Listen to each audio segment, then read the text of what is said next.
for this one. Hey, what you gonna do when they come for your child? Will you stand like the wood? Stand for this child. I don't mean kill. I mean just stand. I don't mean kill. I mean just stand. Yeah. I don't mean kill. I mean just stand.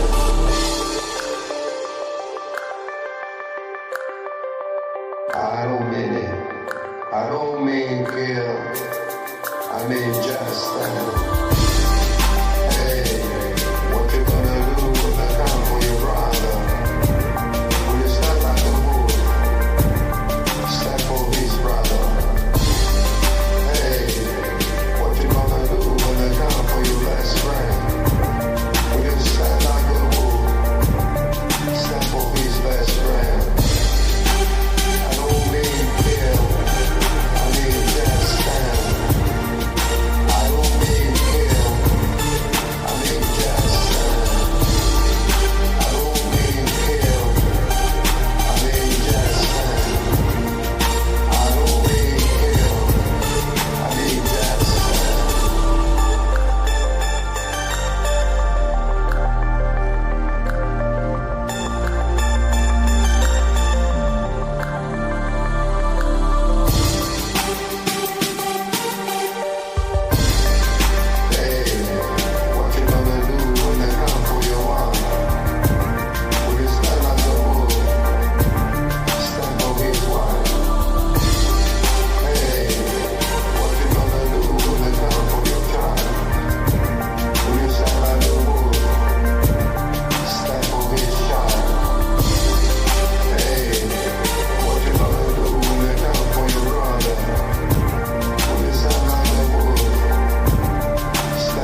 We are live. Welcome to DPA Open Mic episode 131, where Elon Musk goes to war with Donald Trump.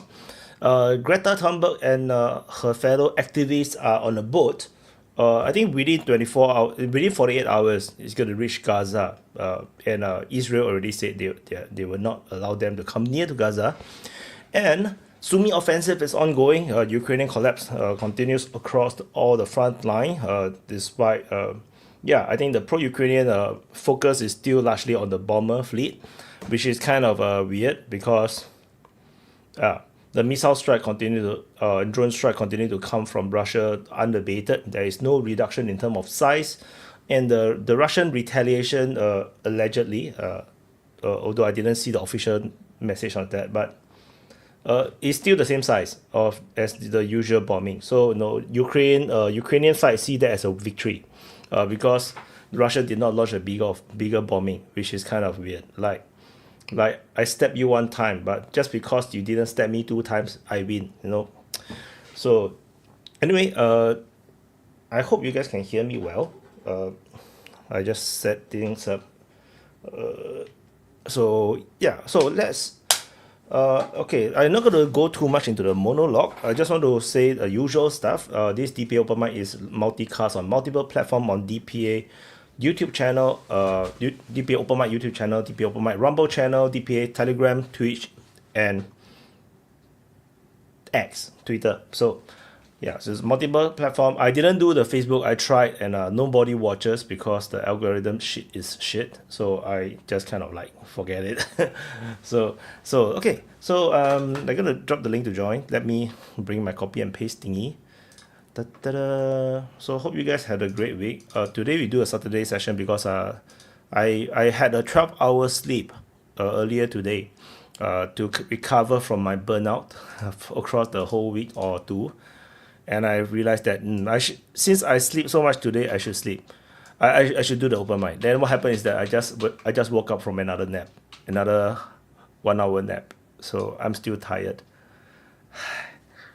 Okay, anyway, I dropped the link to join in the open mic live chat on YouTube and on Rumble. And I'm gonna drop it on Twitch too. And on Twitch. I don't drop it on X. The main thing is because kind of worried about trolls. I want to spend lesser time moderating. People who want to join will be watching on YouTube. And so I've pinned it. I suppose you guys can see it. I'm going to drop it also into the Open Mic Speaker Lounges. So in case you do not know what is the Open Mic Speaker Lounge, so it's an exclusive chat group, Telegram chat group. There's also a WhatsApp one now, exclusively only for the people who have ever come on screen before. So this is a exclusive chat group for this exclusive club, and and the club is much more open. It's a safe space.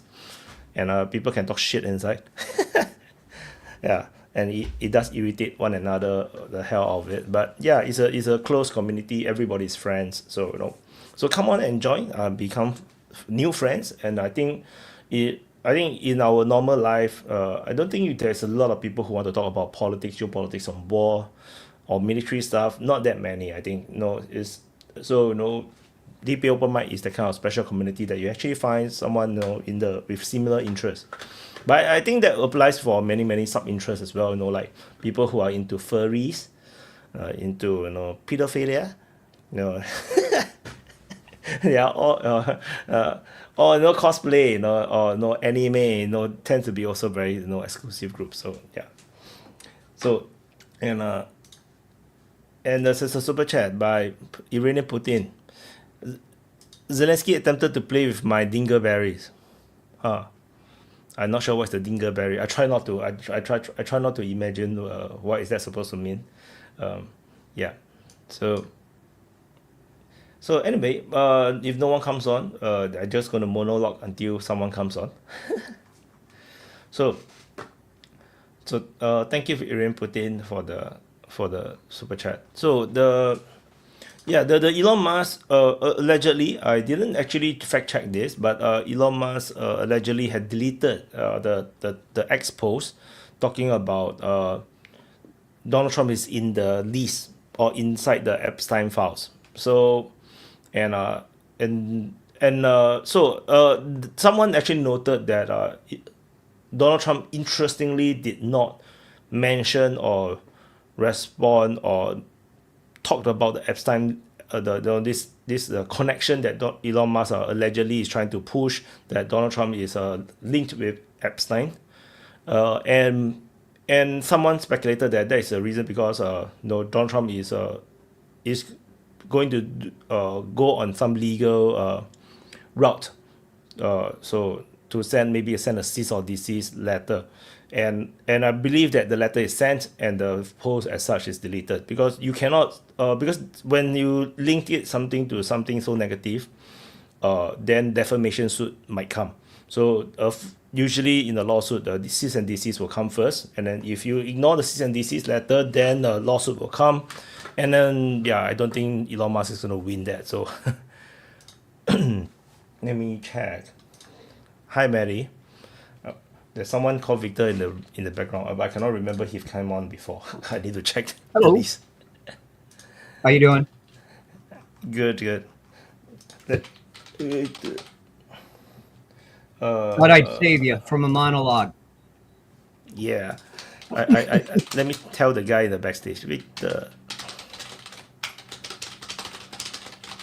Okay, so so anyone that comes in new, I have to do some archiving of the info so that we can keep in contact, and also to verify if it's a real person.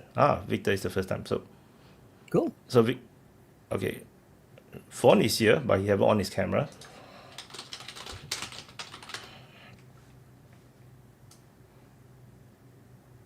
Vaughn, is that underwear covering your face? Yeah, I'm not even sure if that's him. Here. I'm not even sure it's him.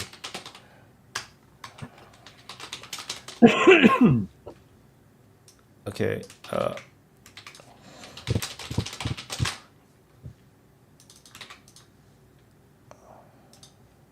Right. Okay, we have someone new. Hi, Victor. Hello, Wyatt. I've been following you guys for a very, very long time, from day one that it was when you started your video. So I decided to take the bold step to join you today. So no worries. Yeah, you took the right step. It's the right way forward. No, because it's different. It's very different when we talk face to face versus we talk on text. It's so different, and this is also how we can make friends. Like you start to talk to everyone so often that they become like your personal friend, and then literal friends. Like I have an upgrade coming to Singapore twice already. We met. Really? Went out to eat and everything. Yeah, he already came to Singapore twice. I'd love to, but Yeah. He's a Swiss. Swiss is rich. Yeah, right. I have never ever seen anyone coming to Singapore in a long time. They come to Singapore and think that everything is cheap. And Singapore is the most expensive city in the world. It's like, it's cheap. It's cheap because Switzerland is even more expensive. Like imagine the Swiss go to Germany or France to shopping, and they think that they are cheap. so It's it's very expensive. Just one 10 seconds call, you paid up to almost €100. Wow. It's in roaming. So because I live in Poland, so when I go to Swiss, I don't use my normal phone number to do roaming because it's crazy. Yep. Do you get a different so expensive. IMEI? No, because they're not in European Union, so you pay. So it doesn't cover that side. So you have to pay a lot. So just think that somebody called me. I just hello. When my bill came back, because my bill came back, I checked. This is over. Like if I convert, this is almost €150. I said, what the hell? I said, never. Holy shit.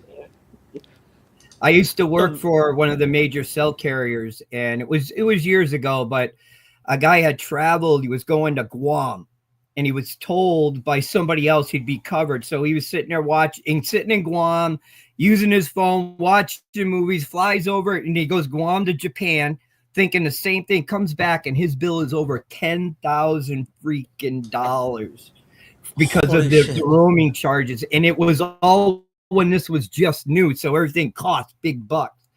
He didn't have to pay all of it. He wound up, I won't go into it, but he only paid a fraction of it. But Yeah, Yeah. because if I go to Germany, it's free. If I go to Germany, because I have roaming already on my phone, so it's cheap. It's cheaper. But in terms of if I go outside Europe, that is expensive. Because in Germany, because my normal cell service, I get extra like 12 gig of free roaming for inside outside Poland. Because in my normal service provider, I get unlimited unlimited internet service. So it's different. Yeah. Okay, It's quite sorry crazy for because bothering. it's Yeah, I no, live no, in but it's Poland, just a so culture shock when when Upgrade told me, like how because he lived by the border, so he always go to France for shopping and grocery, and that was like a shock to me because that's what Singaporeans do to Malaysia. No, Singaporeans living in the northern area, they go to Malaysia for shopping and for petrol. So I got shocked that they treat France as that, and for us in Singapore, France is not that cheap, to go to. So, so that's like, so confused.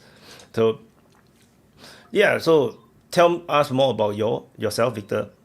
I live in Poland. I live here. Okay, I'm black, but I'm Polish citizen anyway. So just to let you know, Yeah, yeah. I live You in doesn't Poland look very for. Polish to me. Yeah, I know. I live in Poland for about 16 years. So have family here.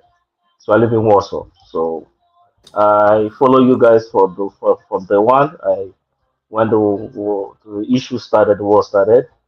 I follow. I always on the but I always watch your your video. Also follow Madi a lot because I see him in almost every shows that I go to, and he always comments. So I know about the whole issue from the one from 2013 when the whole issue started. So because I have it's just close by here. We are like almost 2 minutes, so it's different. Sorry, God, Maddie,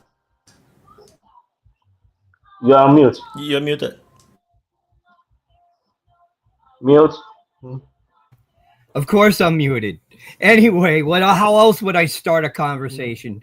I wanted to ask you, what is the feeling in Poland right now about all these events going on right at the border? Because Poland and Russia have always rubbed each other the wrong way for quite a while now. And it Yeah, looked like they were doing it even worse at the beginning, but it looks like Poland's pulling back now. Is that what's going on in Poland? What do you sense? it's kind of mixed feelings. You understand? So previously it was Ukraine. So only some people who has experience about, let's say, during the 1946 period, they understand, because they are really sad. That's what, because they remember about, if you could remember right now, is it last week or this week that the parliament changed the law about July 16th, about remembrance about the massacre. So a lot of people has that sentiment about what happened. And with Russia, you understand, Poland was divided in three times historically. So this issue, a lot of people still have that memory. So this is the issue right now. And let's put it like this: a lot of people, even though they hate Russia, but they hate Ukraine more because of the what happened in the 1946 period. So Right. because I met a lot of people who told me about the history, about what happened. A lot of them, especially when the war started, I met my friend's in-law. She was crying because she told me she was crying about what happened to her father. So she was really sad, was crying. An old woman of, let's say, about 80 years old was remembering. She was really sad and crying. So a lot of people has very, very bad sentiments about that. So they don't they even though they are quiet, but it's just all about politics, about what the government says. So They can't say anything. Sorry, my daughter is here, so say hello. You're on the internet, on live. So sorry. So a lot of people have that sentiment. So it's kind of crazy. I'm also sad about what the government is doing. So it's really really painful because when I see what is happening, I'm not really happy. But what kind of we are used to it. So, but at least I think that's this new law that they changed. A lot of people are happy as well. And mostly, if I see why I sometimes post the video is exactly what is happening in Poland, especially when they start bombing, that you see a lot of people posting from Poland. And there was a lot of controversy back in 2023. I think Wired uh, posted that when they were arguing about historically about Poland and Ukraine. There was a lot back and front. Polish people were fighting with Ukraine in Twitter. It was like a war, literal war that each of them, because Polish people want apology from Ukrainians that about what happened in the land, but Ukrainians said no, it's a fault because you see the history, European history is based on people who win. A lot of the controversy is so much that if you follow the history, you get bored because I know the history. I read about the history.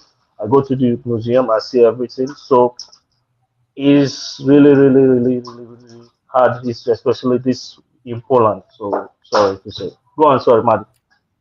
What you were bringing about the controversy and the resentment, I believe what you're referring to is the Warsaw Uprising, where they said Stalin could have allowed the Red Army to continue attack into Poland, into Warsaw, to save those that were actually doing the uprising. Instead, they halted, and the Nazis continued to devastate the Warsaw. Yes, you know this particular issue. It has two versions. You understand? Because in Poland they believe that because most of the information is changed based on so it's not really black and white. If I can explain to you, it's Right. not really black and It white. isn't. So mostly what people are most angry about is about the that's almost 100,000 people died that Berlin massacre. So this is what people are angry about, not about uh, this is it pains a lot of people because when I if you watch the videos and everything is really really sad to watch. So sometimes I don't I stopped watching the video before I was watching everything. But now when I just scroll push don't want to watch it because it's sad seeing two Slavic brothers fighting each other. So it's very really sad. So the killing one is you're referring to the Volhynia and Eastern Galicia massacre, right? That was the Yes. Ukrainian one, the Yeah. OUN one. Yeah. So Yeah. super chat. Though ask, is Poland conscripting yet? Are they discussing universal conscription? Does the effect the push the conflict with Russia or calm the war fever? I don't think Does so. they Nobody wants to fight Russia because I'll just let you know. Poland, a lot of Polish people, the view is changing because the longer the war, the more people know about what is happening. Because if you remember in 2022, the hype was very high, but right now it's low because a lot of people start seeing that uh, when you have inflation, the cost of living is high. So nobody wants to pick up a weapon and want to go and fight because uh, this 21st century where everybody you see we can talk it you're in Singapore, you're in US, I'm in Poland. The world is everybody know what is happening. Nobody is just I don't think so. No. People go through I've not seen that Well, recruitment I think, issue yet. Sorry, God. well, what you're saying there, I think that's a problem. That's Germany with Merz trying, talking like he is. You got France, you got the UK. They're talking about this develop a military, but they don't have the people. So that means the only thing they can do is either draft or conscript. And none of them are talking about this. They're the people in these countries are not. I can't say not everybody's against the war or for the war, but I'm certainly certain that a lot of people, no matter what side they're on, are not going to want to go die in the war or let their children die in this war. And I think once that comes up, you need to have bodies, and it's starting to be forced upon the population. You will see this come to a quick resolve, because I don't think any population that would be considered on the Ukraine side would allow a draft or a conscription to happen whatsoever. So I don't understand where these people think that they're going to be able to match up on the ground against Russian conventional forces when they can't put bodies in tanks or behind machine guns or cooking, because they don't have the people. Period. End of story. I can say previously, when a lot of people were, yes, let's go to the, but right now, even with the election, because the election that just happened last Sunday when I went to vote, it's kind of a lot of people still have. It's almost similar like a U.S. election, that a lot of people have mixed feelings that my party is supposed to win, the other one shouldn't win. So it's a lot of mixed feelings. So it's kind of divided. You understand? So this is the whole issue. So I don't think that anybody want to put on a uniform and say, okay, I want to go and fight in Russia.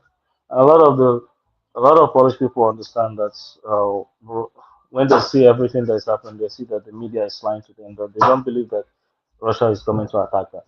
So so this is what they understand. Except they take themselves to go to go to the war, then there will be attack. But normally they know that it's not going to be possible. So this is how it is. So this is from my own understanding, because I live here, so I work here, so I know I see as it works. So I've not seen that people are that they are recruiting. No, no, no, not like that. No. But Poland is actually now the most prepared country in whole of Yes. Europe. Like Yes. militarily, like you guys just received like already 100 over K2 tank from Poland, from South Korea. Yes. That is insane, because no other military in Europe is actually militarizing like Poland. Mhm. So I think Poland This will is be pretty true. safe. Yeah, I don't think Poland will go to war. I think the preparation, buying all the arms, all things is a good idea. And we didn't buy all American is a very, very, very, very, very good idea, because the American tanks will never arrive in time, if you buy American tanks. So the South Korean tanks came so fast. Oh my God, all is here there. Sorry? Victor, go. Okay, sorry. Before the main reason you understand historically, Poland understand exactly, because if you check the every war Poland, people always promise them, and they end up fighting and they end up losing. So this is the main reason why they prepared. You understand? If so, this is from their old experience. So this is the main reason why Poland really buy a lot of weapons to prepare in the case that they have to go to war. And what I'm praying for that they should do, and especially the western part of Ukraine. I am as a person living in Poland, as a Polish person, I don't want that part at all, because historically, if you go through Polish history, every war Poland fights start from that region. Von. Yeah, I mean, I was just going to say, like, in this whole thing with Poland and Ukraine and, where it might end up. I mean, in my opinion, Poland should be kissing up to Trump and Putin, because that's who's going to be around to make the deal over whatever's left of Ukraine anyway. And why not get friends with the two main players in the theater? Because eventually they're going to need peacekeepers or somebody that, both sides would be amenable to maybe secure the area. And if you're in tight with Trump or Vance or whoever, I mean, I don't really look at the American side, other than as long as that deal is upheld by the next administration or this, let's say what's going on while Trump's still in office, and Putin's fine with Polish troops securing part of Ukraine to, facilitate its recovery and all that kind of stuff. And then who's to say you just don't leave? in a couple years down the road, well, Russia don't really have a problem with it. And let's say Vance doesn't have a problem with it. Y'all have been running the area fine. You've fixed it up. You've, kept it under control and stable, and just absorb it. If I was Hungary, I would do the same thing. And if I was Romania, I would probably try to do the same thing and get the piece of the action. Because those are the only two players that matter. I mean, the EU, it doesn't matter what you do. If you're a little piss-ass country in the EU, they're going to fuck you over and fuck you around, and if you don't do what they say. So, we all kind of feel like this is all going to be a breakup of the EU to some extent, maybe even NATO. So, I mean, there's countries that have to look down the road and look at realistic options in the future. And, I mean, in my opinion, if you're in Eastern Europe, barring some catastrophic failure by the Russian government and economy, you should probably orient your economy towards the Russians, because you're in between the Russians and you're in the West. So why not take advantage of that position? Do what's best for your country. And I think Poland and Hungary and Romania should consider seriously looking at becoming the peace mix in this little operation. And then whether the EU likes it or not, just reabsorb the territory over the next few years. I mean, all you got to do is play nice with Putin. I mean, he's the guy that's going to be calling the shots in that area, and whoever the, Trump or whatever Western leader is involved at the end of this. That's my opinion.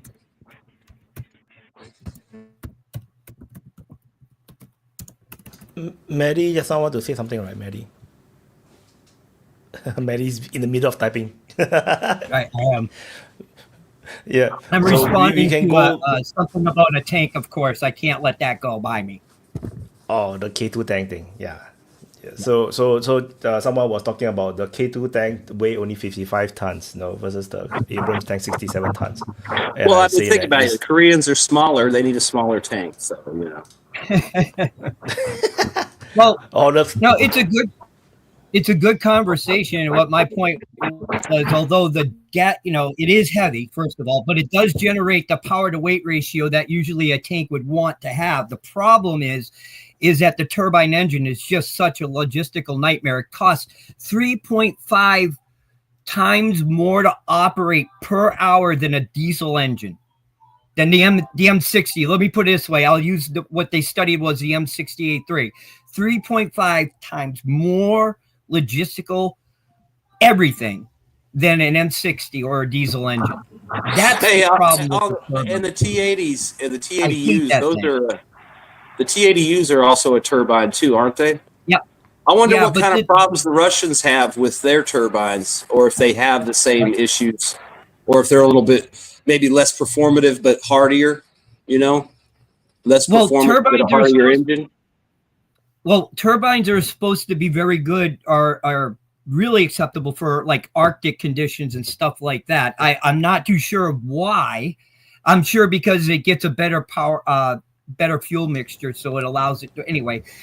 I think it's a heating up thing, right? I think you cannot start the vehicle if it's too cold.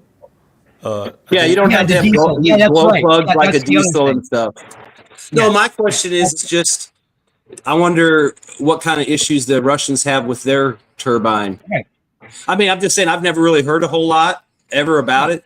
So it seems, I mean, I know they didn't build tons of them, but it's not probably because of the engine. It's probably just because they don't want to spend that amount of money on that series of tanks when they got other stuff they can do without building a whole new system. But I'm just curious if anyone out there knows specifically about Russian turbines. I'd be curious. Yes.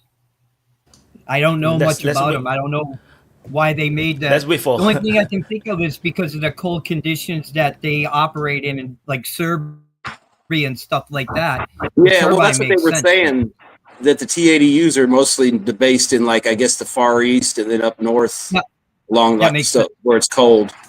And they were talking about bringing a bunch out, I think, a year or so ago to add to the forces up around, Finland and all that. So my guess is not much in Ukraine, right?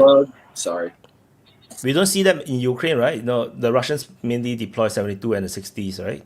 I don't really see 80s. Only the Ukrainians are using the 80s, and I think it's all gone by now. Yeah, I don't recall ever seeing the Russians use the T-80 at all.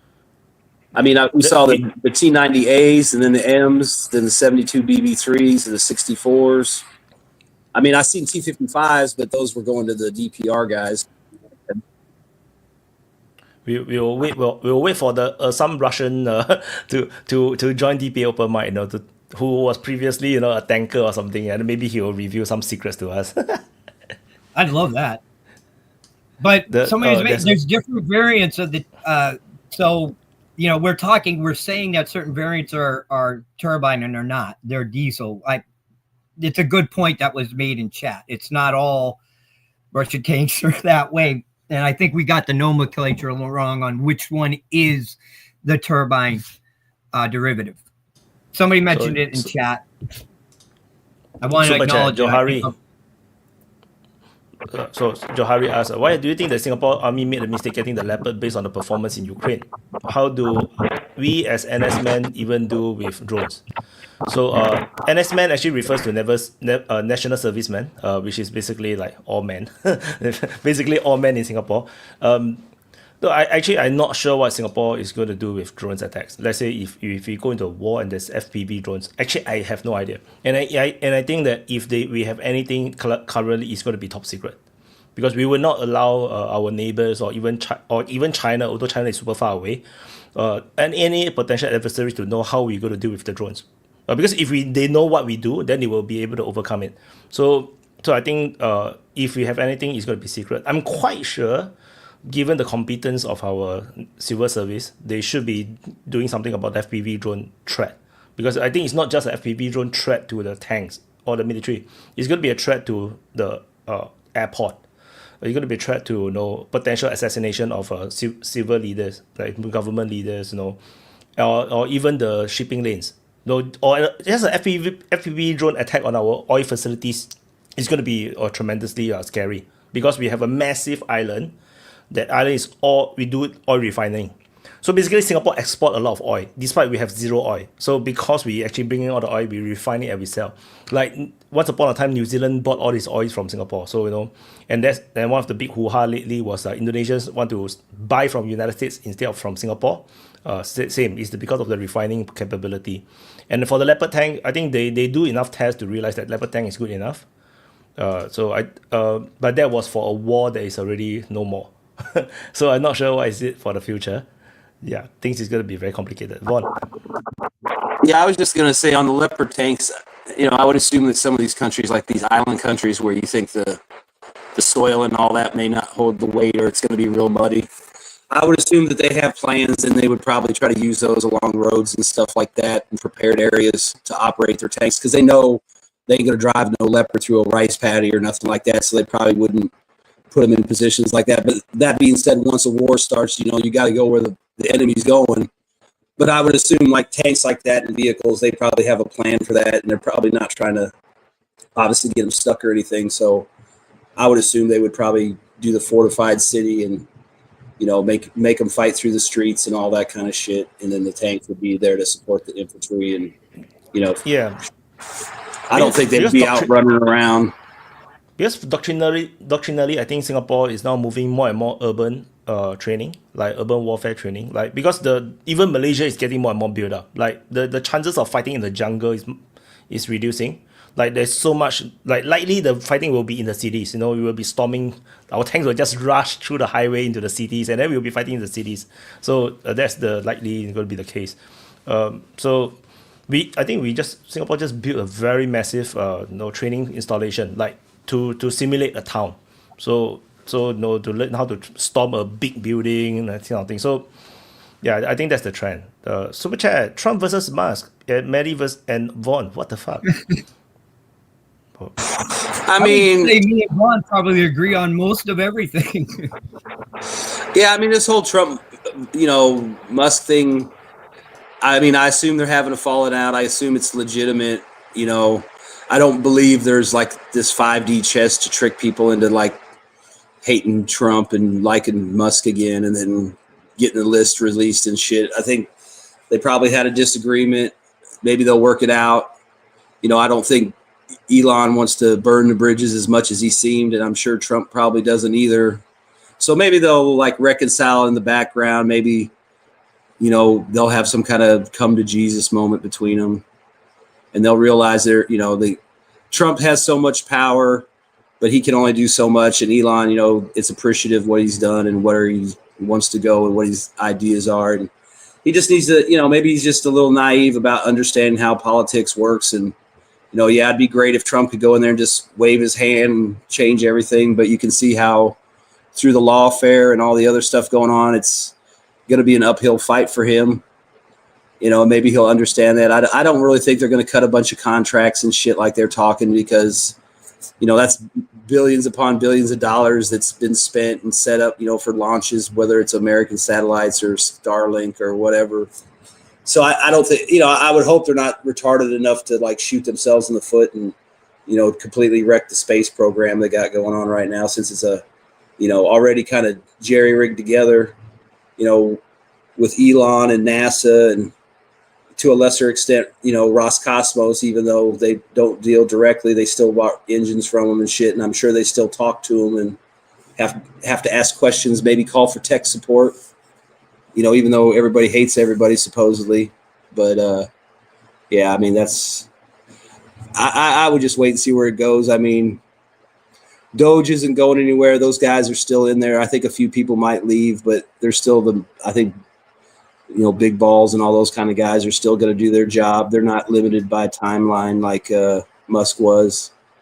I mean, you know, the other thing is Congress has to codify these cuts permanently, and will they or will they not? Maybe, maybe not. Maybe if we're lucky, 25% of what they cut will stay cut.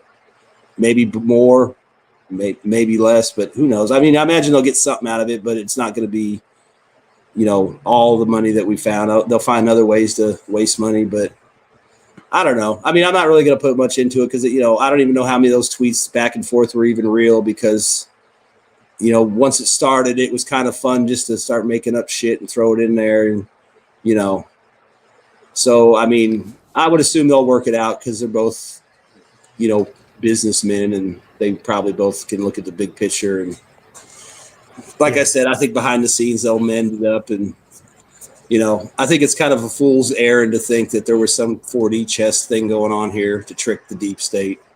I think they just had a falling out over the bill, and that's it. And he'll get over it, hopefully.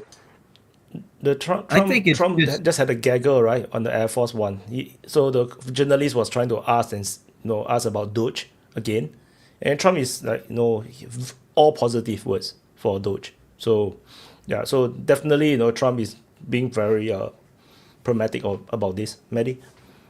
I was just going to say, to me, it's being blown way out of the proportion of what it really means in the thick of things. I mean, it's a you know, there's going to be a falling out, but somebody had to point out what Musk pointed out. Trump, you know, took it, didn't like it, but I think they're big boys, and like Vaughn said, it's going to get worked out. I mean, not everybody's going to agree with each other, especially when you're dealing with bills and shit like that. I mean, and Elon's not part of the process. And to me, looking at it as American, is if we got this big, beautiful bill, I mean, where's all the you know, all the tax cuts and things in spending that Doge is trying to prevent now? That's kind of the big problem. If you're not fixing it, and Congress is not willing to fix themselves, what the fuck are we doing with this for then? It's all theater. And that's where a lot of Americans are getting disappointed in Trump. It doesn't matter, just government itself, politicians in general. I'm a MAGA guy, but I tell you what, I'm kind of disappointed right now about the way shit's going. And I understand he's fighting a lot of things within his administration, still within the government. He can't get all the shit he wants done, but he's also getting piss poor advice. And there are people he had with him that would have given him the advice that he should have gotten, but he didn't. And that's what bothers me, is how much is being withheld from the man. You know, and how much the situations that America is facing right now, how much detail is the president getting to understand the exact situation?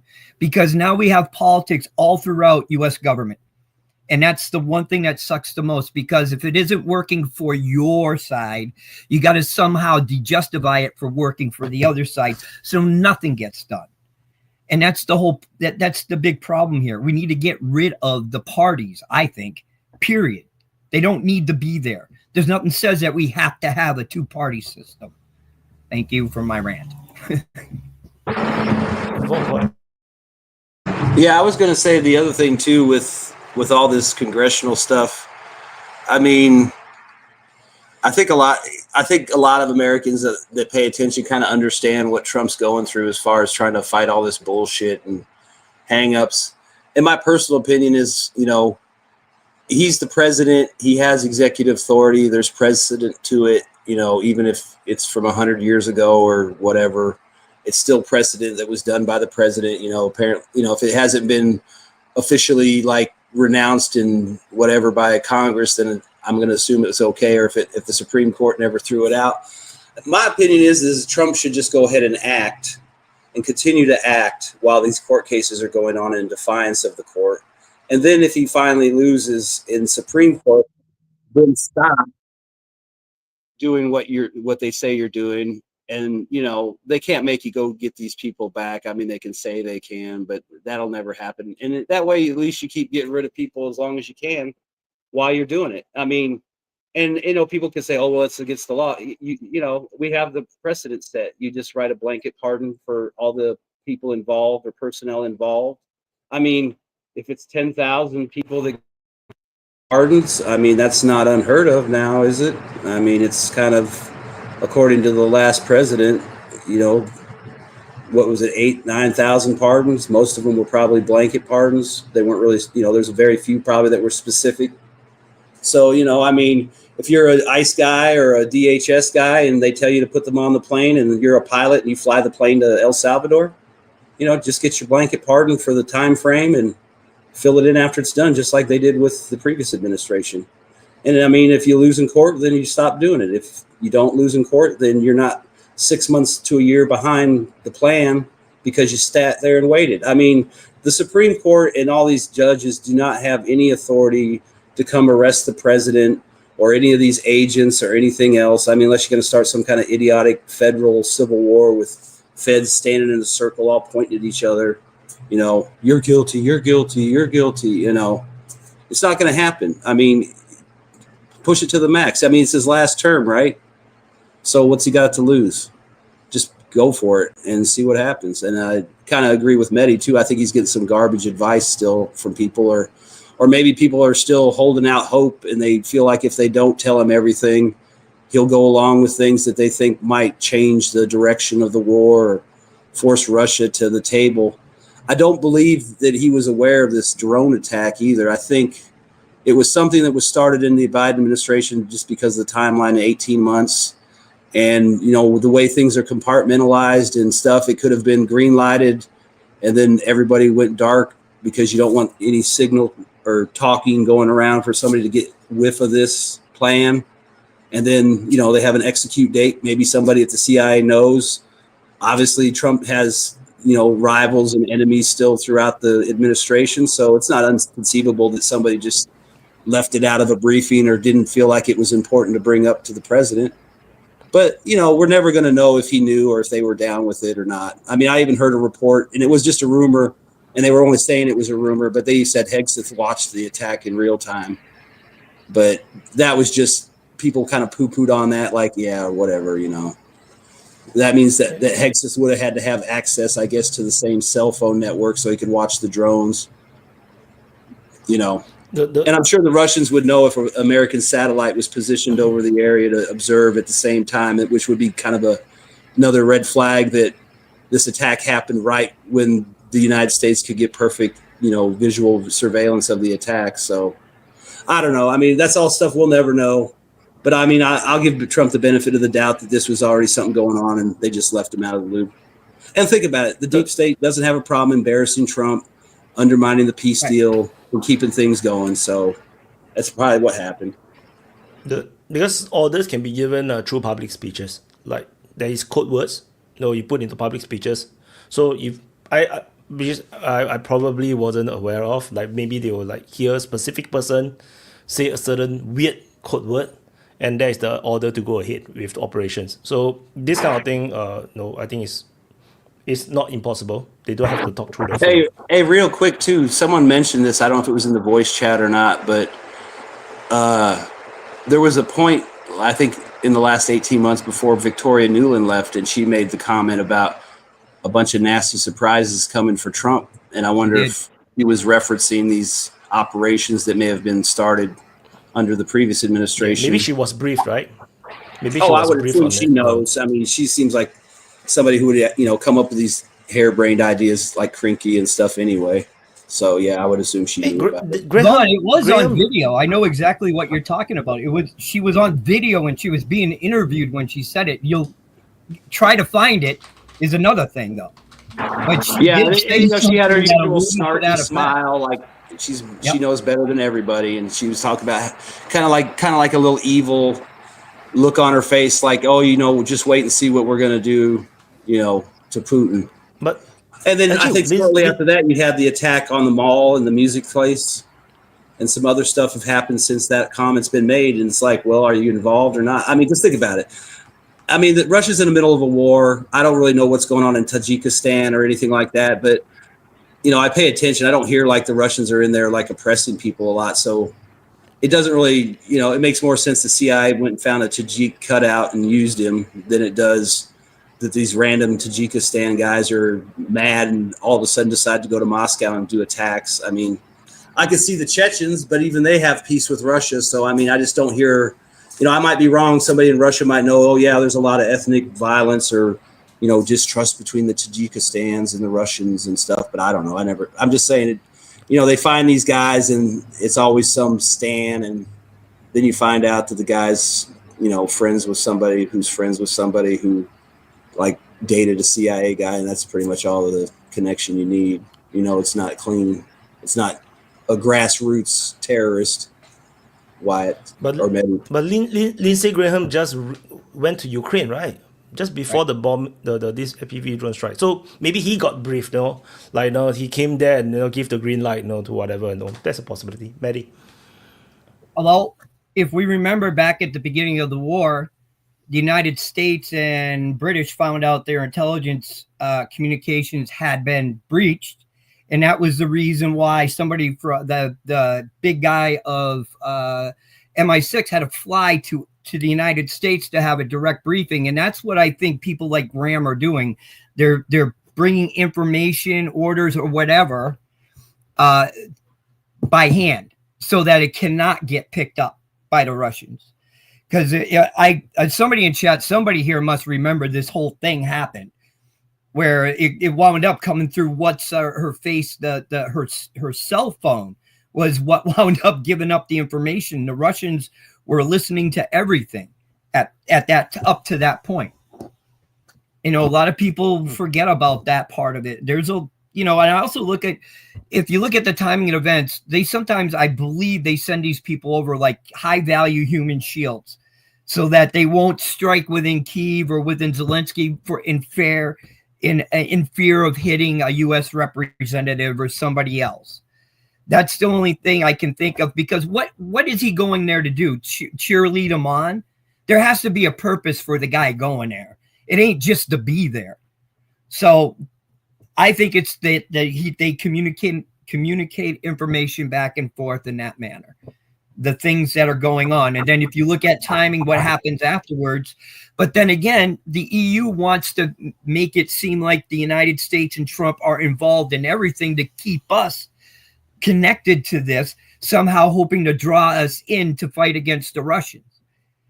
That's their the other thing right too is we don't know what the truth is at the moment.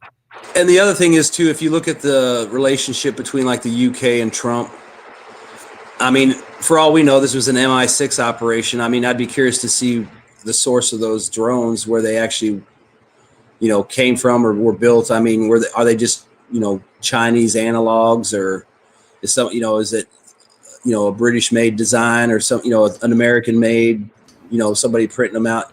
It'd be interesting to see that, because I mean, there is a chance that, UK was involved, and of course they never would tell Trump anything, and they obviously don't want a peace agreement that doesn't result in, Russia's total capitulation. So, I mean, it's entirely, and like I said, you can sabotage this whole peace deal thing, which I guess they think the longer the war goes on, somehow Russia's going to fold, but it's only going in one direction. I mean, I just watched your last update right before the show started, and it looks like, it's 1 or 2 days, maybe 1 day, but we're looking at like 60-kilometer pickup by Russia with 0 by Ukraine. So that's 2 days, maybe 30 kilometers a day. I mean, they average probably 10-ish a day on an average day, but there's more and more days now. It's, it might be 10, 10, 10, then 20, 10, 10, 10, then 30, then 10, 10, 10, then 60. I mean, it's just, they're always moving forward. And then there's days, like I've talked about and other people have. I mean, they're obviously finding spots where there's nobody there, or they've killed everybody, or they ran away so they can move up and get these big pickups. And it doesn't look like a lot, but, every tree line counts, because every tree line leads to another tree line. And, I mean, you can look at how all these cauldrons are forming and pockets, from the smallest pocket around a small settlement. Then the farther back you pull out, you can start seeing entire regions slowly being surrounded. And, are they going to work around and do big cutoffs? Are these big prongs going to be, split off into smaller things? It's like every day there's just more and more options for the Russian ground forces to spread out and move around. And, obviously in the last 2 days, they found some pretty weak spots and got some big pickups, or they just blew the fucking shit out of Ukraine and got some big pickups. But either way, it's negative for Ukraine, Mehdi. The chat helped me out. The person who got Eyeball Paul said it. It was Liz Truss. It was her phone that they hacked into, and it was her phone that they broke into the system with. Okay, that's settled. What was the other thing? Oh, Wyatt, do you have the map up in front of you? Can you measure the width from flank to flank? Could you measure the length from flank to flank of the Russian forces advancing forward in Sumy? How wide is that advance?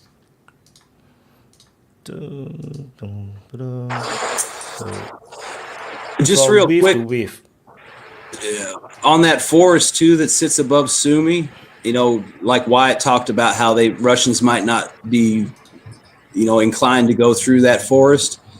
I was watching a video the other day, and I don't know what the Russians dropped on this particular section of the forest, but everything was burned and smoking, on the ground. The ground was black, but a lot of the trees weren't really burned up.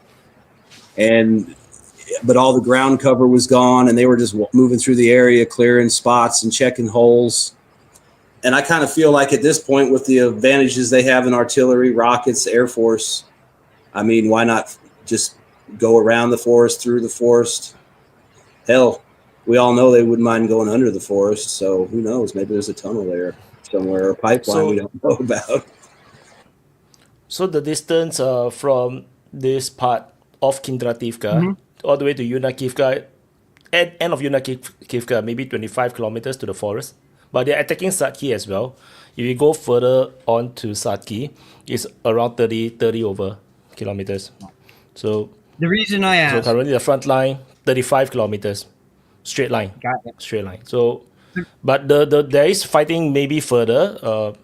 Maybe there is something around here as well. But this is the main offensive area, just north of Sumy. So there's a reason I asked the question, because there is something called, and others will know this, and I'm not saying this is what it is, but is Russia actually have a mobile battle group in that area right now, and it's moving forward like they do. They just slowly envelop, and they flank, and then they envelop, and they keep going forward as a almost an they're like a steamroll.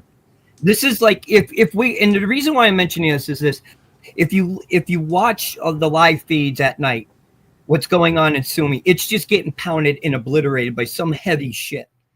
This is the stuff that people like me thought the Russians would open up with all of that power is well behind it, going focused in one direction towards one objective. Now, if you see how it's working now, this is what many of us thought, who thought we knew about the Russian military, thought they would do. They did not choose it. They're more flexible than that. I mean, you know, right now, everybody's getting a massive lecture on how Russian forces work. And right now, we're not really seeing how they're moving forward. We just see bits and pieces of strike here and there, but we're not seeing how tactically they are attacking forward and using their multiple systems or their net-centric systems to move forward, which is, I think, is probably going to be one of the biggest things that a lot of people know is want to know is how are they tactically and strategically moving forward, and are they doing it in big units? Are they doing it in just little tactical formations, or is it one big conglomerate? You know, I'm just wondering. That's the reason why I ask how wide that front is, because a mobile battle group is expected to have a front, you know, of 40 to 60, I think it was. You know, I could be way off, but just curious, because they do exist if they choose to use them. Yeah, I was going to say, Yura was talking about that before, and it sounds like what they're doing now is let's just go with, like, let's say they have 3 companies lined up. You know, they prep the area in front with, you know, reconnaissance, and then they target it with artillery and airstrikes, maybe some drones, and then they move that first, you know, company up. They fix the enemy, they finish them off with artillery and airstrikes. Then that second company moves through, and, you know, beyond that, and then there's another, you know, and they just keep, you know, like shuffling forward. But the point of it is, you know, and that's another reason why the Russians aren't taking a lot of casualties. I mean, you're talking about these attacks start out with 4 or 5 guys on motorcycles. They move up, they secure an area, then the main body moves up, they clear it out. And then as they start, you know, hold that area, another body moves up and they clear the area out in front of them. And it just keeps going forward. And it seems slow, but you got to understand too, they have to clear these areas. They have to check all the basements. They have to demine them, you know, look for booby traps. So, I mean, I know sometimes people, look at the map. It doesn't change. Yeah, look at the map. You know, look at the map. The map is full of death traps for Ukraine. Even if it doesn't look like they're doing much, it's slowly, you know, and you know how they are. They like to hang there and stay as long as possible and ignore the obvious, and, you know, they end up getting caught. But I just feel like there's just a lot of wide open spots, and the Russians are starting to find them more and more. What I'm seeing is that it seems to be a thing where they'll extend the flanks out and then they'll push in the center. Once that's cleared up, they extend the flanks out again, push in the center, and they're enveloping like why Vaughn said, they're creating cauldrons in all these little places. And if you look at some of these cauldrons, like where they're stuck at, there's only a few places the Ukrainians can actually be, because it's wide open fields in these cauldrons. Those are kill zones. And the one they just had where they left a 3-kilometer gap for the Ukrainians to go through. Can you imagine how pounded that 3-kilometer gap was as the Ukrainians were trying to retreat out of there? Because the Russians knew all they had to focus was on that one place, because they couldn't get out without going through it. And that's the reason why they love these cauldrons, because it gives them control of what they have to watch and what they have to monitor and where they have to direct their firepower, instead of everywhere, right in one spot, condensed. And another thing I kind of noticed, it seems like the Russians are, when they move up, they are trying to use water bodies to block the Ukrainians and force retreats through certain areas, or basically cut it off, like along these rivers and stuff, where they move up right along the river, and, you know, and then the Russians are on the other side of the river, and it's maybe a narrow spot left. And it's like, most of the time, Wyatt's probably right, there's no Ukrainians left there. They probably left already, because it would be suicide to be in these, you know, little slivers of land and stuff. But that's not to say there ain't guys there. I mean, maybe not everyone got out, but I mean, I have noticed that, like, they'll work up along these reservoirs and rivers and stuff and use that as a block. And I mean, I think that's going to get worse and worse too, because, like, these open areas, like down in the south and stuff like that, even up north, you know, when they find these openings, you know, they can get through these fields. But I mean, like you said, Mehdi, there's nowhere to hide in these open fields down in the south. I mean, if there's a tree line, you're going to catch a fab. You know the drones are going to fly over that tree line 20 times looking for anybody sticking their head out or farting a heat signature.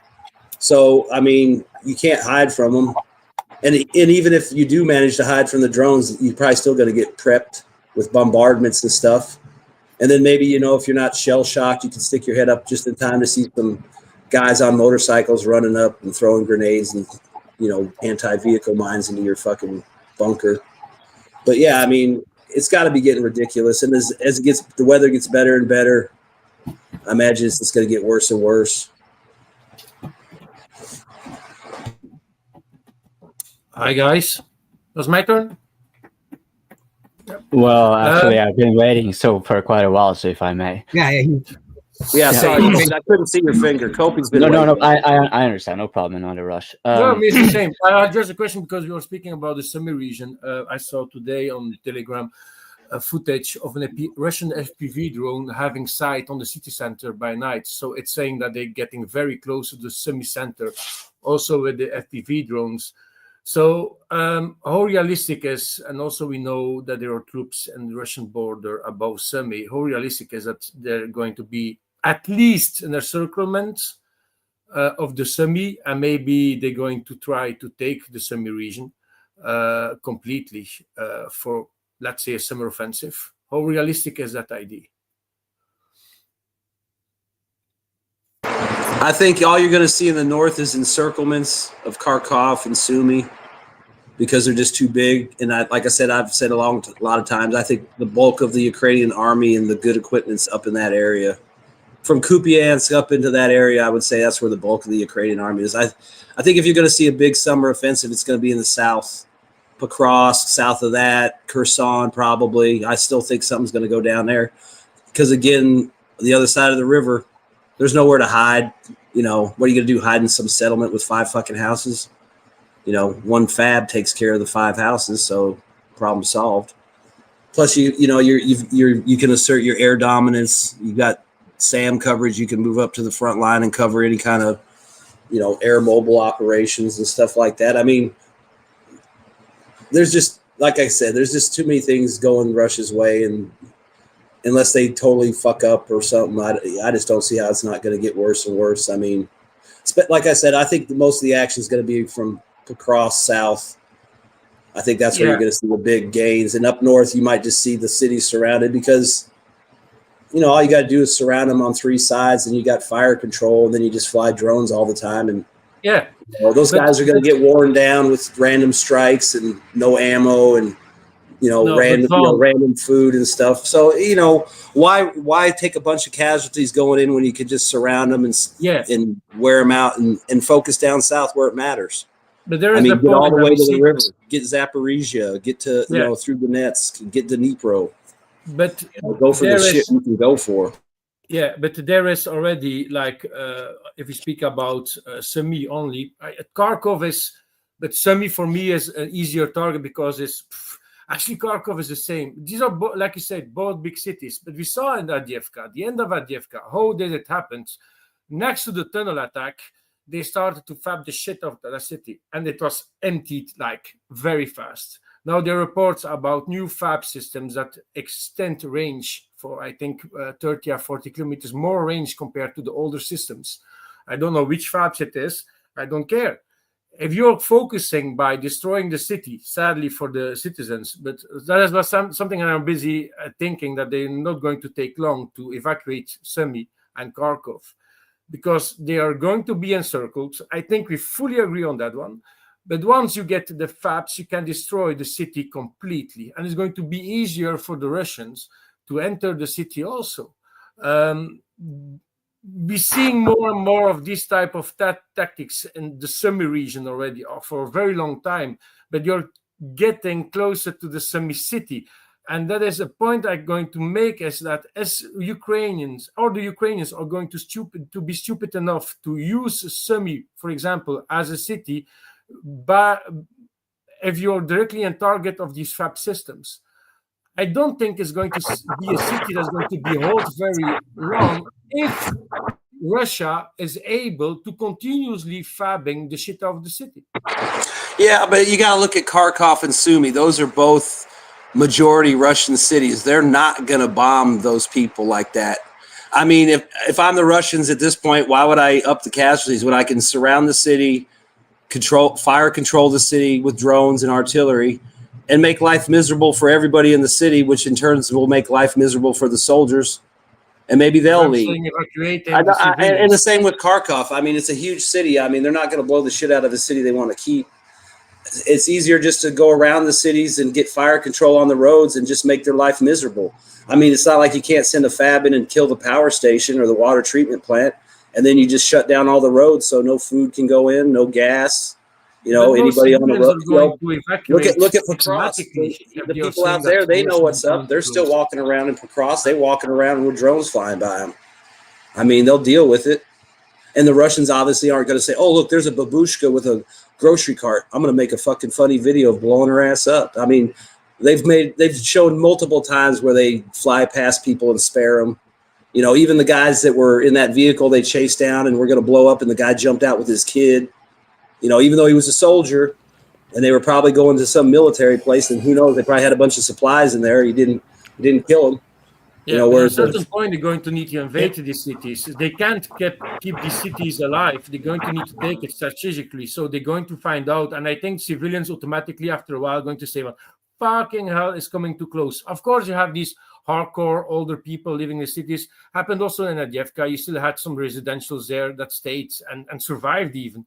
But it's going to be a certain point. Russia is going to say, we need to take the cities. We can't allow to take this to leave the cities open. So they're going to find out a way. Even like we know, they're going to take care of the civilians. So they're not like discussing like what happened in the Second World War to take the cities. I mean, how are they going to take care of the civilians? I mean, they tried to set up safe ways out of Mariupol, and the Ukrainians shot people.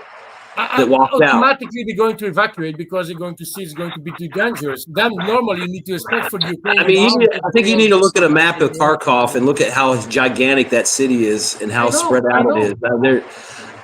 I mean, if I'm the Russian ground force commander, I'm surrounding those cities and just shutting them down as much as I can. I'm not going in there. I mean, why not let the fucking miserable people do the job for me?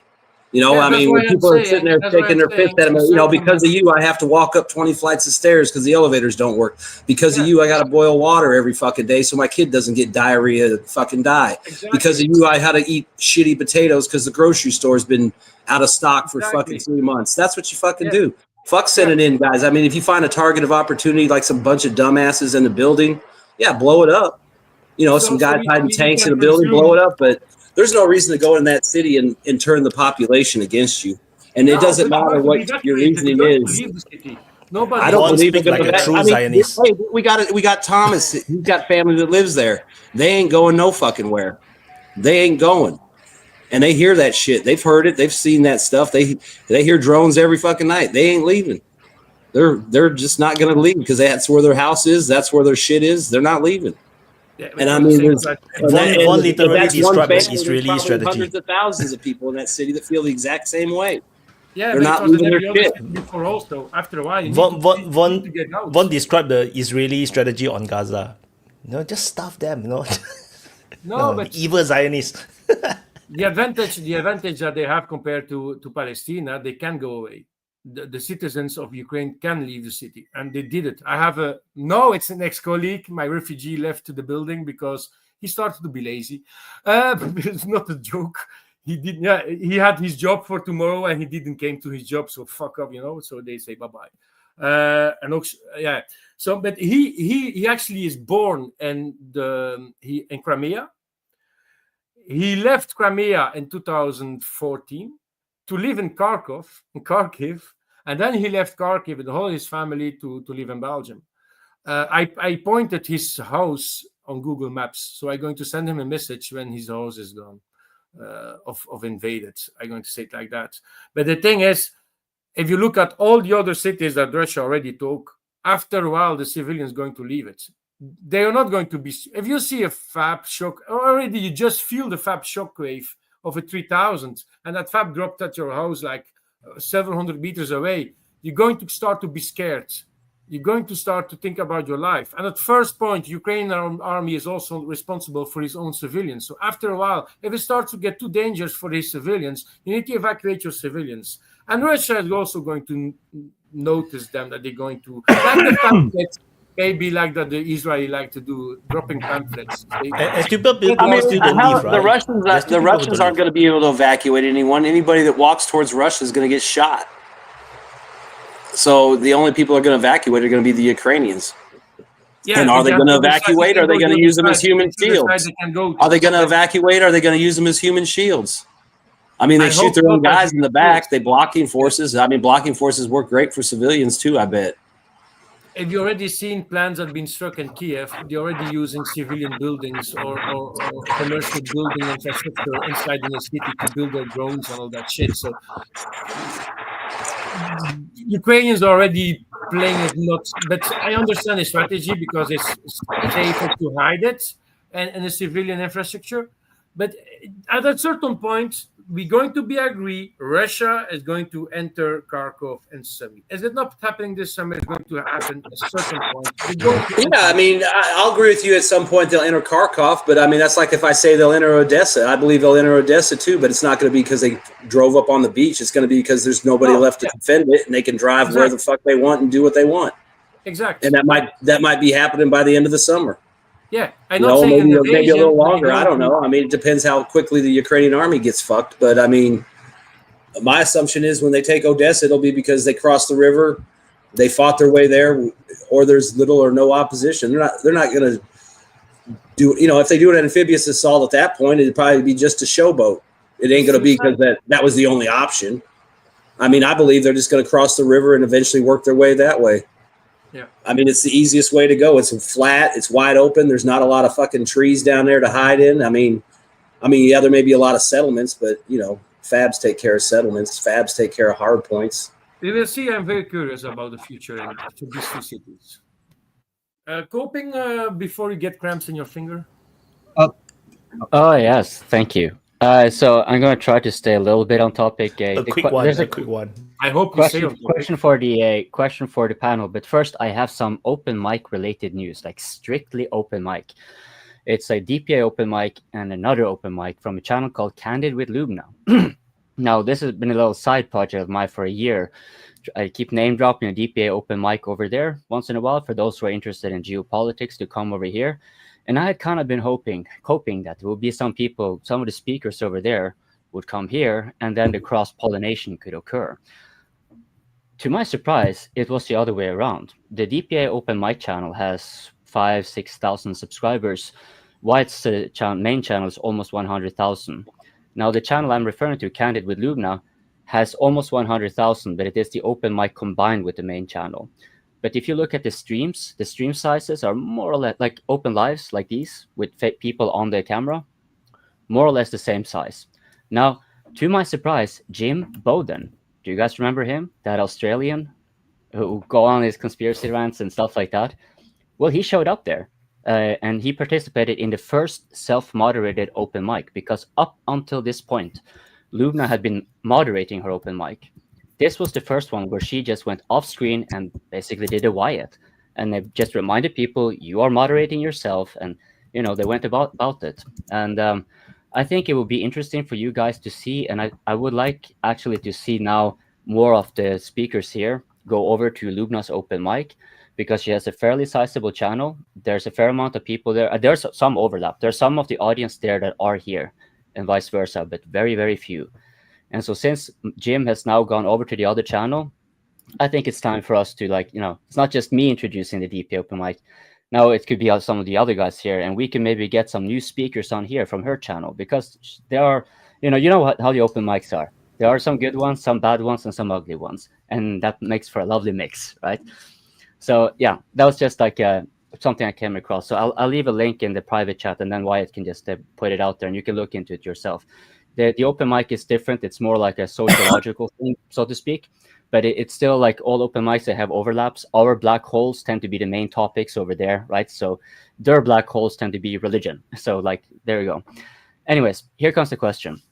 I've been lagging a little bit behind staying on the updates on the front lines, but as far as I get the impression that pretty much, correct me if I'm mistaken, but it seems like most of the most consolidated fortifications that the Ukrainians had across the Donbas line has fallen.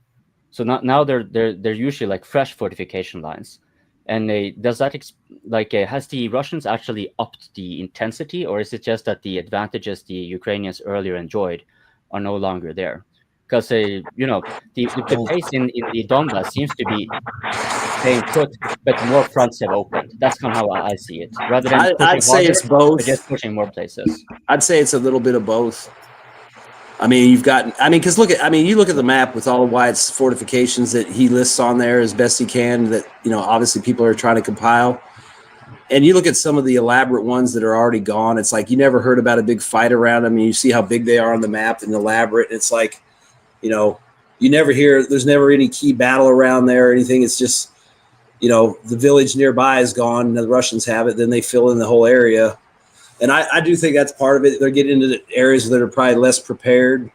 And then, you're getting down to the bottom of the barrel as far as military guys go.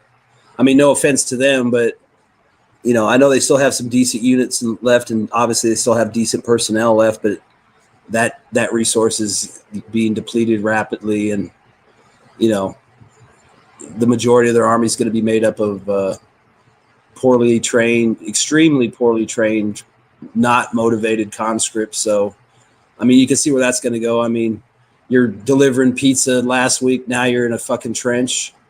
If someone gives you a chance to run away or surrender, you're probably going to take it, unless there's some reason you can't. I mean, I know some of these guys I've seen surrender. It's like there might have been 4 or 5 guys with them, but only one guy surrendered. And it's like, did he shoot the other 4? Did the other 4 die and he's just the one that survived? Or did he sneak away and surrender and say the other 4 assholes are over here?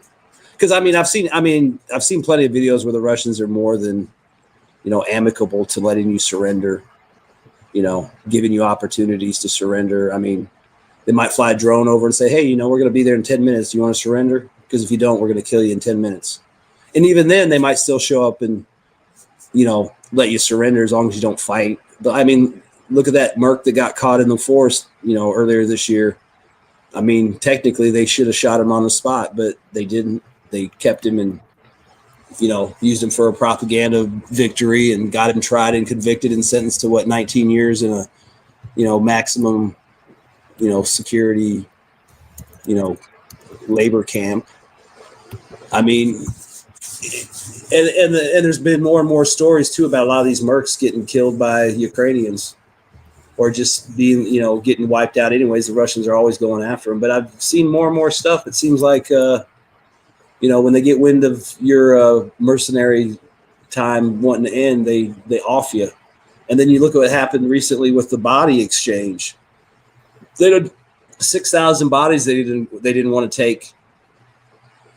And a guy made a good point. That's $2 billion in death payments they have to make that they probably don't have. Right. So they don't want to fucking take the bodies and have to pay the families.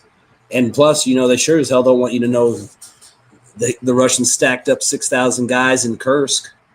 Everybody, they're probably still dining off of that. Oh yeah, we took all this, we did this, we did that. They act like they didn't get run out of Kursk. And I mean, think about it. There's a ton of people that know somebody that got sent up there, and now they're hearing about 6,000 dead, and they ain't heard from their uncle in a couple months. That stuff's got to be wearing on people too. But I really wonder how much longer the civilians in some of these cities and stuff are going to hold up. Because I mean, like I've said before, and other people have, everybody in Ukraine on the Ukrainian side probably knows somebody who's dead, wounded, or missing, or captured. There's literally no way at this point. And, unless you're some kind of fanatical diehard, it's probably rubbing you the wrong way. But obviously, with the conditions of the country and the government, you can't really go out there and protest. But I am heartened to see the assassination of a TCC guy, so that's a positive. I think it's actually upgrade. Upgrade, please. He's sexier than you, Mehdi. Oh, he is. He's got teeth. Oh, what the hell? Hello, everyone. Yeah, but to be fair, also to one of the points that Mr. Lambo said, the Ukrainians also evacuate some zones, right, when they see it's getting hot, right? So they get what they can out, and like Juan said, right, some people they're never gonna leave, right, because they have all their belongings and everything is there. So they try to get them out, but after a while, if it's too hot, you also cannot put yourself in danger if Babushka want to stay there just because her garden is there since 1980, you know. So yeah, that's one point. And on the other point, what you said, Mr. Lambo, also about the psychological aspect, right? People will leave the cities, right? If you like you said, the bomb is just dropping like 2 meters from your apartment block, right? Because if you see the other apartment block is half destroyed and you see it with your own eyes, I mean that's a pretty good incentive for me to to take my shit, you know, and get the hell out of here, you know. But it's not that easy, right? Like Vaughn said, right? Kharkiv is huge. It's huge. It's if you wanna get them out, you could actually do it, because what the Russians, what the Ukrainians always say, right? That the Russians shoot civilian targets and stuff like that. If they wanted, they could have shoot like 20, 30 rockets every day, you know, on Kharkiv until everything is destroyed, you know. But they don't do it. They specifically choose what they're targeting, and they're hitting the military infrastructure. Of course, there will be some collateral damage, right? That's always happens in war, but they try to be as precise as they are. And one additional thing, what I also just saw in the Telegram channel, that since the beginning of the year, there's more than 90,000 Ukrainian who deserted. That's a lot. That's a lot. 90,000 since the beginning of the year. We are 5 months in, 6 months. Yeah, 6 months in of the year. That's a lot of people who run away from the battlefield. And I heard some on that too. They said too on those deserters, they have no clue where they went. So it's not even like they're out there rounding them up. I mean, I'm sure they're trying, but it sounds like it's more than 90,000. And a lot of these guys, you know, and I don't blame them. Some of these guys have been fighting for 5 years without a break, and they're done. But I mean, I bet you it's not just those guys. There's probably a lot of conscripts too. But they were literally saying they can't even find these guys. Like, they don't even know where they went. And it's like, I wonder if they bailed to Russia. Because I wonder how many of those POWs, because if I'm a Ukrainian POW at this point, I think I'm not going back, because I don't want to go back, get fed for a couple weeks, and then, oh, hey, guess what? We got you assigned to a new unit. Oh, man. Hey, welcome to Sumy. Yeah. You know, I mean, unless you got family and a reason to go back, I mean, might be 90,000 is a lot, you know. Decline. But I don't know if they have a choice. Like, you probably can't decline return unless you're going to, you know, basically become a Russian. 90K is the entire Baltic States army combined. I think the entire Baltic States army disappeared. Upgrade. I wanted to just quick before you go, Maddie, I will give it to you. Just not even 2 minutes, 1 minute. I send it also in the WhatsApp group. We have a WhatsApp group right from the open mic. One of the video where the hits of the missile go inside Kharkiv, and you hear the voice of this woman. I feel bad for them, you know. I really feel bad. You can really hear the distress, the hopelessness, you know, inside their voice. They are the limit, you know. The people are the limit. I think if something is coming, it's gonna be now. It's gonna be now, and it's not gonna be pretty if they don't choose to get it out with the treaty. And if they want to fight it out, they're gonna fight it out. But the Russians, they're gonna really fuck them, I think, now, if they continue like that. Yeah, go on, Midi. I wanted to, both you and Vaughn, there was something that you said I wanted to bring up, is that how much of AFU command's plans are being done with troop strength that are completely off the charts, because there's unreported deaths there because the commanders are just leaving them on the roster so that they can collect their pay.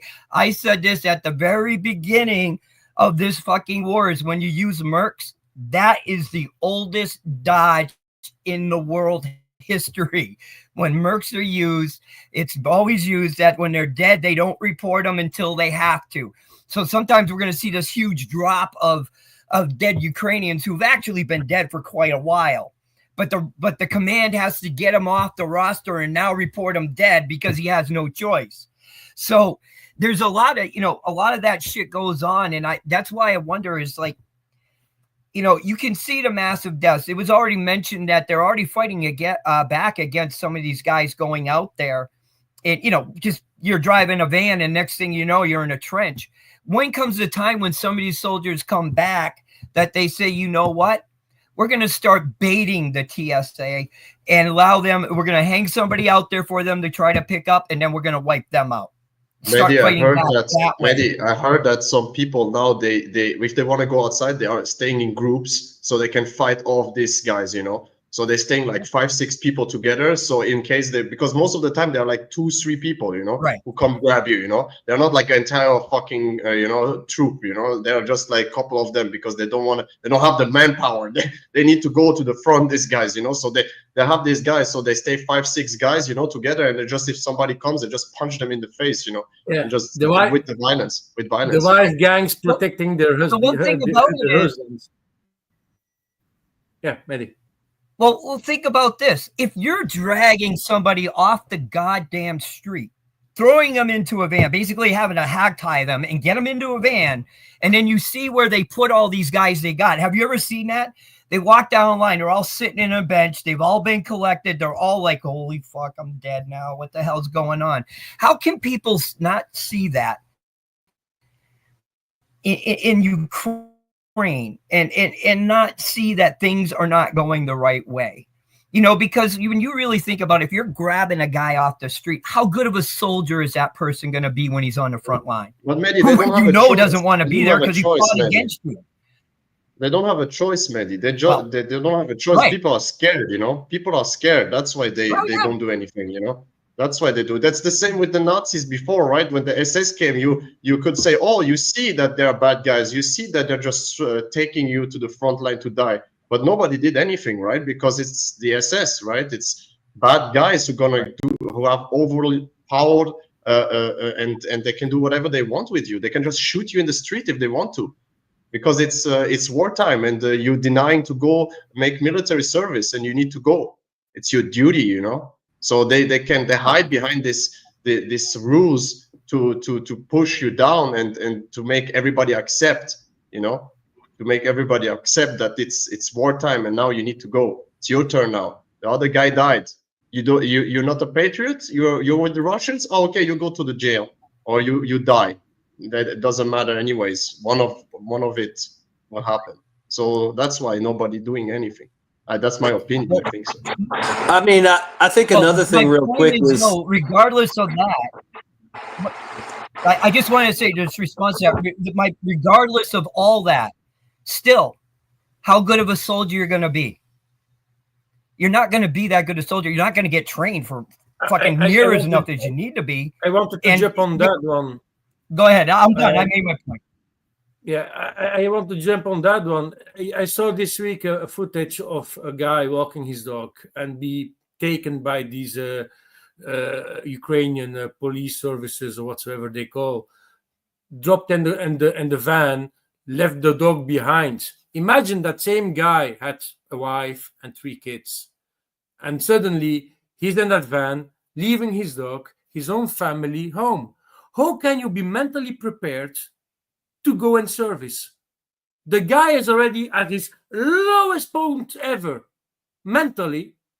At the moment he's been put in that van, there's no return back.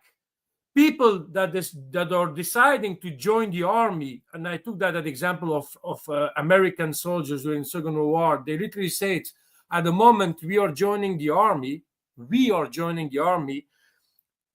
mentally already dead. That's meaning they are prepared to die. So they are actually, I don't know, is that the correct meaning to speak about a soldier that's going to a mission, like doing D-Day? You're actually already mentally prepared to die for your country, to die for the world, to die for the mission you need to work with. You're already dead. That is actually how the mental mindset of a soldier is, if I correct in that. I'm not a soldier, but for what I'm hearing from these people speaking about it is like that. So that guy had been put in a van, left his family behind, his dog, whatever. The guy is never going to be in a positive mindset the day he's going to go on the front lines, like maybe 1 week after. You're going to have maybe 1 week or two training. The guy isn't prepared. So these are the first guys who are going to be killed. So these same people that did everything to not go to the army because they know they don't like it and they don't want to, and then they be forced to, ending up dead on the front line. It's a very difficult one. It's a very hard one. I'm not going to say that's only happening with Ukrainians. Some people saying that happening also for the Russians. I just don't see all these images, but I seeing these fucking images of people taking out in a van. And then you see also these wives, gangs protecting their husbands and hitting and slapping all these Ukrainian police officers and all that shit, and hoping that their husband is going to run away. But it's disgusting. Okay, you need boys on the front, but that is not the way to do it. That's my opinion. Mehdi? Well, I just have to wonder, these TCC guys, I wonder what their motivations are. Can you imagine what they're probably being told? You either make your quota or you are going to the front. Wouldn't that motivate you a little bit to try some tactics that maybe a little bit underhanded? We can only imagine what these people are being told, but I can't see doing that to another human being. No, you know who these guys I just can't are? unless I was threatened. You know who these guys are? I think, because I don't know these guys, I presume these are veterans that already did a service, maybe ended up wounded, not physical enough to go to the front line again, and they just been asked to stay and help to recruit. These are maybe Azov people, I don't know. And also maybe like threatened by, if you don't do your job, you're going to be hardly punished. Like your family also going to be punished. Remember Second World War, the Russians, Lenin. They all had a one-way ticket. You go to the front, and if you dare to come back, otherwise, once we're going to shoot you or arrest you. And if you arrest you, your family is also in danger. That is the reality of Second World War. That is the reality how they managed to keep all these Russians pushing and pushing and pushing on the front lines. But Mr. Lambo, is reality. And I think it's also a bit the same for the Ukrainians. Mr. Lambo, I don't have any pity for these guys. They knowingly take people from the streets, beat the shit out of them, throw them inside the van, and drive them to the front line. For me, these guys, they're the biggest cowards because they don't want to go to the front line. That's why they punch this guy in the face to put him inside the van. Oh yeah. I completely agree. Of course, because of fear. But for me, I know if you do like this, like Mehdi said, right, you're not human anymore because you're so scared to go to the front line because you know how it is. You take any guy who is in the streets who don't know how to shoot. At least you know how to shoot, right? Maybe they're veterans, like you said. At least you have basic skills. But these people, he can be driving, like Von said, right, driving Uber Eats. And just the next day, he needs to hold a rifle and be in a trench and fight off Russians, And at the same moment, all these guys, these rich people driving around in Belgium and their Porsches at Ukraine number plates. Exactly. They also maybe get some money. You don't know, man, Maybe they get some money, Maybe it's not just because you're going to die because of quota. It caused corruption. That was the same thing that we said about these dead bodies that they don't want to take back. The name MIA, Missing in Action, is the most corrupt and disgusting thing in the Ukrainian army at this moment. I'm not going to say Russians are also doing that. I think so also. 100% sure some do that. But the thing is that in the Ukrainian army, you have your commanders that getting all the money for their troops, and they need to divide all the money every month to their troops. So if somebody is dead, and they didn't recover the body, and there's no proof he's dead, but you see it, you know it, because they just bombed the apartment building where he was sniping in it. Take example, it was a sniper. So the commander is going to put that guy like, we needed to retreat. We have 10 people left on the front line. We don't know if they were taken prisoners or dead. So they're missing in action. But that same commander is going to get every fucking month 10 paychecks from these guys. And the worst, you know what is the worst? All these families from these 6,000 people. You Not don't take your own soldier back? Your own soldier? You saying you're fighting for your country? Right? Fighting for democracy, all that bullshit what you're saying all the time? And then you don't even take back your own man who died? Yeah. But even the corruption is disgusting. This is more than a disgrace. The corruption in Ukraine is discussing in every possible way. Doesn't matter about corruption. It's your man. It's your man. Come on. They fought for you. They died for you. You need to take them back.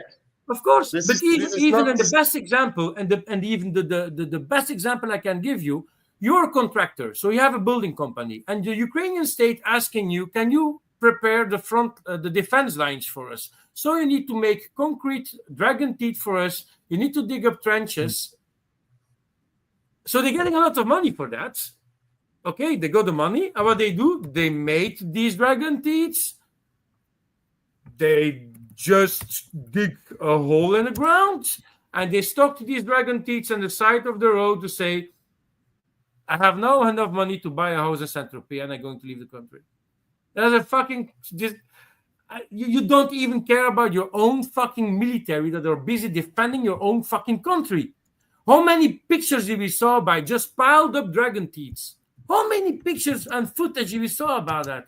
It's fucking disgusting. And then even the biggest propagandist channel saying that. It is so sad and disgusting. They need to fucking kill these contractors that accepted these jobs.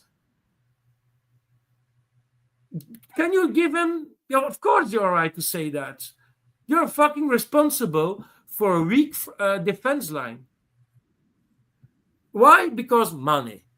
Because you're fucking selfish idiots that don't give a crap about others.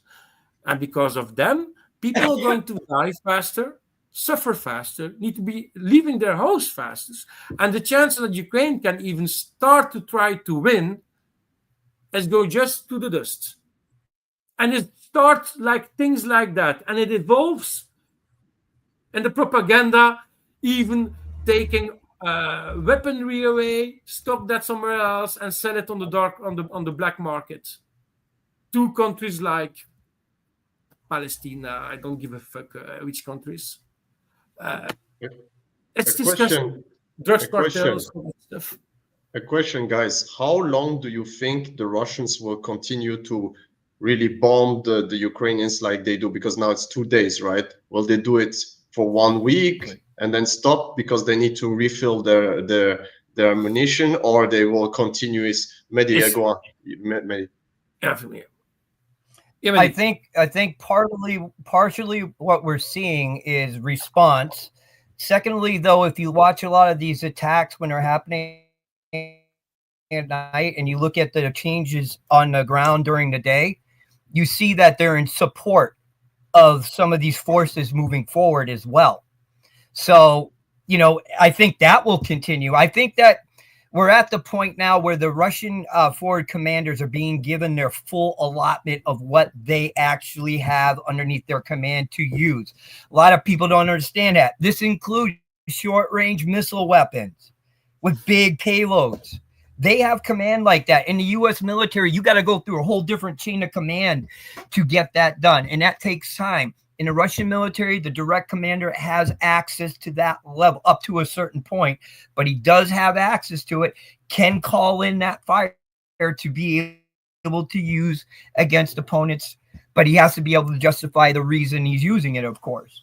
But, they're moving forward, and this is they're not just striking randomly just to blow targets up to get freaking, points. They're using this now to move forward a lot more than they were, I'll say. And we're seeing it on the ground.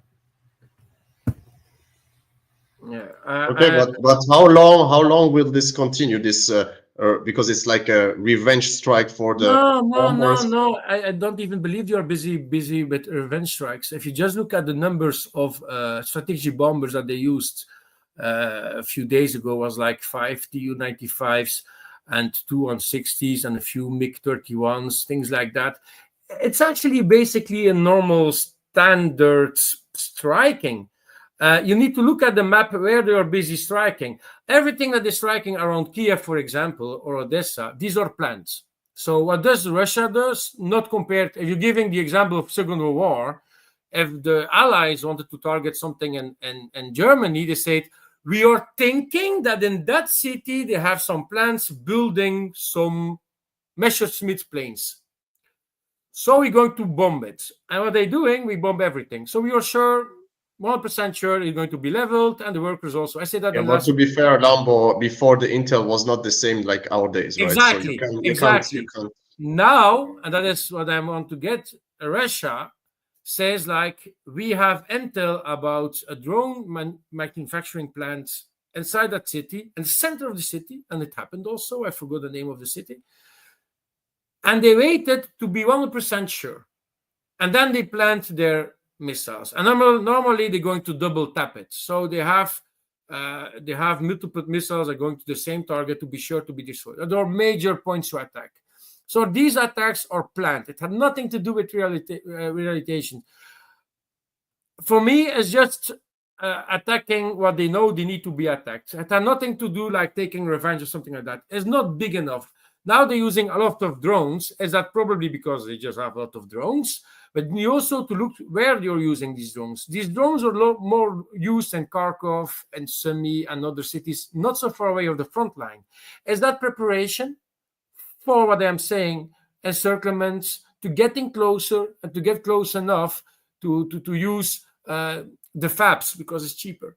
So they're using now these drones and like upgraded ground drones that are like dive bombing Second World style from 5,000 meters in the sky, and they're going to drop very deep on their targets. So you're using already new strategy also.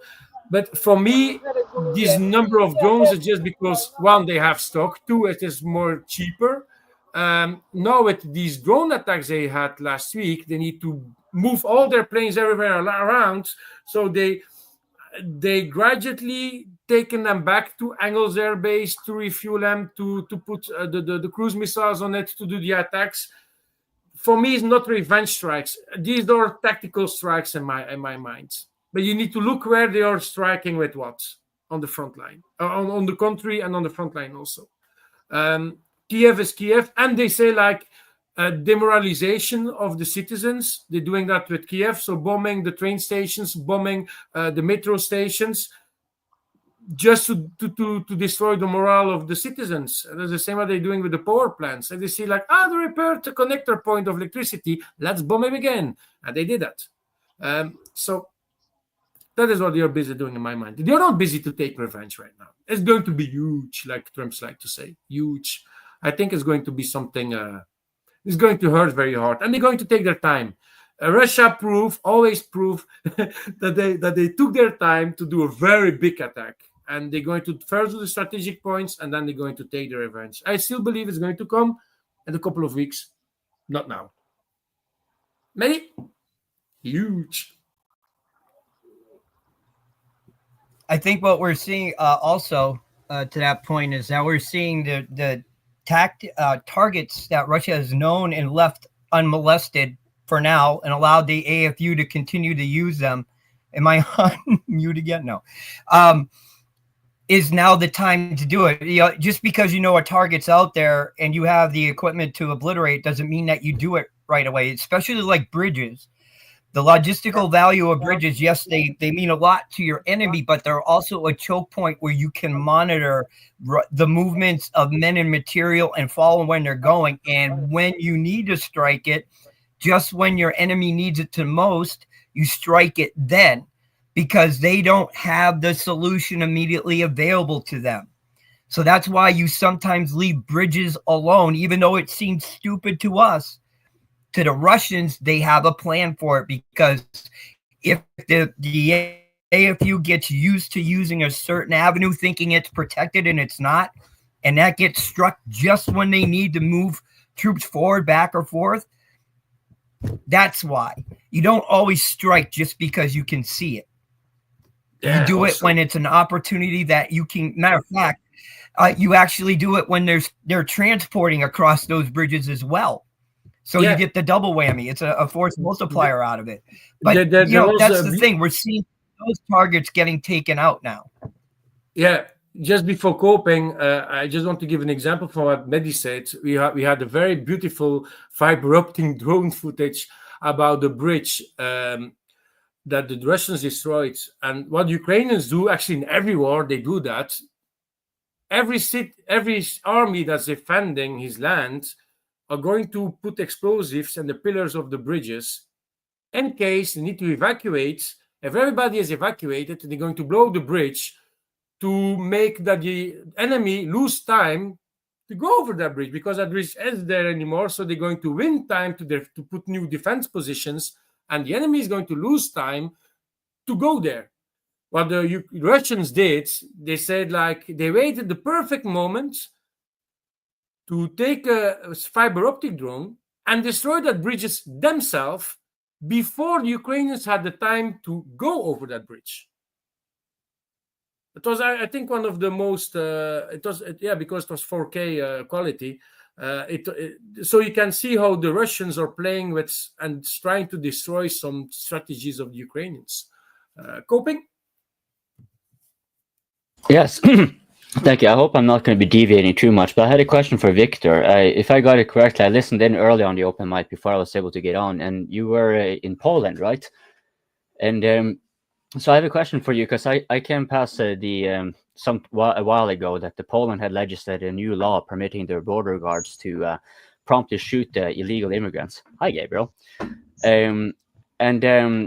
This one was specifically related, of course, to Belarus, because that makes sense, right? Because they're kind of overtly belligerent, so it makes sense in that regard. But a lot of other European nations and entities and so forth, they've been saying, like, hey, this is actually exactly what we should do. We should protect our borders, and if people are coming illegally and trying to cross, they're not immigrants, they're not refugees, they're infiltrators, and so it should be permissible for our border guards to promptly shoot them. Now, how much is that actually in effect in Poland? Like, do you know how if the Polish border guard are actually kind of acting on the law, and is it only at the border between Poland and Belarus, or are there other places where this new legislation is taking effect? So this, based on what you just said, this is new to me. I've not seen that, but if it's, I've not, probably it's just new law, so I don't know anything about that yet. But I'm going to, probably the next open mic, I'm going to check, scan through Polish media to check if something like that is happening. Because if it's something like that, I think it's going to be viral mostly in Poland. But I don't think anything like that is happening to shoot migrants. No, because a lot of NGOs are on the border as well, trying to help. Because it's not like that Polish people are that blessed to shoot Can you guys migrants. mute They are yourself also trying to here? help. Yeah, I think I'm. Bojan, can you mute? Can you hear me now? Can you hear me? Yeah, it was just some echo. Please continue. Okay. I don't think something like that is happening, but I'm going to scan through the media as well. But in terms of, because I see that some of the NGOs here as well are helping as well, because one of the issue about the election that happened is mainly about migrants, because a lot of migrants were coming in, and the society were not happy about migrants a lot in Poland. So this is one of the main reasons why they voted for this the peace guy, that is this new guy that won the election. So because mainly about the migration and also because of the issue of Ukraine. So this is one of the main reasons why a lot of people voted about that, because people were angry that I think this came about around three months ago, and the main argumentation for it had to do with because it made rows, it kind of made a wave, but it was short-lived, and I haven't heard anything from it since. But one of the more prevalent arguments that came in its wake was to kind of justify it was the accusation of Belarus weaponizing migration. And it was most specifically to that border. But you know how laws go. Like if you first permit the border guards to shoot on certain premises that apply to that border, would it apply elsewhere? So that's why and this is something, because a lot of others in Europe, they're kind of like, yeah, that's what we should do. So that's why I was curious to see, like, was it just political theatrics and paperwork, or is there any action behind it? So I think it's political, this is theatric, because I've not heard anything like that they are shooting. It's only once that happened, and it was wild in Poland because people were not happy about that. So so because a lot of Polish people as well are migrants outside as well, so they will not be happy as well that they are shooting, because it's not only, if you remember when South African president came to Poland, that his plane was like stuck, so that's as well was a lot of issues as well in Africa as well. So Poland as well, they don't like themselves being in media, like, because it as well affects their citizens abroad as well. So they are very, very, very very careful in terms of shooting migrants as well. So I don't think they want to do that as well. Any question for me in terms of Poland? Because right now, as I said, it's very calm. I don't think anything like that is happening right now. So is there still a lot of Ukrainian refugees in Poland right now? Yes, a lot. Still. Did I get that right? You're in Poland? Yes. Interesting. He looked like Polish, right? What kind of question is that? He's totally Polish. Yeah, a lot. Where were you from before that? I'm from Nigeria.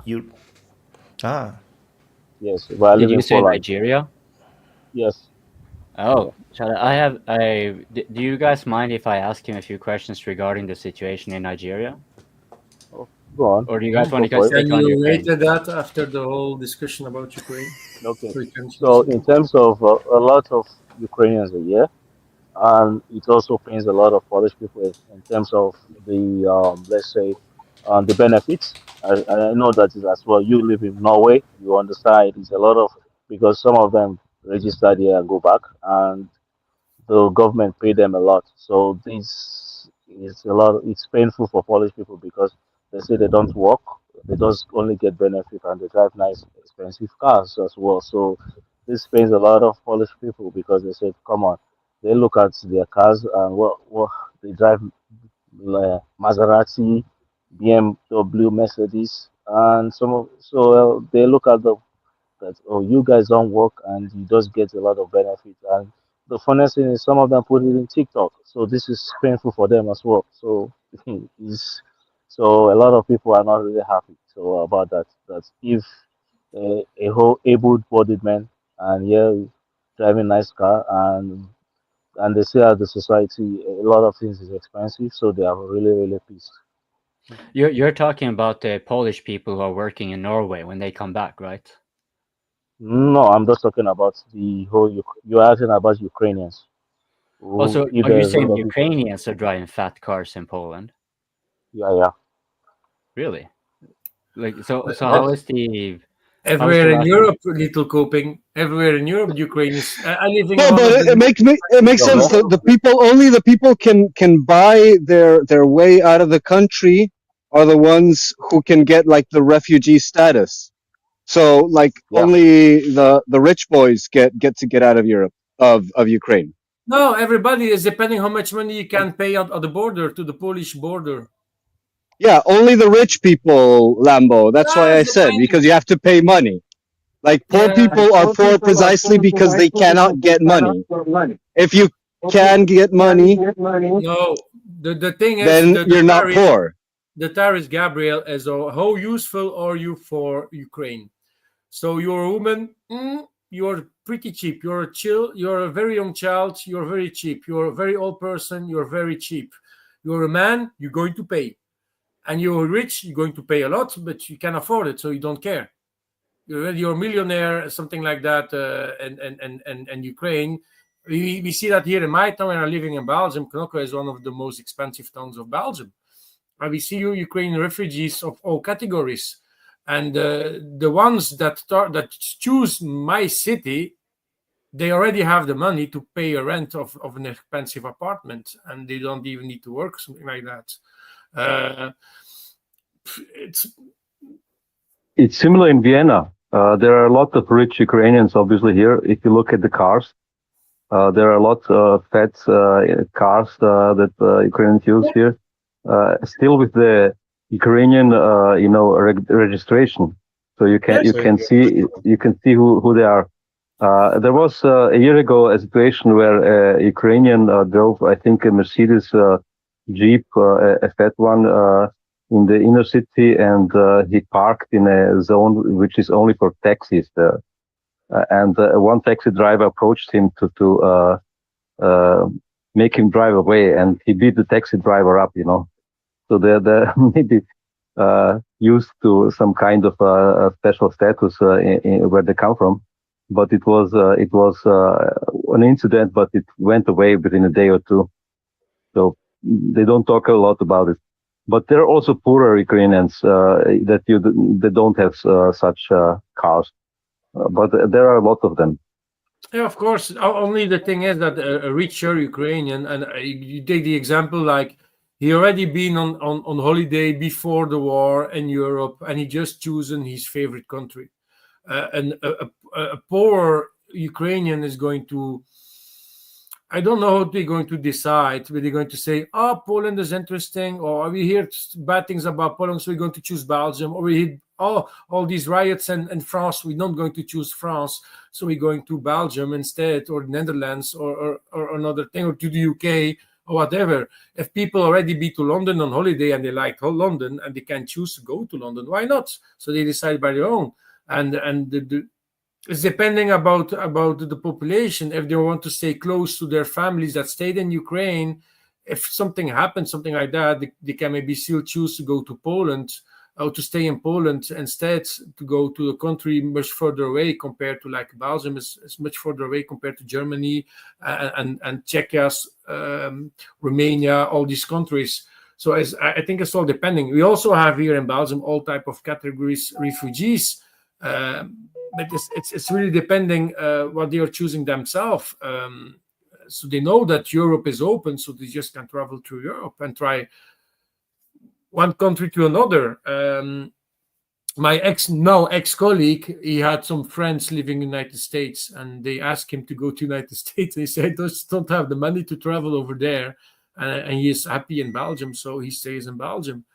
One thing is sure, they're never going to return to Ukraine by themselves. Never.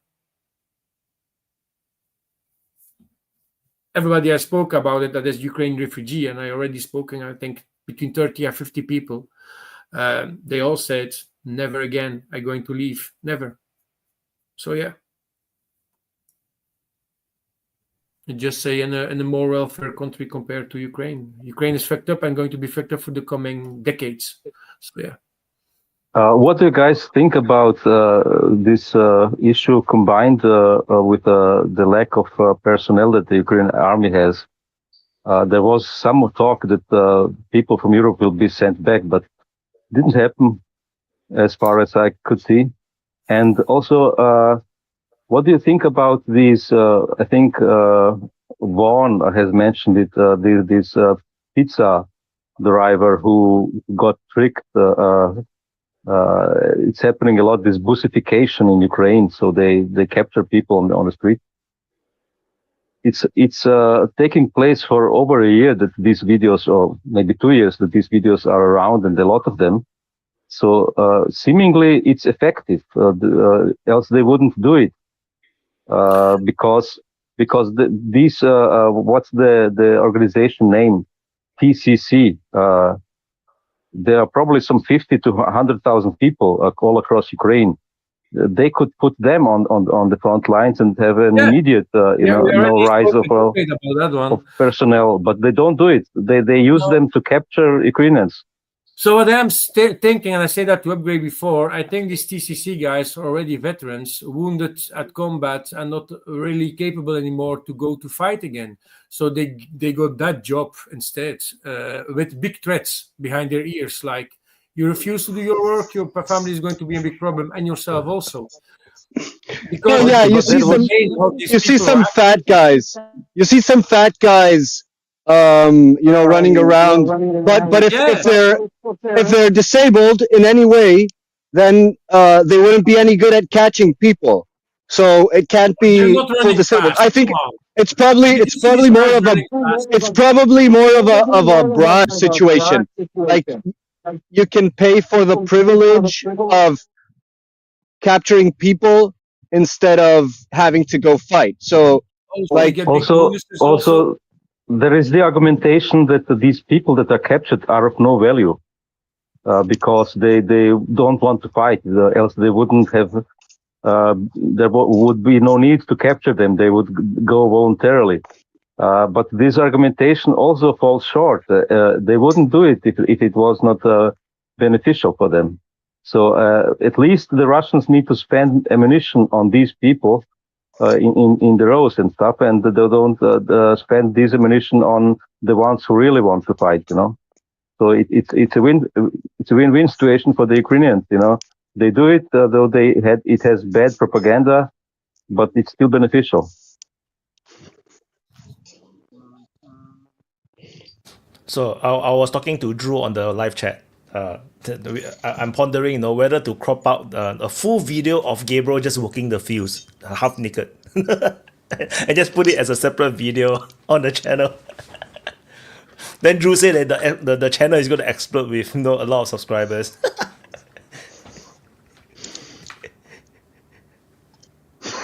What kind of subscribers? Oh no! There goes the video. Lambo, you're muted. Yeah.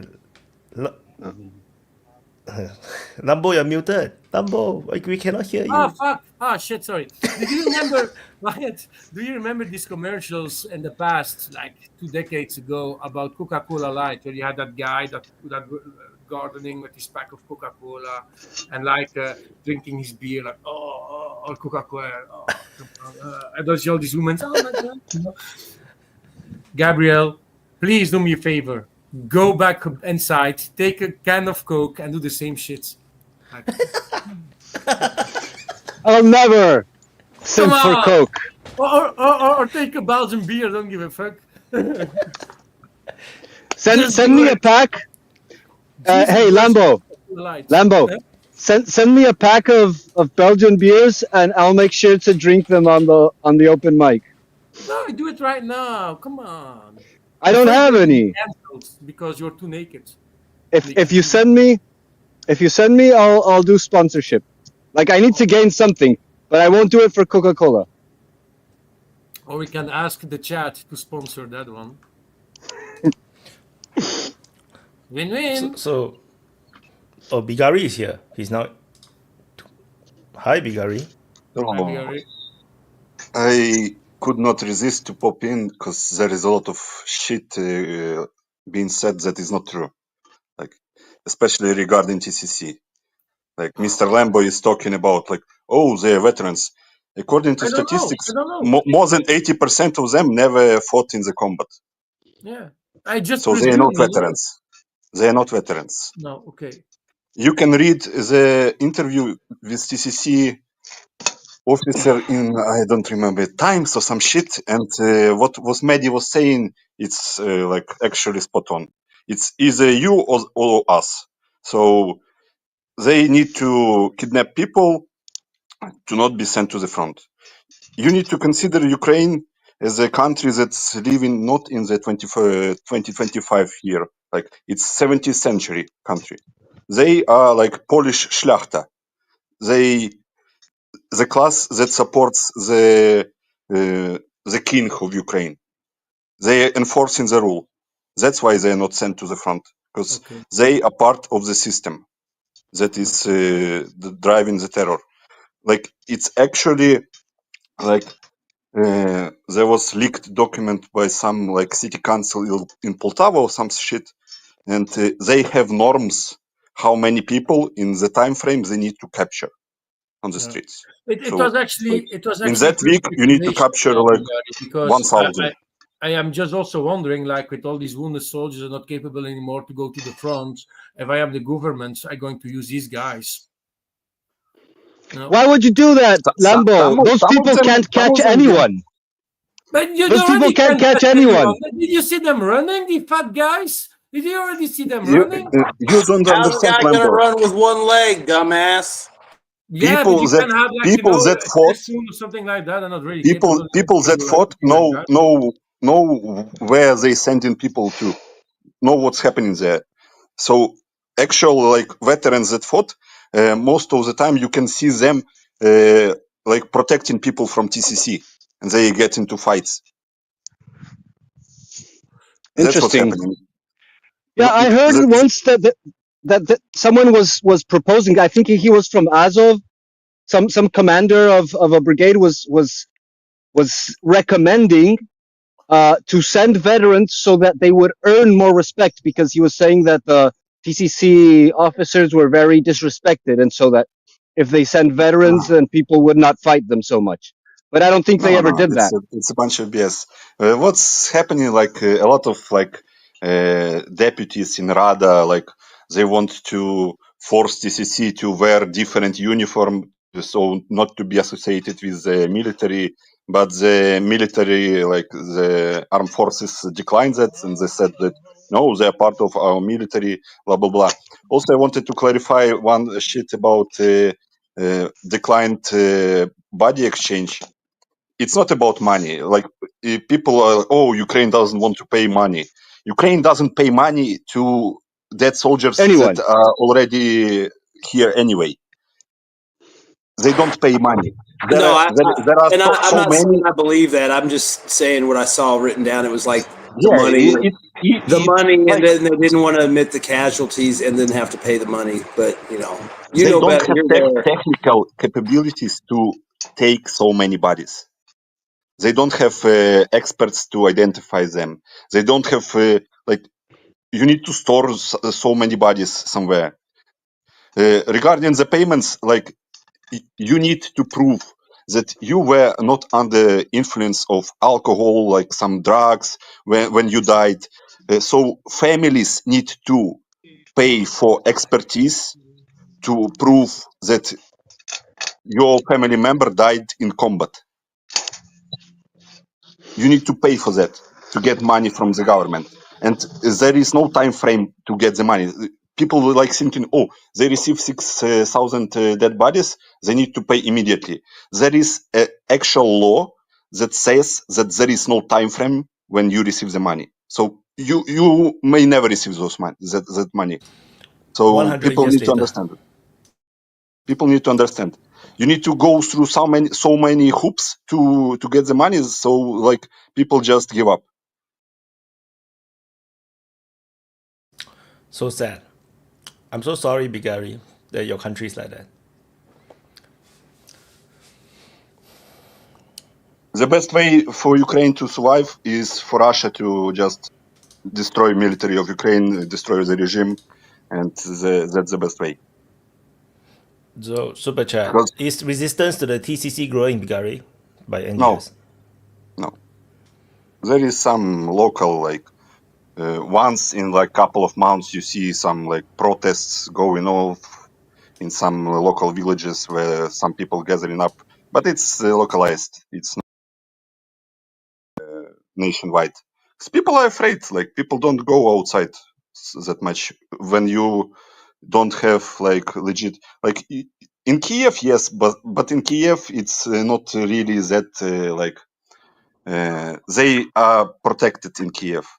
They want to paint the picture that everything is normal. Like my uncle, when he went back from Kiev here, he said, "Oh, people are not getting caught on the streets. What are you talking about? They live in the separate reality." So, like in small villages, there is villages where only women live. Like there is no men left. So scary. Meanwhile, Greta Thunberg is on the boat with fellow activists to go into Gaza. So I find it very hilarious, but yeah. She will be killed by Joe's tomorrow. I rented Joe's. You know the Where's Joe's? Whatever you think about her. Joe's is not vegan, so I don't know if she's going to do it. Well, you know, the thing is, with a situation like that, you know, you could just magically have some sea drone that no one knows who built it because it's from Temu or some bullshit. It's not the first time this like sea trip happening, and every time Israeli like Navy intercepted those ships, so they will do it. It's number 17 or 18 approximately. Yes. I don't remember. So it's like you only hear about it because fucking Greta is on that boat. That's all. No, there is the Turkish one who killed, like they killed, I think, 50 or I don't know the number, but they killed a lot of people inside the boat and preventing them. The Turkish boat. I think it was 10 years ago. Yeah, I mean this current trip that is happening, you only hear about because Greta. No one in the media like. Did you know that it was happened like 17 times they tried to reach Palestine? Probably nobody knows. Me, yes. Nick and you, but average citizen, average like people on the street never knew about it. So. Yeah, I mean, I've only heard of a few times they've tried. I haven't heard about no 70. I made maybe a dozen. 17. Oh well, I mean, I then in that case, probably not even that many. Probably half a dozen. And it's every once in a while, because the only reason you hear about it is because something went wrong or something happened, Or like you said, Bagari. Well, you know what I'm saying. I mean, there's probably times where nothing happens and you don't hear about it, like he said. But the only reason they're giving this one attention is because Greta. If she wasn't on it, you might hear about, they intercepted a ship and there was a tussle and blah, blah, blah. That was it. Of course. Since she's on there, there'll be like 20 camera crews standing there filming as the first Israeli guy ropes down to the deck and shit, and they'll make sure they have close-ups of Greta with her hands getting cuffed and zip-tied or, She's not even the organizer of the thing. She's not even the organizer of the thing because I don't even know who are all the other people, all the other activists. I only know Greta, so I just see Greta. It is actually an initiative that was like going on. The organizer is called 10 or 15 years. It's Hamas. Hamas is the organizer. Tiago Avila. So the organizer is called Tiago Avila. He's a strong supporter of all these Islamist movements, like Hamas, Hezbollah, whatever. So whatever. Anyway, super chat. Johari, wonder why the most Western media is willing to look another way when the TCC guys drag men off the street, even with video evidence. What a biased view. Well, I mean, think about it. Look at all the bullshit that goes on that the West ignores or glosses over all the time. A respected member of society. Can if he finds the answer to the question why Giovanni is a respected member of the society, he will answer the question why Western media is not looking at TCC. So that's your home task. Yeah, I was just going to say, I mean, obviously the media and the Western governments are all on one side, so they're not going to show anything bad. I mean, look how they handled Azov, a lot of other things. They're not going to show that. I mean, every now and then there's some discussions about, the recruitment or something, but they're not going to show because people will see that and be like, what the fuck are we supporting? They don't, it's already growing in the United States to a point, they don't want it to, people to start asking more questions. So they're not going to show any bad shit that the West does. I mean, think about it. They're not going to show us fucking doing evil shit. Do you remember the short time frame period, when Elon Musk went after Zelensky and all that? And even Donald Trump Jr. reposted the video of TCC compilation. It all went away when they got what they wanted from Zelensky. So now he's a cool guy, and they don't go after him. So that's all. When they needed to pressure him, They all his dictator Musk is tweeting about it. Donald Trump Jr. is tweeting about it. Like they got the deal about selling off of Ukraine all fucking resources, and they Yeah. Well, I mean, think about it. If they really gave, well, hold up. If they really gave a shit about it, they'd be posting it every day, all day long, and talking about it. But they don't. Like you said, they got it for a minute. They got what they wanted out of it, probably, and or at least they did at the time. It obviously fell apart, but still, it's like that. We see that shit all the time. I mean, think about that. Remember that Down syndrome kid? I mean, people would be losing their shit if they saw that stuff all the time, and you know what's going on because they talk about it. But it's convenient. Van. Hey, you're not going to believe me. Belgian press showed on the news, VTM, Belgium news, or Belgium reporter correspondent went to Ukraine and he went on the streets with TCC guys. Of course, it's just going to show the beautiful kidnapping. Like, you come gently with me. We go to your house to think. I'm not going to look after it, but they show that here on the Belgian television, how they're going to search after the people that refusing recruitment. And they show that in the most beautiful way, of course. They're not going, it's propaganda. So you're not going to show. Well, yeah, because we're the good guys, so they're not going to show the good guys doing any evil shit. I mean, it's as simple as that. I mean, that's why. If we were on Ukraine, if we were on Russia's side, we'd be talking about how great Russia is and showing how bad Ukraine is, and talk about, oh, look at all these Nazis and blah blah blah. But we don't. You know, it's hypocritical. You can find any place in the world where we do it: Middle East, Europe, Ukraine. I mean, Asia. I mean, there's probably every fucking where. Yeah. So it says that how sick the Western media is, and the Western corruption and the Western propaganda and all that bullshit is so how sick they are. They don't have. There are two issues. But they show it differently. There are two issues with this Bussification stuff. You know, obviously it's perfectly legal for a state at war to force their citizens to go to war. So this is not maybe the issue. It's perfectly legal in every state. But the other side is it's showing that the people are either unwilling to support this government or to die for the cause of this government. This is the bigger problem, you know. It shows that the people don't want it, you know. Voyin, you know that the court in Chernihiv ruled on one case when like guy was kidnapped by TCC. In the court ruling, there is a phrase: he was kept as an factual slave.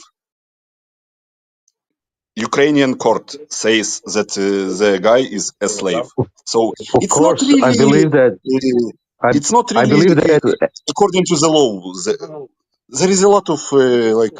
I believe there'll be a lot of misuse with that. Obviously, like this guy with Down syndrome who was sent there, and maybe that they capture mostly people who are pro-Russians or who don't support Ukraine as much because they want them to fight and not to spend their own people who are the true Ukrainians, you know, whatever. There might be misuse, but still it's perfectly legal in every state that you can be called up by a country and forced into war, you know.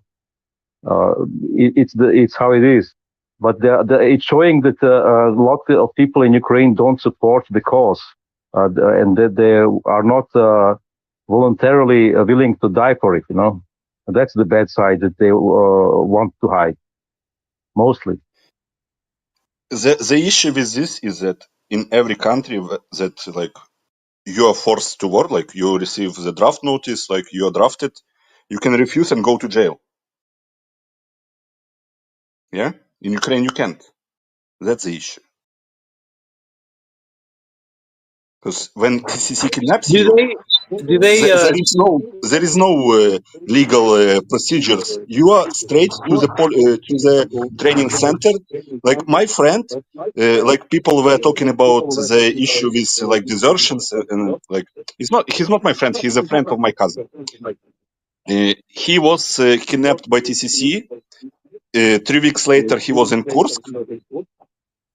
And he deserted from Kursk Oblast and went back home, and he's driving the taxi. So people need to understand, like, so like desertion is happening mostly by like those people that are forcibly mobilized. After you get the document that you are already serving in the army, so like you deserted, you are supposed to be dealt with like military police, but military police basically doesn't exist in Ukraine, so you can freely walk on the streets after you deserted, and TCC cannot do shit about it. That's the biggest like life hack of how to dodge the war is to get to the front line, then desert, and then you are free most of the time. Hey, Bagari, do they? I mean, I know they had volunteers from like the prisons who joined the army.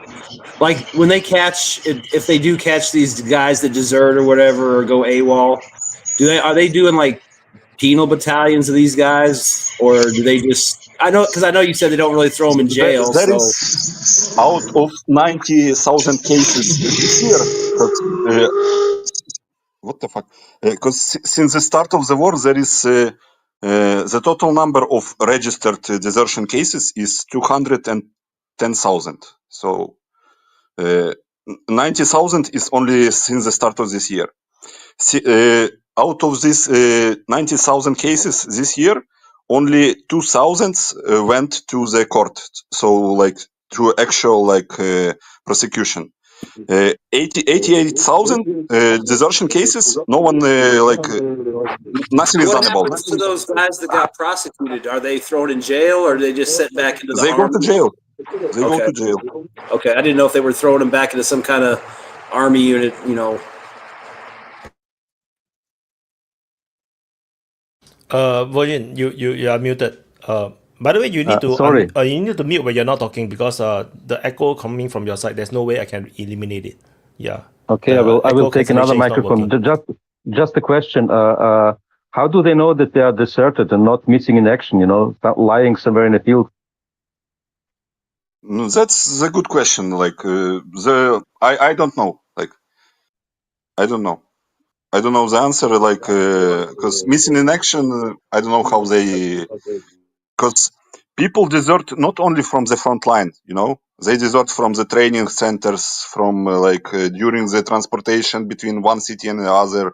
Like for example, there is like a training polygon here, close by in Rovne. So, and then you're training there for a couple of weeks, then you're being transferred to like something like Poltava or something. During the transportation, people just fucking bus is stopped, people just I'm out. So most of the cases happening is like that, not on the front line. Like on the front line, desertion is like really hard. Like most of the time, people desert during the training.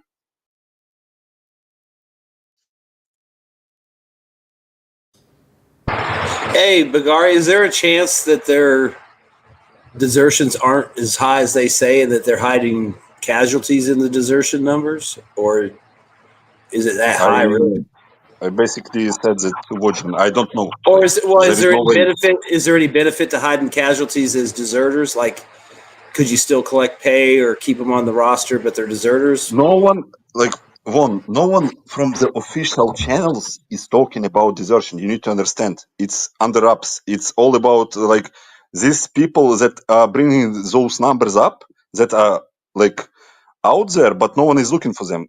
People that bring those numbers up in the like conversation post on social media, they are not the fans of the fucking Zelensky regime. If you look at the like pro Zelensky channels, no one is talking about this. Like, so they don't have the incentive to mask people deserting as MIA or KIA. So there's no benefit to it, so they wouldn't do it. Yeah, like okay. I was just curious if there was any benefit to them doing it that way. But if you say there's not, then I guess not.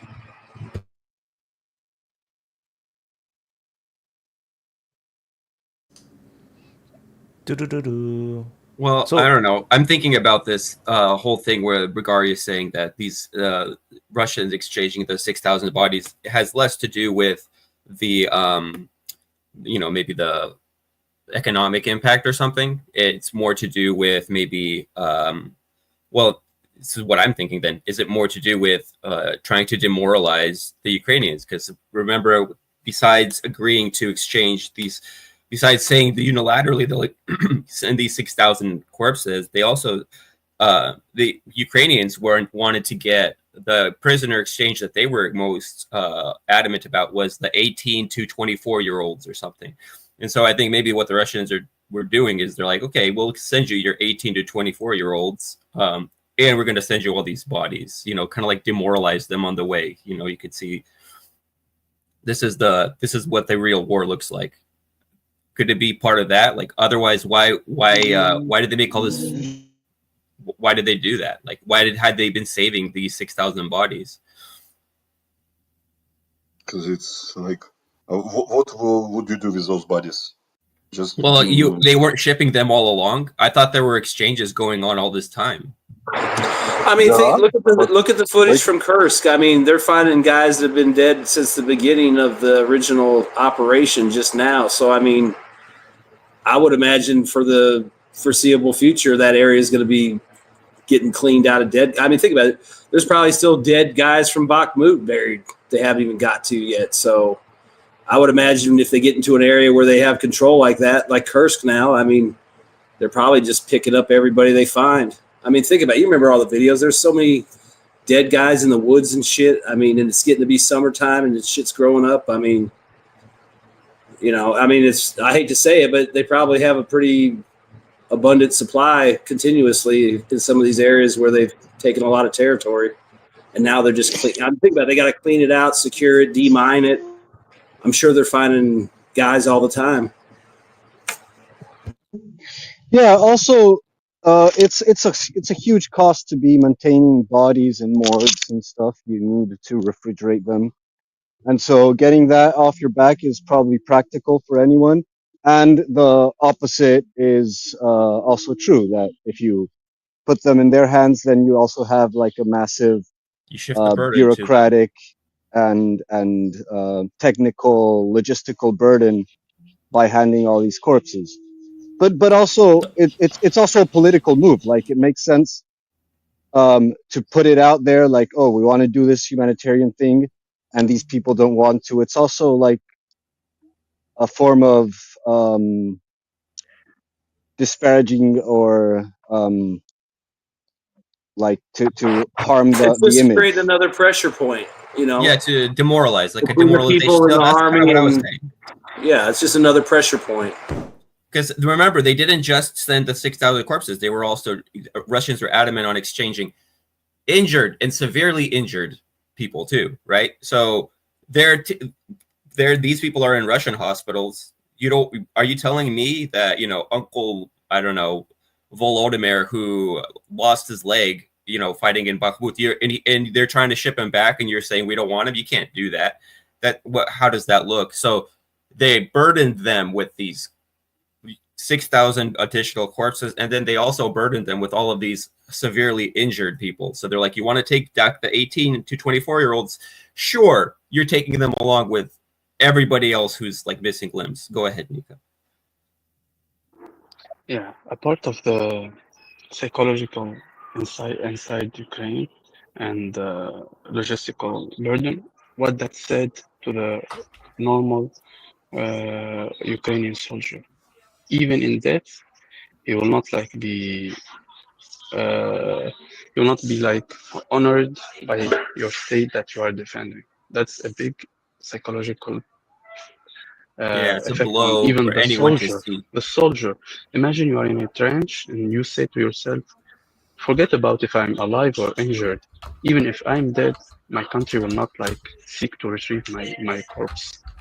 I think it's a big psychological blow, and mentally it will break down some people who are already on the brink of breaking. Yeah, and especially on the like this whole thing of recruiting the younger group of society. That's going to be really hard on like families that are going to have to like approve or send their kids to war, knowing that they won't be coming back. Not even for rest. it's pretty harsh. And that's something that I can't remember if it was Upgrade who was talking about that, about how like it's universally a responsibility of the citizen to fight for their country when at war. And you know that might be true as in a legal sense, but in a moral sense, the fact is that you have to respect your country. You have to feel the generosity of your country, and thus the impulse to reciprocate. And if there's no respect from your country, if your country is doing nothing for you, then you have no incentive to do anything for your country. So like, how can you force people to fight for their country when their country just wants to screw you and sell you? And so like the most corrupt country in Europe before, what kind of loyalty do you have? Yeah, that's when you're no longer a citizen that is fighting for his country. You're just a meat slave. Fighting for oligarchs. I guess Nika was trying to speak, and then Wayne after Nika. It's okay. Wayne can go. It's okay. Right, it's not in a hurry. Okay, yeah, I do have to make it quick because the dog wants out as usual. I heard you talking about the bodies being returned. This is nothing unusual. I know of one case where the unknown soldier from the First World War wasn't returned until 2024.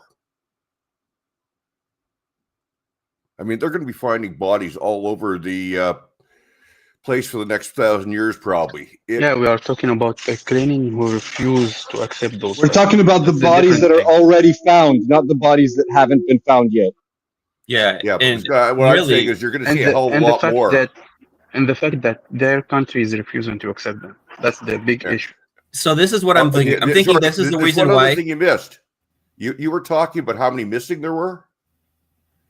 You know, a lot of the missing. I mean, this guy who was returned in 2024 was regarded as missing. Well, he still is because technically we don't know who he is. We know he was Newfoundlander. And sorry, if that doesn't make sense, Newfoundland was an independent country in 1914. They didn't join Canada until 1956. So Canada has 2 unknown soldiers. We're weird. What can I say? Yeah, so I don't know. If you're, because the Russians had been exchanging these corpses before. This corpse exchanges had been going on. This is why I think the Ukrainians really didn't like Medinsky, and why the Americans were adamant on getting the Russian peace memorandum printout before the meeting, I think. So here Medinsky played a master stroke. He's like, okay, we can discuss us returning to you the 18 to 24-year-olds. Ooh, Azov, it's a little bit more complicated, but wouldn't you like those 18 to 24-year-olds? We're ready to ship them off to you. The only thing is they're third in line. First in line is going to be all these injured people. Second in line, we're going to exchange corpses. You guys might not even have 6,000 corpses. You know what? We'll just do you a solid. We'll send them to you. So here these 18 to 24-year-olds are being shipped back to Ukraine along with 6,000 bodies of their fallen comrades and a bunch of these injured people that are missing limbs, that are probably never going to fight again, people that are blind. So I think that this was a diplomatic kind of like dig. Like they really poked into the Ukrainians using this diplomacy thing because yeah, the Ukrainians did get something that they wanted, but at what cost? The cost is that they're being weighed down with a bunch of these really severely injured Ukrainians. The system now has to deal with that. The hospitals now have to deal with that. The society now has to deal with that. And you have to see these people too.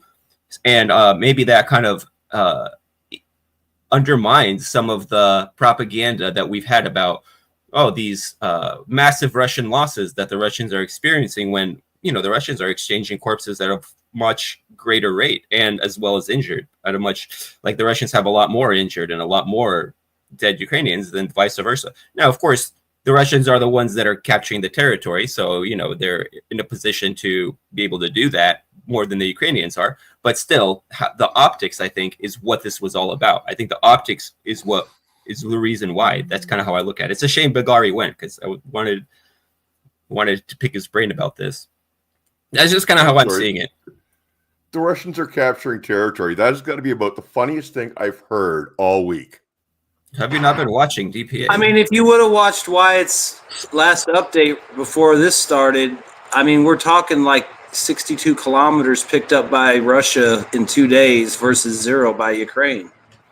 Yeah, 62 kilometers is fuck all. Look, Ukraine is a small place, but it's still fucking big. But depending on where these positions are and stuff, it's actually can be quite effective. Especially when they're using these 62 kilometers that breaks down into small pinchers and boxes and cauldrons.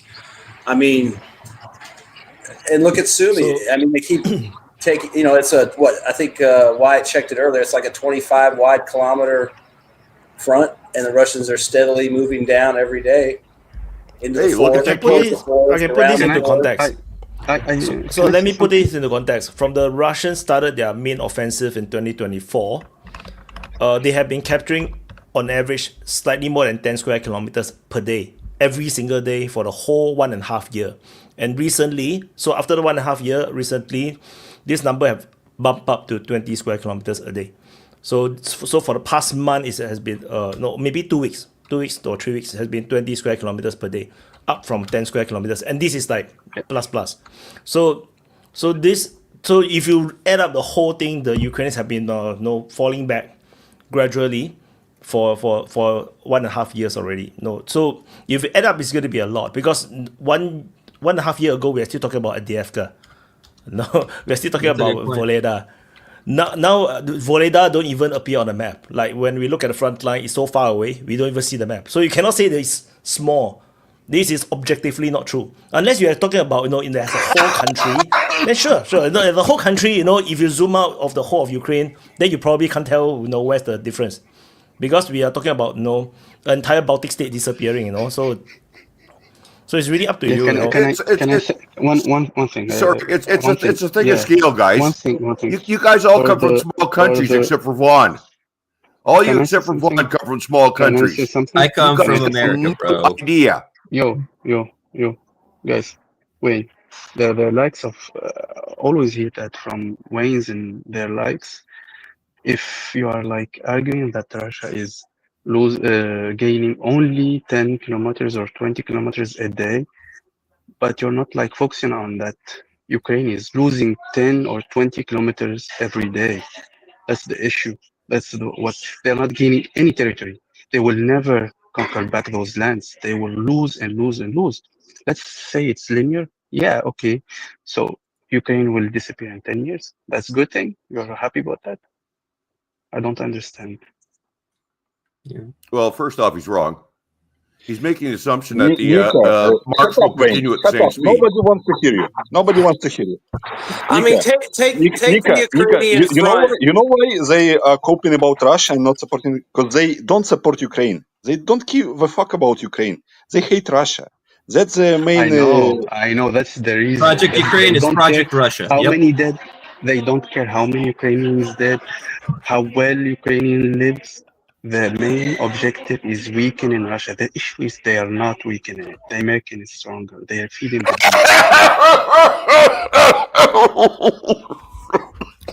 I really just love it when Wayne's on. Don't choke on us. Guys, look at the losses. Look at the losses. And when I say losses, I'm specifically losses that you're reading for the Ukrainian sides, or do you mean the real losses that is actually more and it is the event? Bagari went. No, come back. Bagari, come back. Come on. Or ARCS is the best solution I've got for losses. Right now, looking at pictures of destroyed and captured Russian equipment, they have lost some stuff that is truly significant. And I mean, it's not a case of you can lose a single piece, right? Yeah, that's not the issue.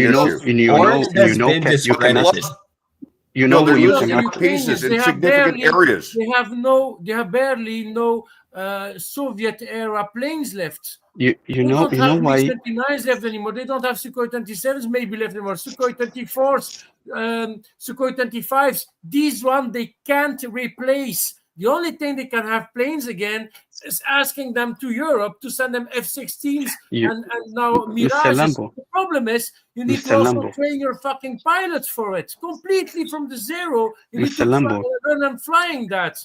Wayne Russia, forgetting something. they just lost today. Wait, let me speak, please.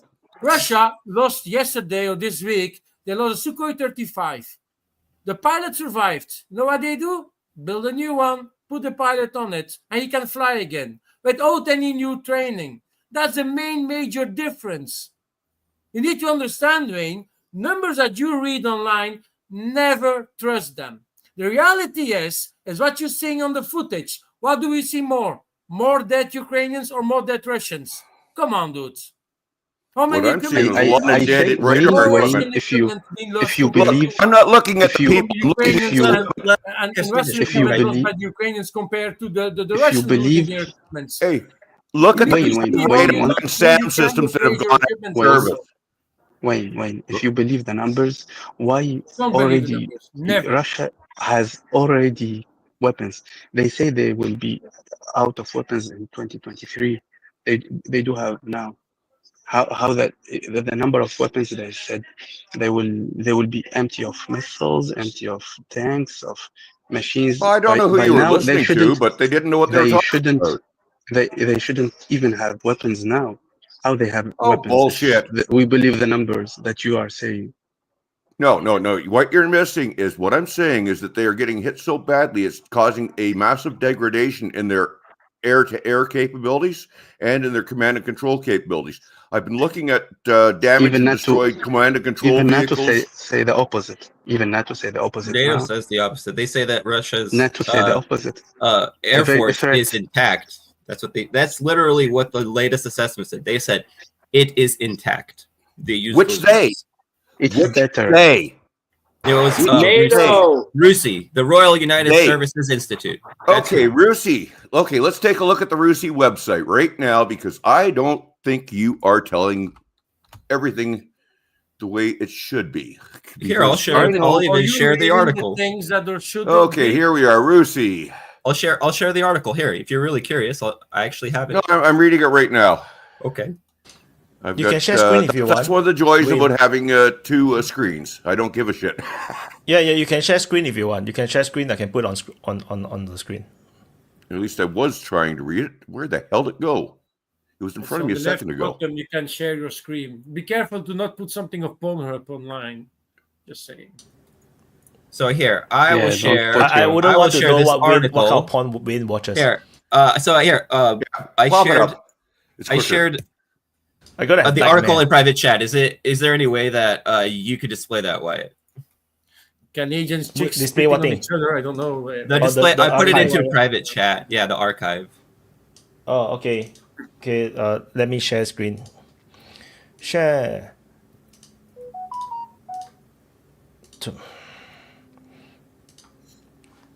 So let me put this over. That's not RUSI. That's Bloomberg, for fuck's sake. Hey, Bloomberg read the freaking article, dumbass. Read the article. It's from.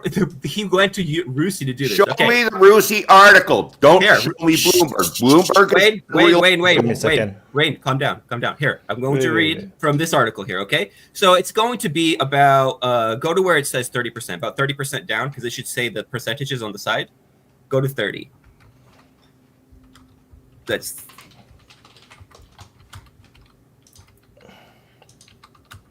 The combat 30%. Force Putin has in the field by now is twice as large as when he ordered the invasion in 2022. He continues to recruit. Production of arms and munitions has soared. Exposure to advanced Western weaponry, think HIMARS, has allowed the Russians time to figure out how to neutralize them. Absolute advantage Ukraine once held in battlefield innovation has been evaporated. The Russian Air Force, built to fight NATO, is modern and has been preserved intact. This is what this Mark Champion is getting from RUSI, directly from RUSI. So read the article. I shared it. Show me the article on the RUSI website. I shared it. It's right here. No, that is not the RUSI website. Show me the RUSI website. Read the article, and then you will see it's Bloomberg. Bloomberg is a bunch of fucking morons. He got it from RUSI. One after another speaker at RUSI conference spoke of the need to shift. This is the article. So listen, what you're doing right now is you're burying your head in the sand and you're saying la la la la la la la. That's fine. No, you what can I'm do saying that. is I want to see RUSI saying it, not Bloomberg. They're a bunch of fucking morons, just like you. You should agree with them. And they're the same club as RUSI. It's like They're the same people, I shared dude. it. It's exactly the same organizations. They all agree. They're 100% anti-Russia, and they're having to make a sobering assessment due to the undeniable realities on the ground. And what does Rusi say? Rusi says that Russia's Air Force is preserved, intact. No, according Bloomberg. to Rusi. Bloomberg. Read the article. Bloomberg. Well, don't make more of a fool of yourself. Just read the article. You will see. Guys, I want to see it on Rusi's website. You show me I showed on you the Rusi's article, website. It's reliable. You Wait, show it this to is what me you're on doing. a You news go, website. la, la, la, I don't la, know la, that they la. got the quotes right. They get them wrong all the time. Read the the newspapers are unfucking reliable. You can't trust them. Read. Oh, maybe you can trust them to report on which celebrity's dating which celebrity, or who's fucking which Kardashian. But that's about it. Once you're done, whenever you're done coping, read the article. Read them and weep. Yeah, and I'm reading this right here on the Rusi website. Sorry, just a second. It's on the other screen. Where is the one that I'm looking for? Here it is. This is a stunning success for Ukraine Special Services. Even just from the immediately visually confirmed destruction around 8 Tu-95s, a Tu-22M3, and so on. In just a second, I will drop it in. Well, at least I will as soon as I find the right screen. There, it's in chat. I'm not now. seeing. Here it is. Justin Bronk. Okay, right away. It's Justin Bronk, of course. Hey, you said you're relying on Rusi. Justin Bronk is a Rusi analyst. Yeah. Well, hey, you have to understand that the information is going to be biased. But yes, I do like Justin Bronk. Of the guys in Rusi, he's one of the more level-headed. But wait, what are we arguing about now? If you're talking about the... Wayne is trying to show that according to Rusi, there has been damage on the Russian Air Force. But is there significant damage of the Russian Air Force? I don't think so. Because so far, according to Rusi, a lot of people counted around 12. I counted maybe 14 based on the video footage that was shown. And a lot of these planes that was hit... about that one, Wyatt. A lot of the planes that was hit was is those that are mothball. Like they put those that have the tires on top. Those are actually non-active aircraft because actually from no, my those are active understanding, aircraft. No, they're not. No. If they got tires and cages on the side, they're not active aircraft. They're not fucking active. There's other aircraft that didn't have them on that were probably active. Example. So my understanding is that there is the agreement with United States regarding strategic bombers. So they need to show they cannot put everything in the bunker anymore. Everything must be open, can be observed through a satellite. So I believe those that have the tires are those decommissioned planes. And so the commissioned planes will not have the tires on top because they cannot have tires on top because they need to be deployed at the moment's notice in terms of a nuclear problem. You have a decommissioned plane rocking a KH-101 cruise missile. Yeah, that's really likely. It was not the caged one. It was not the one with the tires. Exactly, they hit one with cruise missiles on it. 100%. Look at the footage of the A-50s. They tried to destroy it. To destroy the two engine, A-50 right? No tires. that were parked next to each other. Yeah, I think we can probably remove this article from the screen. I think we've seen Wayne's point. I want to. This is actually the article I think you guys just now was trying to find. So about Russian capabilities. Gabriel. What's the sound? Whose sound is that? Oh, I think Gabriel is drilling something. Come on. Yeah. So this is, I think this is the one that Bradley was trying to point out. That is talking about the Russian. This is a very long article. Talking about Russians, growing military strength. They have 470,000 troops, up from 360. I can actually zoom in a bit more. And furthermore, they talk about Russian reforms. And then, then they talk about the combat equipments. Still looks like a huge number. They say increasing industrial capacity. So increased production, delivering 1,500 per year, along with 3,000 armored vehicles. Then in the production was in 2023 was 6 Iskandars, and then so now there's much more. I think they even increased the stockpile. So Yeah, I'll drop the link. You guys can read if you want. This is the 2024 article by Rusi. Another thing too is Wagner's going back to Ukraine. They've opened recruiting for Wagner. They're going back into Ukraine. So I mean, obviously, again, there's another anecdotal evidence that they have no manpower problem if they got enough to take in the regular guys on the contract and then volunteers, and now they get Wagner back up and running. So I mean, I don't know where you're getting all this information, Wayne. I mean, they don't. Sorry, Bagari, what was Bagari going to say? He's finally back. Yeah, there was incorrect information about planes need to be stored in the open. It's actually false. Hey, there's a nuance there. Technically, the Russians aren't sort of pulled out of the treaty. No. But they actually are following some of the provisions. It's not about Russians pulled out of the treaty or not. In the actual treaty, there is a provision that hangars can be built on bases. Planes should be in the open only on test grounds. You can go to Fighter Bomber's channel, and he posted the expert from the treaty. So it's a fucking cope that is designed to protect the fucking complete incompetence of Russian command, because they didn't give a fuck to build the hangars for planes.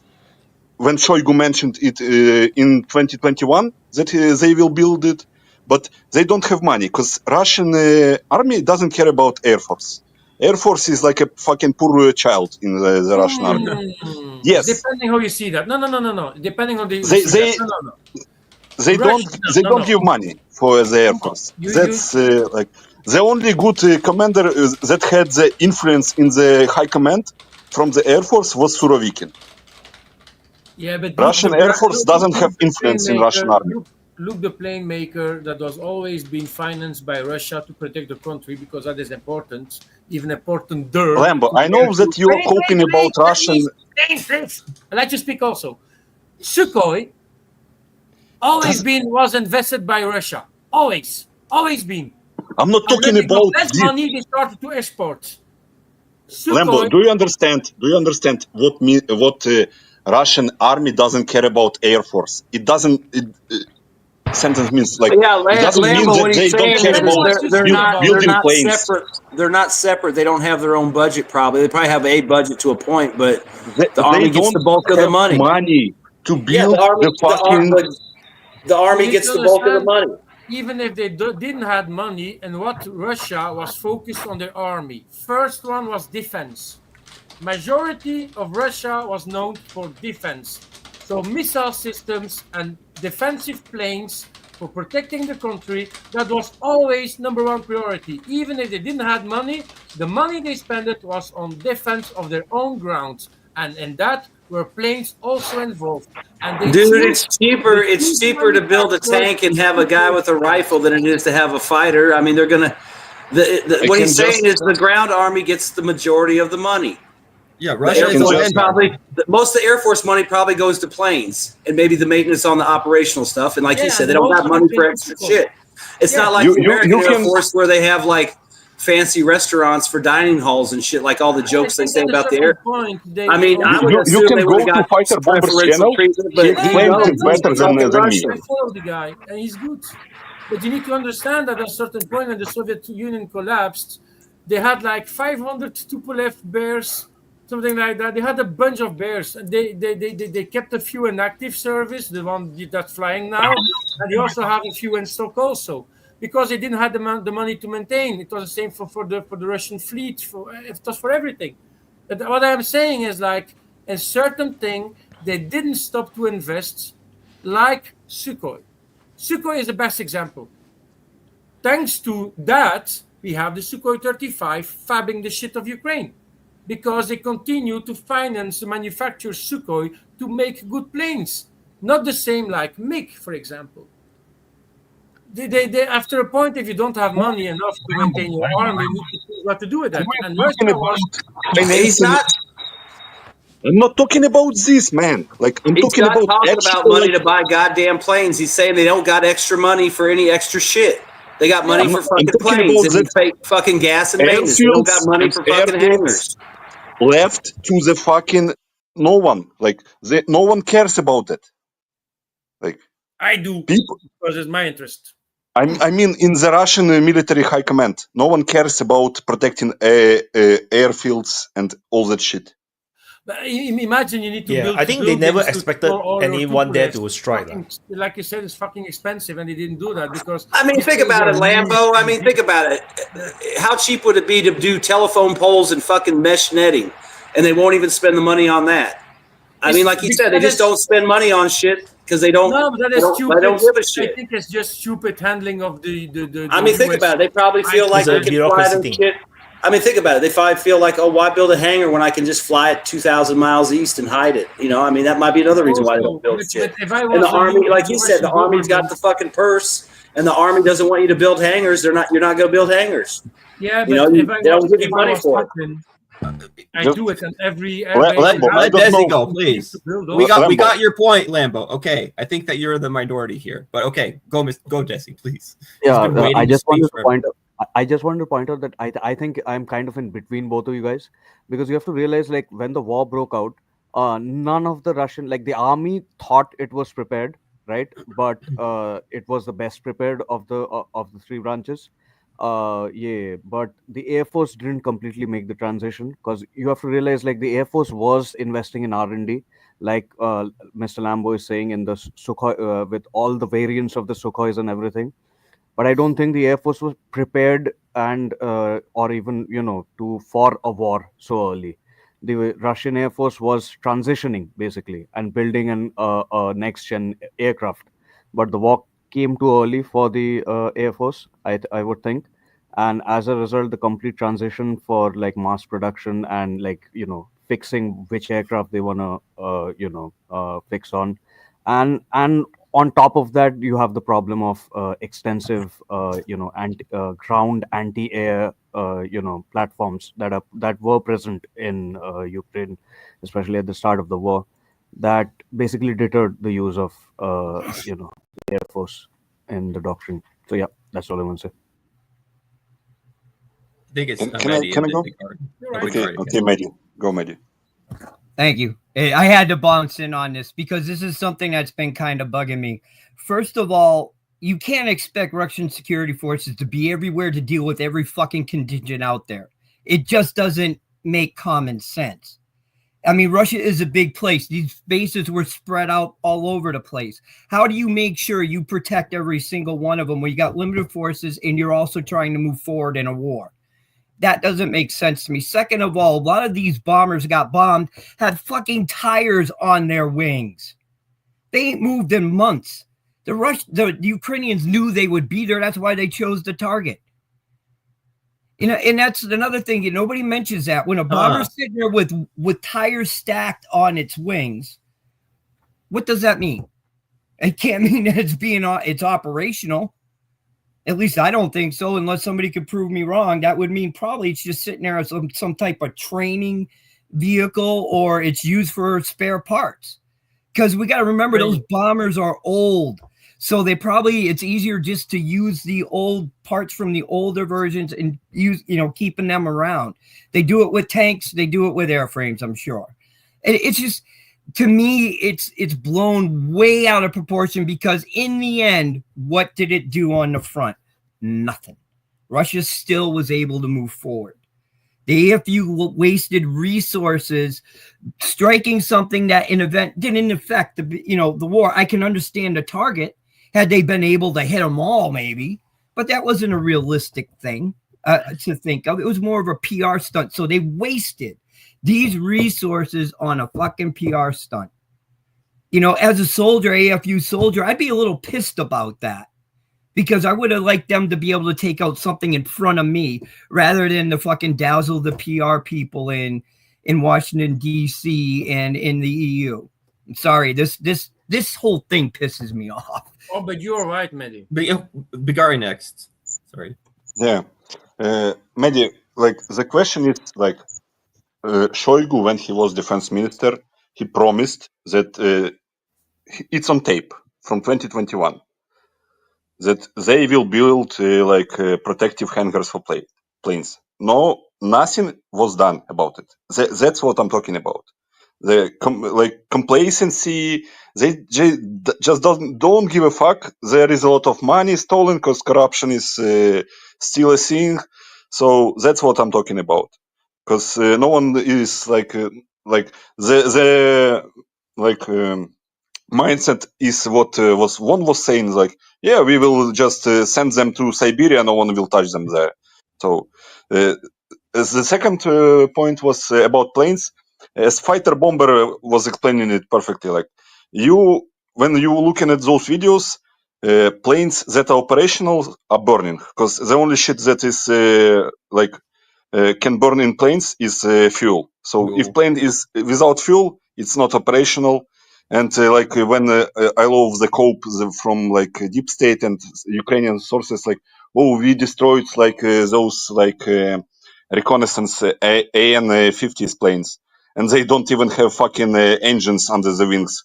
Like, okay, boss, very operational planes you destroyed anyway. But I wanted to touch the point what Desi made. Like, you need to completely actually rethink the whole concept of the air domination. In modern war, I don't think you can achieve it. Like, when you are fighting comparatively close technologically foe. Like, just look at the fucking what United States failed in Yemen. They failed to achieve air superiority over Yemen. United States failed to achieve air superiority over Yemen. Like, think about it. Like, and then people are coping that Russia is struggling against Ukraine with its fighter jets and bombers, when Ukraine has fucking Patriot all systems. Patriots, IRIS-T, everything except of THAAD. Ukraine has everything except of THAAD. Like, Yemen with the fucking Iranian Iranian air defense has fucking scared away F-35s could not fight over Yemen. They were scared of fighting over Yemen. Think about it. Yeah, that's what I think Bigari said it. I was gonna say the same thing. I think that the thing that happened in Yemen can demonstrate the reality, because we were me out of everyone else. Also, I was bashing the Russian aviation and how they didn't perform very well. But what I saw in Yemen and the debacle that happened, I think they downed 20 drone, very sophisticated drone or 27 something like this. MQ Reapers. 27 MQ Reapers. Man, 27. They That's cost crazy. more than Su-35. They cost more than Su-35. Yeah, it's not like a cheap drone that they downed, and it's Yemen, not Ukraine. Don't forget the terrain in Ukraine is very large. There is a lot of air defense systems, Westerner and Russians and everything, and they have all the intelligence of the Western. So I think they in contrary, I think they did well with the conditions. Yes, there is corruption, there is lacking, as Bigari said, the hangars. You don't have any excuse to don't have. At least have the hangars.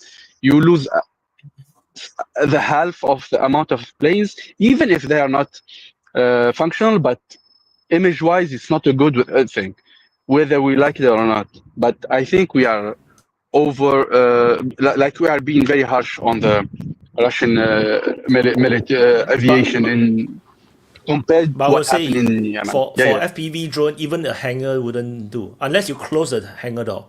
If the hangar door is open, then it doesn't make any difference. Yeah, but at least you have that protection. At least you have that protection for. We don't only have the drone threat. We have missiles that can have that can happen. Like anytime, Ukraine can have the missiles, even if they cannot reach, but they are a threat too. So a hangar better than no hangar. That's what I'm saying. I think who's next? It's Vaughn or Voyaslav, I'm not sure. Vaughn or Vajislav. No, I was just going to agree with what Bagari said earlier about the complacency thing too, because I mean, yeah, you can kind of say the treaty thing because, you know, the United States doesn't hangar its bombers either. But like you said, the Can you guys hear me? complacency thing, I'll be. yeah. Hold on a sec. I'll be done in just a sec. I think the same thing in the United States is, you know, the Air Force, you know, obviously everything's stupidly overpriced and they don't spend money on anything they don't want to. But it's the same thing, you know, they feel like, oh, we'll just fly to another base, or we'll just move here, or we'll take off from here and go land there. And, you know, I bet you that kind of the same attitude in the Russian military where they're like, you know, why should I, you know, spend $1 million on a hangar and just go fly 2,000 miles east? And, you know, because these are all long-range bombers, so they could easily say, you know, why don't you just load up in Irkutsk, bitch, and fly to the target, drop, and go land in, Rostov or something. You know what I mean? Because they have such long range. So I could see where the complacency, like they always have an excuse to bring up, like, well, you know, we could build you some hangars, or you could just move around more, not realizing that, you know, that puts the stress on the airframes and the extra maintenance. Because, I mean, it is smart to move them around, but at the same time, I don't know. Like I said, how expensive would it be just to put up some kind of telephone poles with nets just to, you know, catch some of this stuff, or at least keep it off the aircraft? If you can't, you know, if you don't want to spend money on a hardened hangars and stuff, which, I mean, you can make big hangars for them. I guess you could put some kind of fire suppression system in them. So if a drone hits the roof or the door, you know, it sprays foam and protects the aircraft. But I wonder if they'll do that now. That's got, I mean, can you imagine having 100 hangars for your strategic fleet with, you know, big enough to completely house the aircraft and fire? You know, I mean, it's like, yeah, if you got money to burn, you can do shit like that. But I can't even see us doing it. Like I said, I think Bagari's kind of right. The complacency, like, oh, just move your planes around. You know, if you're worried about getting hit. And think about it too. The United States doesn't have the same issue that Ukraine and Russia have right now, where people are sneaking across the border with trucks to fly drones. Because think about how easy it would be to pull some shit like that here. Because most bases are in like built up areas, so you can literally drive. Yeah, good thing nobody. Hold up. Good thing nobody sneaks into your borders. Well, what I'm saying is, it's like you could just drive up to, you know, anywhere. I mean, you know, around most airports, there's industrial areas, most military bases. You know, I mean, there's so many ways. Like in Russia has the advantage that some of these air bases, they're out in the middle of nowhere. There's not a lot of roads, so it might be easier to push things back. But here, you know, you could literally be anywhere. And I just saw a video earlier today. They showed a fiber optic drone with a 50-kilometer spool on it. So, I mean, imagine how vulnerable the United States would be when you could be a mile or two away from a base. And, you know, if you in America, if you're a mile or two from a base, you could be in the middle of the suburbs or an industrial park or whatever. You just sneak out there, launch a couple drones. Yeah, maybe some cops catch up to you. Probably not. You know what I mean? It's like, I think if that was to happen here, you'd hear the same thing, you know, oh, why didn't you build hangars, blah, blah, blah. And it's like, well, we can always, you know, because think about it. If they get an alert, oh, there's missiles coming, scramble all the planes, fly somewhere else, you know, but you can't really scramble anything when the drones are like 2 minutes away from your base and they can just launch. So, I mean, I don't really see any way you could do it unless you want to spend stupid amounts of money. It's probably cheaper just to move them around. I still don't know why they don't do a net with a telephone pole, at least something, but, you know, I don't live there. I don't make the call, so. Yeah, like I'm wondering if they'll do something like that now. I just wanted to say, I just want to say I do agree with what Vaughn said. With, you know, to Bagari's point, I would feel differently if this was happening in the United States. I'm sure. So that's a good point. Sorry, I just wanted to make sure. I think if United States go into a war with China, that will happen because China deliberately bought land all over United States and tends to be close to military bases. So, you know, and if the Chinese, and then Chinese also smuggle, move in a lot of illegal immigrants through the Mexican border. A lot of them are Chinese people as well. So we don't know, maybe they are PLA or something, and they are just in sleeper cells and hiding in all this, you know, Chinese-owned land. You do not know one day if war actually breaks out, you know, these people suddenly get activated and then drones flying everywhere. Yeah, then the entire United States will be like, you know, go into some kind of paralysis, collective trauma. Yeah, because you will not know how to defend yourself because you will never expect the PLA to be so close to you. It will be like this drone attack in Russia, but I think with a scale of 100 times. Yeah, you could also like see the Chinese pulling a Netanyahu, like, you know, they smuggled a bunch of control chips into all the drones that they sell to America, and so like all the drones that are domestic, industrial, agricultural, even military drones all certainly pick up on their own and start doing their own thing, you know, and under all the solar panels Xi's explode at the direct same control. time. And Xi Jinping is with a console controlling them and laughing his head off like with evil laughter. Anything ever made in China all the Huawei starts phone to explode. All the Huawei phone explodes. Anyone buy Xiaomi or all explode, and then the wind van all start to collapse. And then all the possible crazy shit that we can imagine maybe can happen.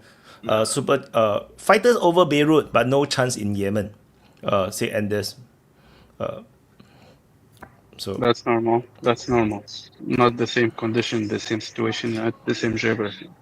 What was Yemen is a very mountainous. All the remote controlled cars, you know, all the little army toys, you know, all the toys, everything made in China suddenly gets up and starts doing. Yeah, your kid is playing with an RC monster truck. The RC monster truck just takes off by itself. Yeah.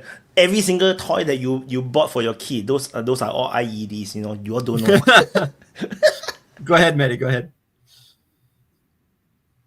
Well, you know, the funny thing is that everything that we see happening, you know, with drones being used within Russia and stuff, you know, and I hate to say this, but the United States set the precedent of assassinating foreign dignitary or generals inside their own country, inside their own homes, amongst their family. Mm-hmm. We crossed a line we should have never crossed. And if with drone technology as it is now, we should expect it to happen in this country. You know, and that's the thing is that bothers me a lot about this, is that the people that provoked this war did not have the understanding of any honor amongst how war is fought.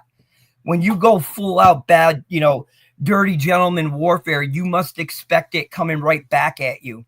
Right now, we've been safe. Nobody's touched our shores yet, but they can. And we're not prepared for it. Half of our population's walking around with their head in the clouds. They don't know what the fuck's going on. They don't know we're on the brink of World War III. They're kept stupid.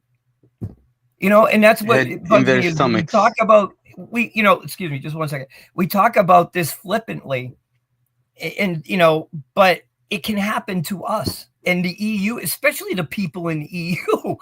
I mean, they don't have to transport it across the sea to get in country. They can just drive it across a border. You know, and I don't think the people of Germany or France or the UK even are thinking in the right frame of mind, because they're the ones that are continuously pushing this further and further and further. Trump is trying to say, listen, we don't want no part of this. This is not what my administration wants, no matter what they're getting fed from beneath them. And I think that's what's being juggled right now, is Putin deciding, is Trump, you know, not bullshitting and saying, hey, listen, this is happening outside of my administration. We're trying to stop it. Or the other thing is, we're just not involved. They just keep on saying it, because remember, Trump said when he came out, everything was handed over to operations being held and done from the UK, not in the United States, not by U.S. command. He said that in an interview. It's out there. Why do people continuously ignore it? The EU wants us connected to this because they think they can drag us into it by keeping us, quote unquote, physically attached to what's going on in the ground. It's kind of like, you know, you're doing some bad shit, but you got to make sure that one person that may tell on you gets involved too. So they wind up being part of the crime. I'm sorry, I'm rambling a little bit, but I just like a certain island, like Epstein Island, just like Epstein Island. If I may, I'm going to let Voin speak, because I'm going to eat in a few minutes. before my spaghetti bolognese is going to get cold. The drones technology itself right now is scared as fuck. The evolution of it, if you just compare to what we're seeing in 2022 and now in 2025, in 3 years' time, is scary as fuck.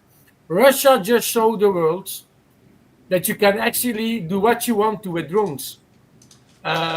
You can say that United States not to be afraid because you're overseas and nothing can happen, but people with bad intentions can do what they want to, and they can do the same way of tactic. I went this summer to Ramstein Air Base to see if there was some planes going to land to take off. You can just walk a very big part of the air base around to the airstrip. So there are fences, but you can literally see the planes flying over you, landing at 100 meters of the beginning of the landing place. Literally, you can see in distance how many cargo planes are around. So if you want to, you can carry in a backpack a drone. Of course, they put panels with no drones, and there are sometimes American police cars of American Army police cars driving around the base, and they have cameras. But if you really have bad intentions, you can put a fiber optic drone in the forest a few kilometers away of the airbase and just attack the C-17s and the C-5s and other military planes that are there also stationed. And they are also exposed. The biggest example I can give you is what can be, and I think it was a tactic of the Ukrainians to attack certain planes, like the example of the A-50. The F-50 radar planes, they lost one or two, I think, the Russians. One definitely lost completely. But they still had the old planes that they put decommissioned. If you go on Google Maps, I go on the airfield, I forgot the name of the airfield, where there was that attack on these two A-50s that they didn't manage to destroy it. You can see on Google Maps, I think, at least 7 A-50s packed to each other. If you look at the footage right now, you can see some planes already taken out. So what I'm thinking is they kept the planes in case they need a new one. The frame is still good. They just need to change everything of technology inside of it. So I think the tactic of Ukraine was they know maybe that these active A-50s are too protected. And they are said, like, we're going to attack the one that are decommissioned, also by PR stunt propaganda, but at least you're not going to be able to use them for replacement, because it's still cheaper to use a good-shaped, non-active frame compared to rebuild a completely new one. There's not just an IL-76 plane frame that they're using. The frame on itself being modified during production very hardly also. If you look at the example of United States, they have gigantic boneyards. All these planes that are on the boneyards are still up to date, used as spare planes. You can see a lot of things about that on documentaries about that on YouTube. You don't need to you don't need to search very long. These are all, so like the B-52s, the C-7, the C-5s, these are planes where they go into the boneyard for spare parts. Even the same for the A-10 example. The A-10 is not in production anymore, but they have a lot of planes that are decommissioned. They are packed, protected against dust and against animals, and they are put on the boneyards. The boneyard are going to have a center on the boneyard. They're going to have a list with parts they need. They go to the planes, searching after the parts, go to the logistics center of the boneyard, transported by plane or by truck to the destination where they need these parts. The Ukrainians did actually the same on certain planes of the Russians, like the A-50, for example. If you look at the Tupolevs, all the ones that have been destroyed, some were active, and like we are thinking, some are used for new mechanics to work on it. So they're going to have a little bit fuel in it, they're going to have hydraulics in it, they're going to have all that stuff. So you're going to see them being more damaged compared to a plane that didn't fly for 30 years. So the thing is, Ukraine showed how disgusting their attack was, and I'm going to give them a 10 out of 10 for that. They also showed how many mistakes they did during the attack, and how they didn't destroy actually a lot of planes compared to the 130 drones they launched. they actually could destroy 130 planes. And what I also saying, I don't know why, but they didn't even try to attack the Sukhoi 34s that are very active attacking the front line. If you want to destroy some planes, kill the one that makes the most damage for your country in negative way. So the front line is the most important one. So which plane do you need to destroy? Sukhoi 34's first place. Me as a Russian plane fanboy saying that. But if you're looking just at the tactic, if you have the opportunity to do surprise attack, mini Pearl Harbor, I don't even call it more a joke than the Pearl Harbor, because it didn't damage and destroy that many. They destroyed like more than 5 inactive planes. I don't even start to talk about the Tupolev F-22s they destroyed. How many of these ones were active? Not all of them were active service. So they did something that has scared the complete world, and they're going to rethink the way to protect your air bases. Like I said, some air bases are just next to streets. Some ones are very, like in Belgium or hangars. I went to Florence to deliver some stuff for a foundation company, and I saw the hangars for the new F-35s. Do you think they are in bunkers? They are not in bunkers. They are completely covered, but these are not bunkers like our F-16s are stored in. So how do you decide to protect everything? For me, my logical way for the Russians is, if you're going to need to build some buildings, build it for your most important assets. The plane is behind me. The Tupolev 160 White Swan is the most important strategic plane that the Russians possess. That one you need to protect. It's still in construction. They're still building them again. They are modernizing them, but they are fucking expensive. And if they're going to do nuclear attack, these planes they're going to use, the Tupolev 160. So if you need to build infrastructure, you're going to build it for these planes. Otherwise, a drone is going to enter a building via a window also. Fiber optic drones, these are just fucking scary. And you need to... I don't see how you're going to protect everything against these type of drones. Like Vaughn said, we saw a video about Russians testing new spools with 50 kilometers. So the spool is not mounted on the drone, but it's just mounted at the operator, and it just unspooled and dragged the wire. I think, I don't know how it was, but they are testing. It looked like it was mounted to the drone. Yeah, but it was little. The way it feeds, it comes off the back. Yeah, but it was I don't know. I mean, think about it. It's probably a 3D printed foam plastic container. Yeah. But Polished on the inside so it feeds good. That fiber optic, I don't know, 50 kilometers probably weighs what, a pound? Even a mega mothership carrying drone can carry a 50 kilometer spool. Well, that means that little drones. We're going to see this drone technology evolve in the coming years. Is going to be more and more scary. That is 100%. It's just starting. People need to understand drone technology is just really busy evolving. It's just starting. Compared to First World War, the planes. Second World War, how different they already been. You know what I mean? It's going to be crazy. I am afraid. I am scared about drones, and I think everybody should be. And I think the governments of every country in the world need to be focusing on drones and how to defend against it. Fiber optics is crazy as shit, and what do you want to say more about it? One of the advantages of the drone, like if you look at the Russo-Ukraine conflict, the defining feature of it, it's an economic war.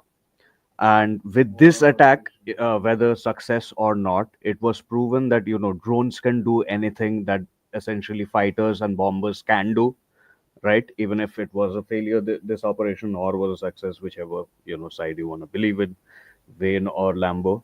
But the thing is, like, the drone is infinitely cheaper, infinitely more economical than the regular aircraft.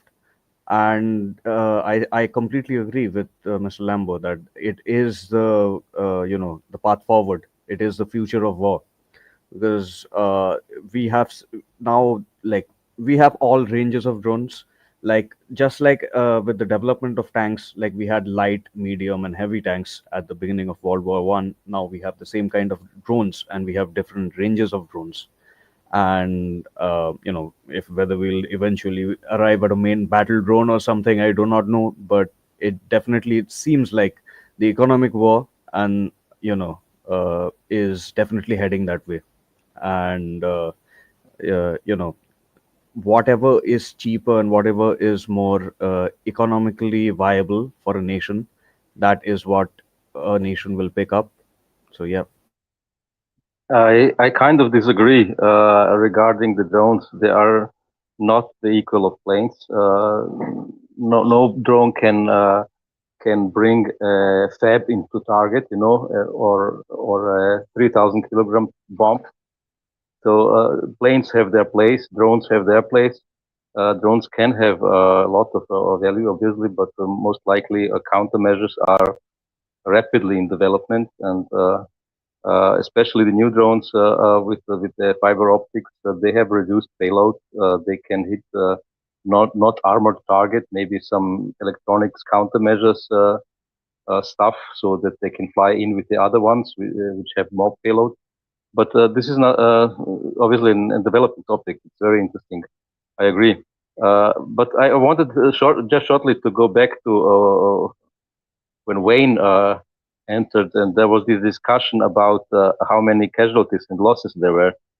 This was a point that has interested me as well, and therefore I have looked it up. The fact that the recent exchanges of the dead have been so massively in favor of Russia, like 20-1, and obviously it's because Russia is moving forward, and they can pick up the dead of the Ukrainians. But as I said, I looked it up, and there are in fact some lists where you can find how these exchange rate has developed. Because 23 Ukraine was moving forward, and indeed they have exchanged more Russian dead than Ukrainian at that time. But the factor was not 20-1; it was 2-1 at that time. So either the Ukrainians have a policy of not picking up their dead because it's risky. Maybe there is a change, or they indeed have more dead compared to the time when Ukrainians were moving forward. So that point, I just wanted to give you that information. Also, the point that you have been discussing regarding the drone attacks on the planes, it's interesting. I have obviously listened a lot, and we have discussed it already last time. But the question whether it has been done by the Ukrainians or by Western secret services, and why would the Western secret services do it? Because obviously it's a dangerous thing to attack a nuclear, one factor of the nuclear triad of Russia, which could, trigger an answer, and in extreme case, even a nuclear answer. I have also listened to some people saying the Europeans want to trigger the Russians to answer on NATO territory, maybe conventionally, so that they can go to war. They can then more easily convince their populations to really start conventional war and hope it doesn't go nuclear. I'm not convinced that this would be possible, because the argumentation is that the financial crisis is forcing these Western governments to have a situation where they can have martial law and push changes through that they can't push through politically other than in this special situation with martial law. I'm not convinced. What do you think? Are the Western powers pushing for an answer of Russia? Is it in their interest, or do they really believe the Russians just don't really have anything? They want to show that Putin has no clothes and that he is too afraid to answer.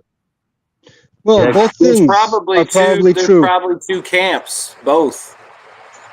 And then there might even be a third camp. And that's the whole point of making a dilemma, that you give them two bad options. One is to look weak, and the other one is to invite NATO to strike. But more than inviting NATO to strike back or to mobilize, because they probably want that, but I don't see it very ripe. I think that the consistent pattern has been to try to have an excuse to make the United States get into the war, more than to actually like justify NATO mobilization. It's to have a compelling argument to push, because that's been the whole plan for all this time, especially since Trump came in. But even before that, it's been to try to goad the United States into participating into the war. Well, you got to look at it too with the deep state and some of the rivals that probably still exist in the Trump administration. You know, in the fact that it was planned 18 months ago, I mean, what better way to undermine any possibility of a peace negotiation with shit like this happening? And, you know, I mean, if it got, you know, we talked about it before in the VC, you know, if this got green lighted, and I think we talked about it here earlier, if this thing got green lighted 18 months ago and they went dark because they don't want any traffic on this plan so anyone can pick up on it or hear about it or possibly get wise to it, you know, and then if there's still people in the CIA or MI6, you know, obviously MI6 especially, they have a adversarial relationship with the Trump administration. I mean, why not just do the attack and you know, it makes Trump look like, is he playing games? Is he not playing games? You know, who knows what him and Putin talked about? I mean, maybe he told him, you know, we did it. Maybe he told him we didn't do it. You know, maybe he said he didn't know. I mean, who knows? I mean, there's so much fuckery going on around this Ukraine thing with different camps and factions. You know, somewhat want to extend the war. Others just want the war to go on so they can make money. Other people are delusional and think they can win, and other people think they can get territory back. I mean, you know, I kind of agree that I don't think the EU really wants it, but at the same time, there might be people in the EU that think they can push the limit and get something out of it, and they're probably going to miscalculate and get a war that they didn't want. So, I mean, I think there's more than just two camps. I think there's a lot of conflicting interests, but maybe they all are united on one thing: get rid of Russia, or hurt Russia, or make a buck off Russia and Ukraine. Of course, there are always several camps, but they are the ones in power, you know. Though one could argue that they are not really very much in power. For instance, Trump doesn't seem to be very much in charge, you know, of things happening. He has always some loud, you know, opinions and some statements, but things are happening either without him knowing or wanting it, regardless, or he's in it, you know. That's also the question. What do you guys think if after the war with Ukraine, if this ends with a Russian victory and other states which are not nuclear states enter the war, for instance, Romania and Poland against Russia? Would Russia stay conventional? Would they go nuclear? I don't know. I think it's Mehdi than Bagari. Maybe Bagari. Maybe Mehdi's not trying to speak anymore.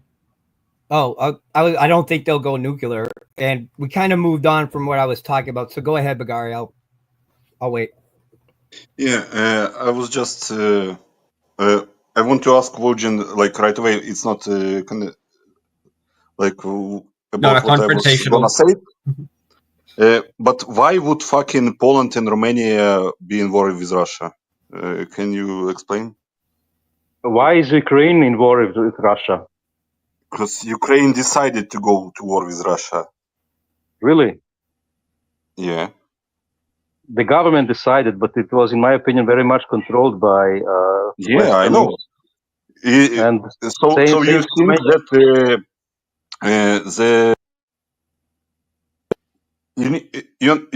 you see, like to go government can decide, but people need to support that also. In Ukraine, people were like in some kind of cold war with Russia for 10 years. So it was kind of acceptable. A big part of population, not everybody. Do you think that average Polish person will like? Do you think that Polish government that is controlled by Soros and blah blah blah, they can convince the average like person on the street that they should go to war with Russia? I don't. You think should so. ask. You should ask Miro, not me. Yeah.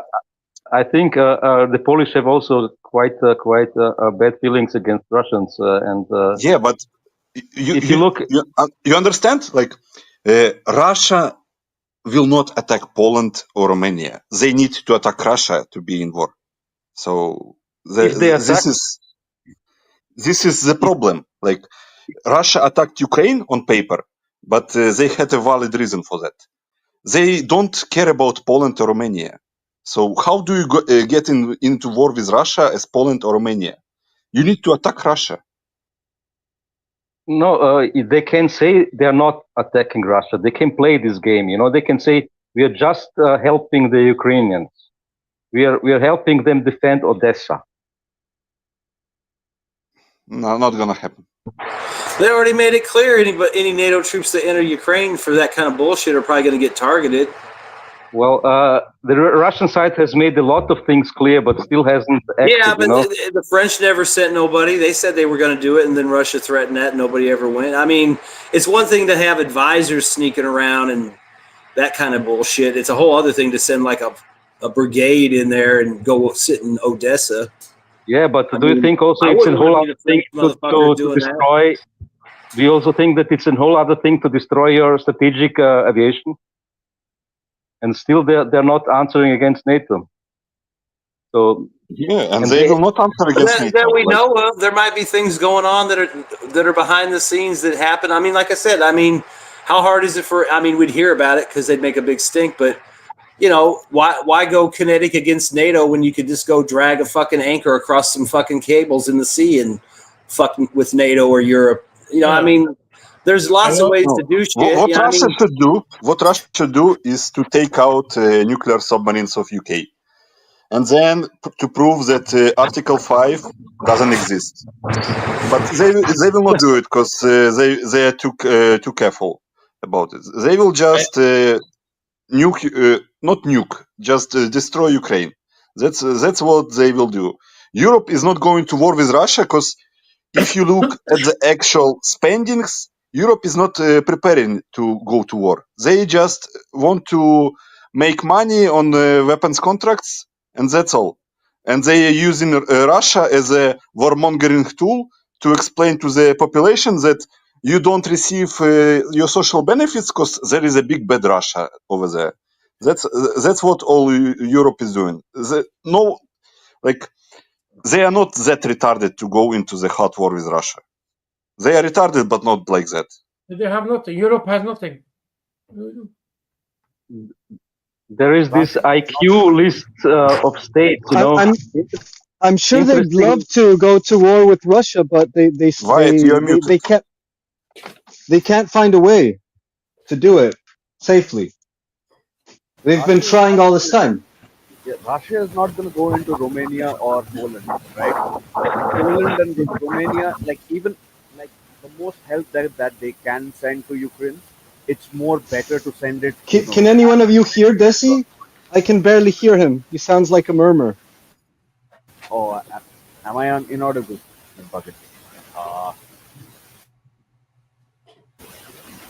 Am I audible now? Far. Yeah, While we're waiting, I just wanted to point out something about this is that I think everybody in the EU and NATO know that there is no way they could actually face Russian ground forces without U.S. armor divisions. The problem is how do you get U.S. armor divisions across the Atlantic?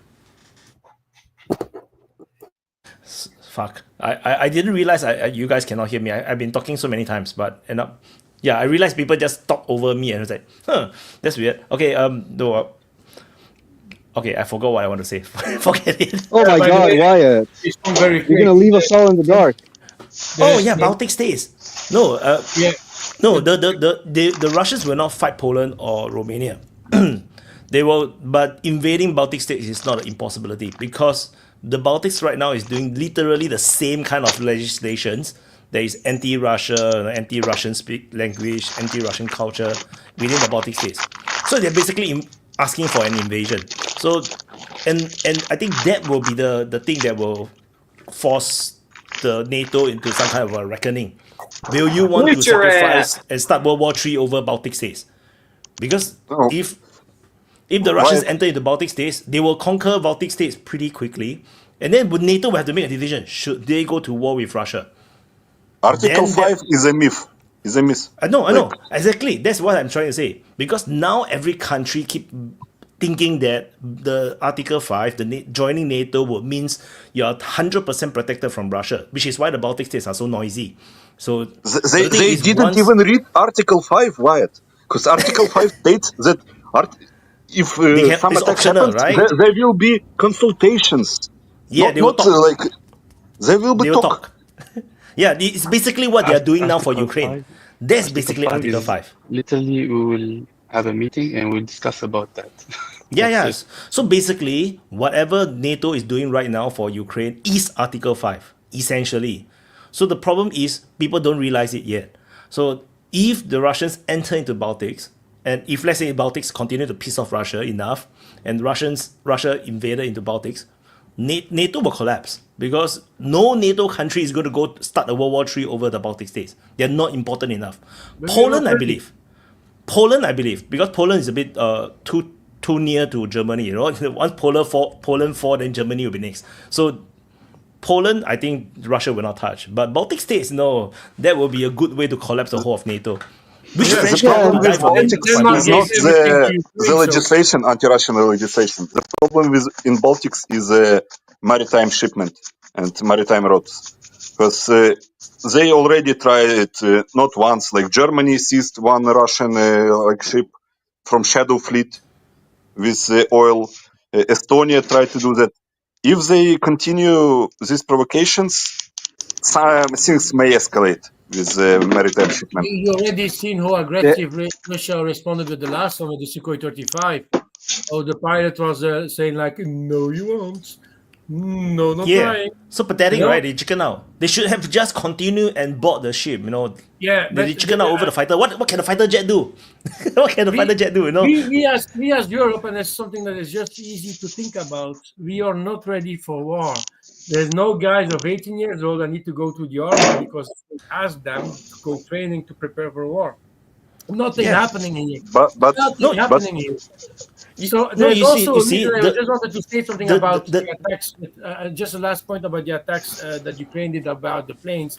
In my mind, there's a reason why they didn't touch the 160s and the submarines, because there were reports like they attacked the submarine base and they tried to attack Tupolev 160s. They're never going to do that.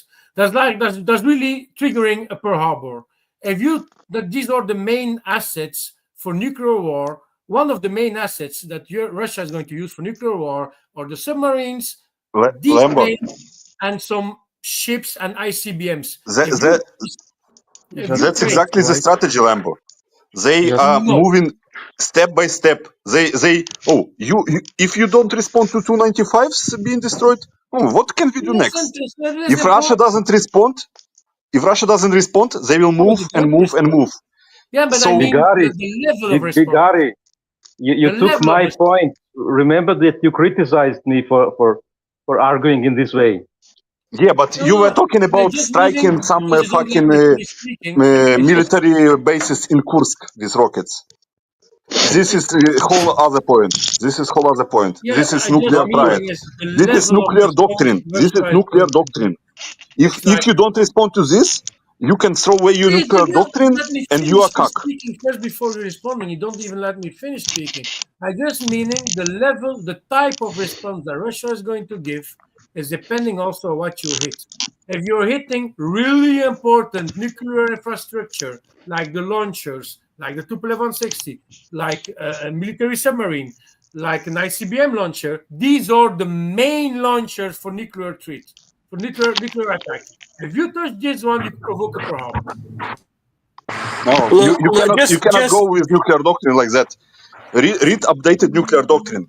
They included even conventional strikes with a lot of drones into Russian territory.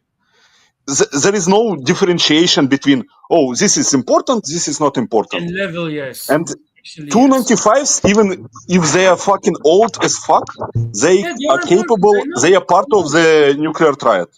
So if you don't respond in any way to this, we don't know if they respond or not. If they don't respond, they will be pushed like fucking I don't know.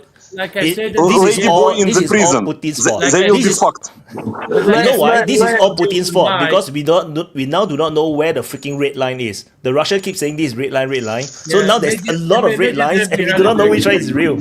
So Ukraine is finding the red lines. No, they're looking for the red lines. Bagari is right because like one thing. Yeah, but I didn't even could finish my points because always just finish me. Like I said in the beginning of the open mic, we don't want to finish you. Russia is going to respond. They just take their time and they're going to give an answer. I just mean, depending on what you're destroying, you're making the counterparty more angrier. And then in that level, you're going to have your response.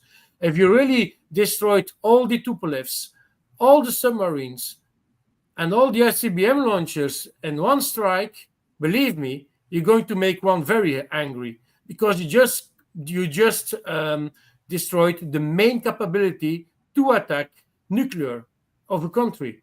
And that is the biggest red line that you don't want to see. And then you can have a nuclear response about another fleet that is still alive with submarines, with nuclear launchers. This is not the red line. 100%. Oh, no. To that point. That's a black line. To that point, one thing to that point, I don't know, but there was an article out there that the Belgorod type subclass, the one they have that carries Poseidon, is no longer in port. It's out at sea. Just throwing that out there. So if they want to fuck around with nuclear weapons, imagine what that thing can do. Yeah. And that's a scary thing to me. Look. The post, I mean, but we have to understand that it seems Americans do not think the Russian Navy has any capabilities whatsoever when they don't understand that a lot of it is missile frigates. It's not the ships, it's the missiles they can launch from how far away that matter. You know, and that's what I just don't understand why people cannot see what is right there in front of you. You know, right now, a surface fleet is nothing but a big target zone for a country that has hypersonics that can come in and wipe out a carrier fleet. That's what I mean, is that the United States still thinks it can project its power across the ocean. We're moving into a time when you can't do that and sustain it forever. So like places like Israel, Ukraine, they either have to exist on their own or they will fail because we can't be there everywhere. Every time we've tried it, Korea, Vietnam, Afghanistan, Iraq, it's failed. It's about time the Americans lose a lesson because all it is sends American soldiers to die for some corporation or some strategic interest, which means somebody else's shit for our own, for our companies to exploit. Do we get the benefit of it? No, not at all. We get to die for it. Politicians never send their sons and daughters. If they do, they're always in some place far away from the action, usually, not always. It's just, you know, when we're talking about nuclear strikes and then we talk about Golden Dome and things like that, people don't understand. There's hypersonics out there that just cannot be intercepted right now, period. And Russia has far more of them with conventional heads on them that probably can wipe out an entire small city. They're called few air bombs. We were worried about Saddam using them in Iraq with the Scud missiles. Remember the Scud box? You know, Russia has those things, so they can respond and put a big footprint down without actually using a nuclear weapon. And that's something that we need to understand as well, because I don't see why Russia would even think of using a nuclear weapon right now in the condition of affairs as they are right now. The only thing a nuclear weapon used by them would hurt them, I think, because when you use a nuclear weapon, if you're using it in an attack, you got to deal with the fallout. You got to send your men, your tanks, your troops through that area, which means you got to go through the entire decontamination process afterwards. You don't just throw nuclear weapons around willy-nilly on the battlefield and not expect that you're going to have to deal with the shit too. That's what I mean. We talk about nuclear weapons a little flippant, but there are restrictions to it because the prevailing winds also matter. Remember the balloons flying across? That was the prevailing wind. That showed you if you used a nuclear weapon in Taiwan or China at the time, you would have seen the prevailing winds would have dragged it right across the Midwest of the United States. Yeah, the other China thing, ever said that was their balloon? Can I ask this one question? I'll leave. I'll not leave, but I'll stop. Has China ever said that those were their balloons? Did they ever admit to it? No. No. I mean, I think everybody's jumping way ahead of with the nuclear thing. I mean, yeah, their triad was threatened and all that. And realistically, if Russia wants to hit back, there's any number of ways they can hit back and send a message, their retaliation. I mean, if you want to get creative, here's what you do. I mean, I agree with what Bagari said. You know, they need to, send a message. What better way to send a message? You can't touch America's triad from Canada or Mexico with a drone attack. But, no offense to you, Nika, there's B-52s based in England. You blow up a couple B-52s on a British air base with a drone attack. Then you throw it on the Muslim population because they're pissed off about the United States supporting Israel. And you can do shit like that. That's how you send a message to the United States, because maybe they figure out it wasn't really the Muslims because they know they ain't going to try something stupid like that and bring that kind of heat on them. But for public consumption, the story will go out there. All these dirty fucking Muslim terrorists attacked these B-52s because maybe they don't even want to admit that it was the Russians. But that's how the Russians could get back. And if I was the Russians, that's what I would do. I would blow up a couple B-52s because those B-52s are completely operational. They're not. Don't just give ideas to Israel. Holy shit! Israel would then be the one doing it, pretending to be the Russians, blaming the Hamas. If they haven't then thought become about Hamas that, is the one striking the B-52. Why we need to pay, man? No, what I'm Why just we saying, I always mean, need to pay? if Russia hasn't thought about that or the FSB hasn't thought about that, then somebody needs to have their paycheck docked. But I'm just saying, I mean, you want to send a message, you want to fuck with the United States' triad, catch a couple B-52s sitting in England with a drone attack.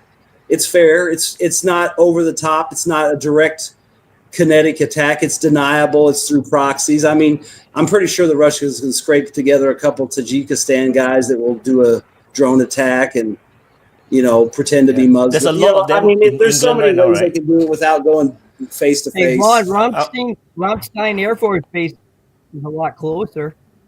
Ramstein Air Exactly. Force Base You've got a large immigrant population.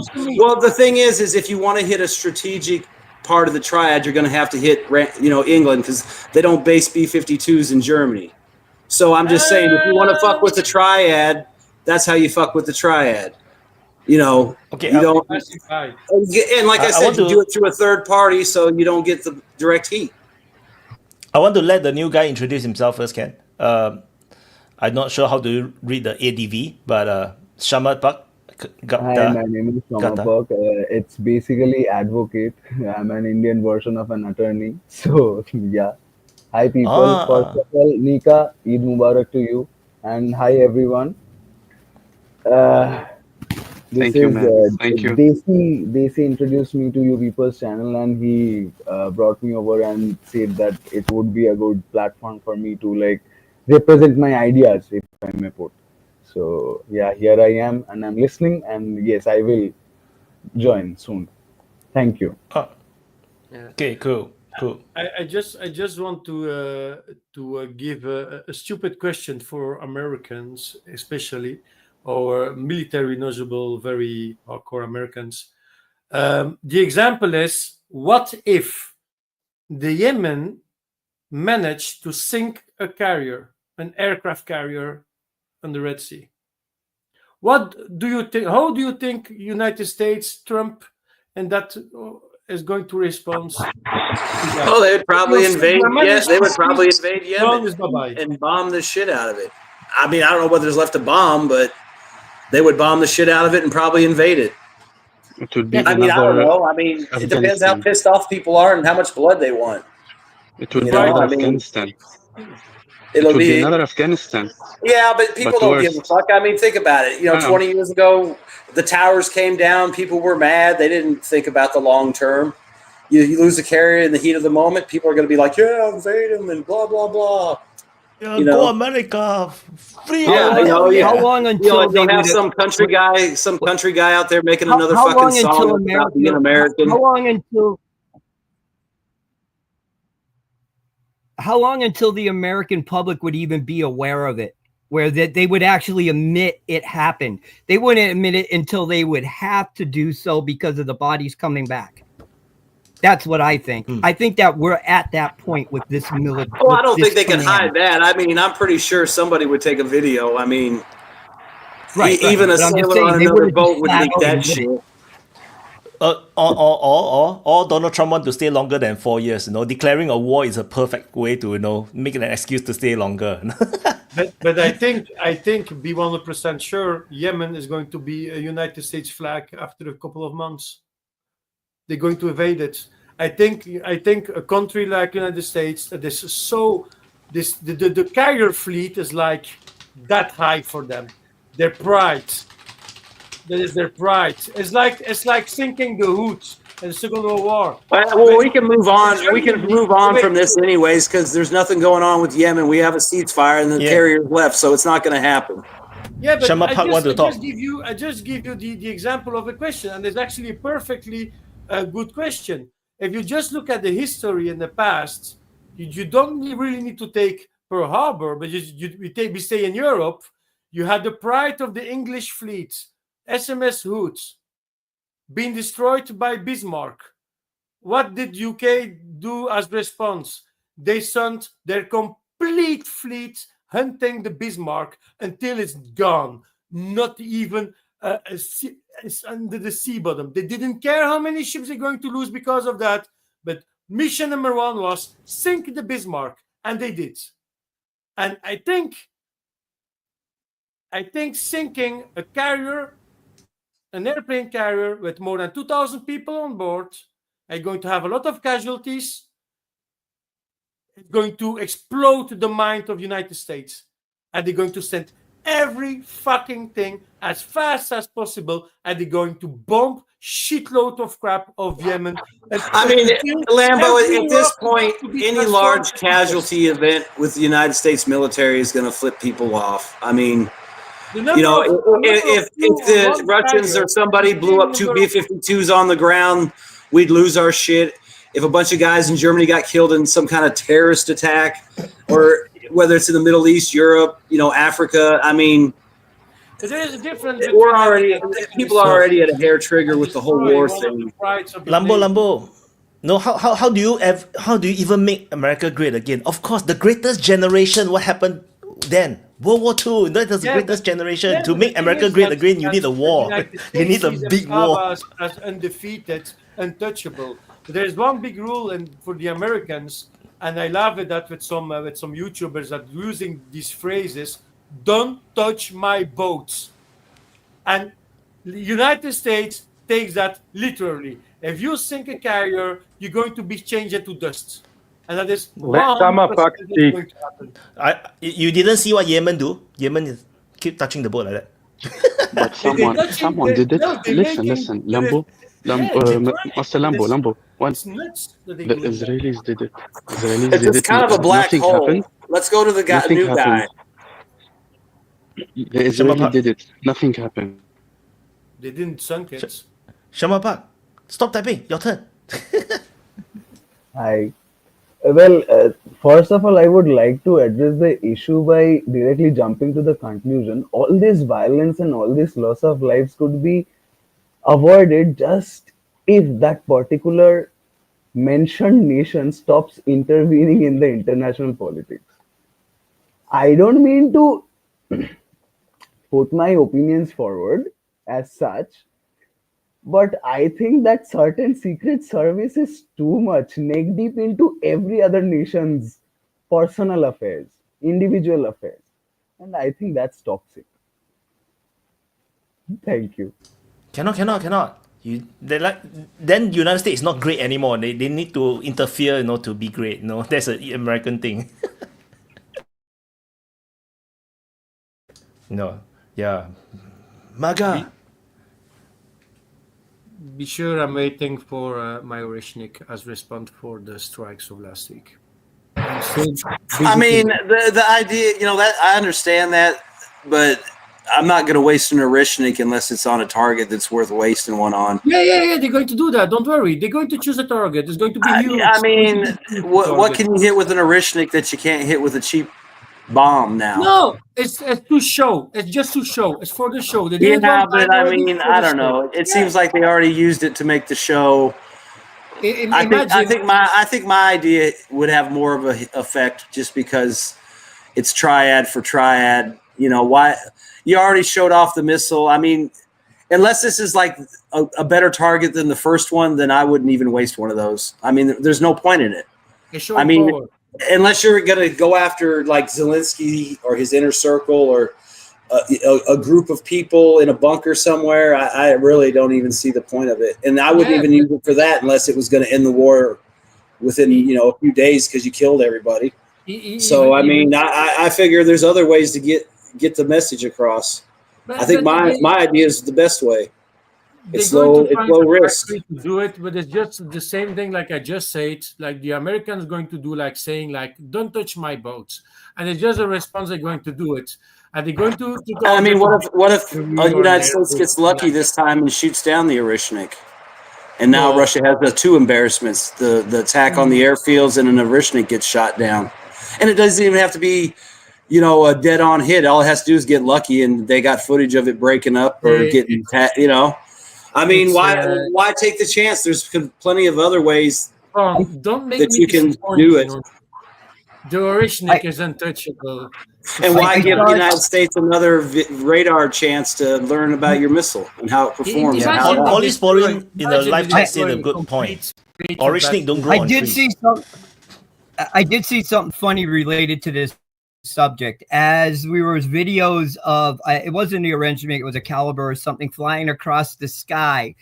I was watching on a live feed, and the people were saying, look at the Russian missiles are disintegrating in air. They can't even make their missiles right. And all the thing is doing is dispersing flares as it's made to do. And they're making it out like the thing's falling apart. It's just dispersing its flares. It was funny. Yeah. These are the cheapest cruise missiles you're using, actually, the KH-101s, the very slow ones that you can beautifully see flying in the sky, and they've been upgraded with flares just to counter air defense. That's actually pretty clever. Never happened on the cruise missile before. There's actually the KH-22 is too fast because it's flying 4,200 kilometers per hour, and the KH-101 is subsonic. So we be seeing the most beautiful footages about them flying into their targets and launching these flares. Is actually for a nerd like me a little bit of pornography to watch. And I compared the Oreshnik hardcore porn for me. Sorry to say that like that, but it's like seeing a dildo dispersing like that and 36 heads. It's crazy, Sorry. But I am fucking nerdy. It's so beautiful to see the strikes of the Oreshnik. It's like there's nothing nerdy about it. That's just fucking gay. I don't care. They got it in their asses eventually. So, man, that sounds like an offense. I am the bald one here. Lambo. I just came to European value. KH-101s were updated with flares over a year ago, because I was drinking coffee at my house, and the KH-101 was flying over me and dropping flares. So it's not the recent one. So you are not following the developments. Hey, Bagari, I'm just curious. Now, the recent footages were so beautiful, but it's not new exactly. It's already 1 year old exactly.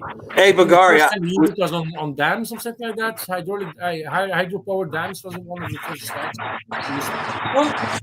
Is that the first time that ever happened when you saw that? like that the close. rockets No, flying I'm just like curious, like what you thought when you were sitting 25 there drinking meters some. above me. No, well, Yeah, I'm just that saying, was the like, first one. you know, you're sitting there drinking coffee on your porch and that fucking thing flies over. I just wonder if that was the first time you experienced that, like, what you thought about that. Just No, it's a usual occurrence in one. Okay. Like Well, I know. I'm just usually saying. when I drink coffee in the morning, like I see rockets flying over my head. That's fucked up. It's No, really it was the one time, like it was when the attack was like on Sunday. Like I woke up because there was like fucking like apartment building of where my brother live was like fucking shaking.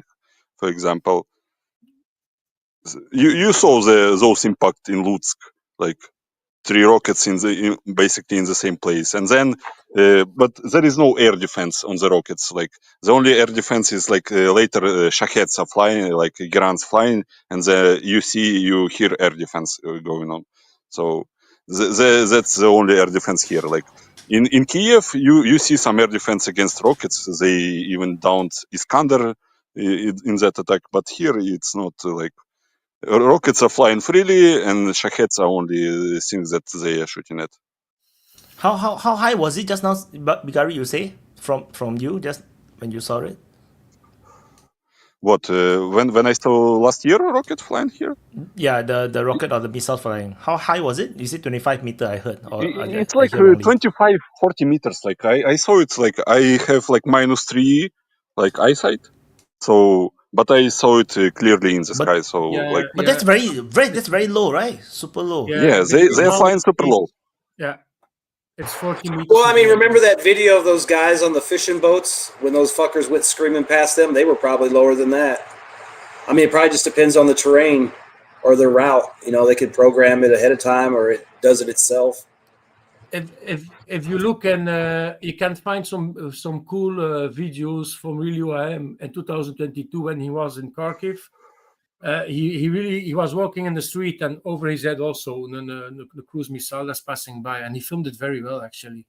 That is how I knew about William, because that video was shared, and I can't believe, and I think Bigari is going to confirm that one. It is fucking scary to experience that one, to see something flying that low over your head, and it's something in English term, in American term, is going to be between 100 and 150 feet. They are flying high.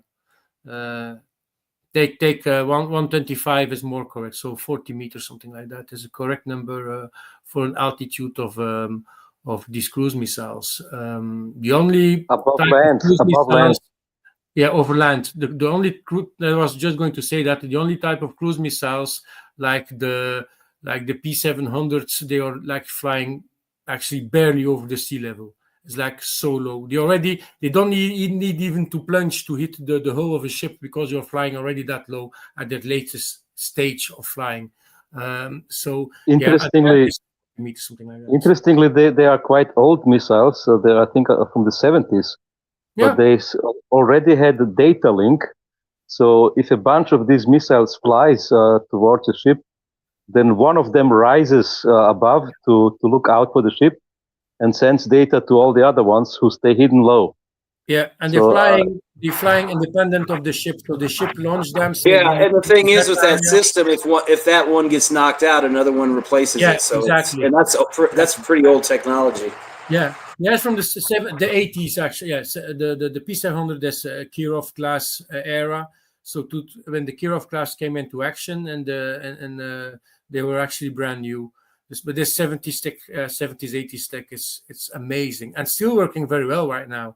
I think very difficult to shoot down, but now with the Zarkon, other problem for the navies now to shoot something down. So yeah, but it is P800s were the last evolution of the P700s. Amazingly good weapon system. Yeah, and like you said, they've been launched by the ship. The ship loses contact with the missile, and there's a missile that decided which target you need to take. And if you shoot down the missile, another one is going to go up. So it's nerdy stuff. Porn. I am.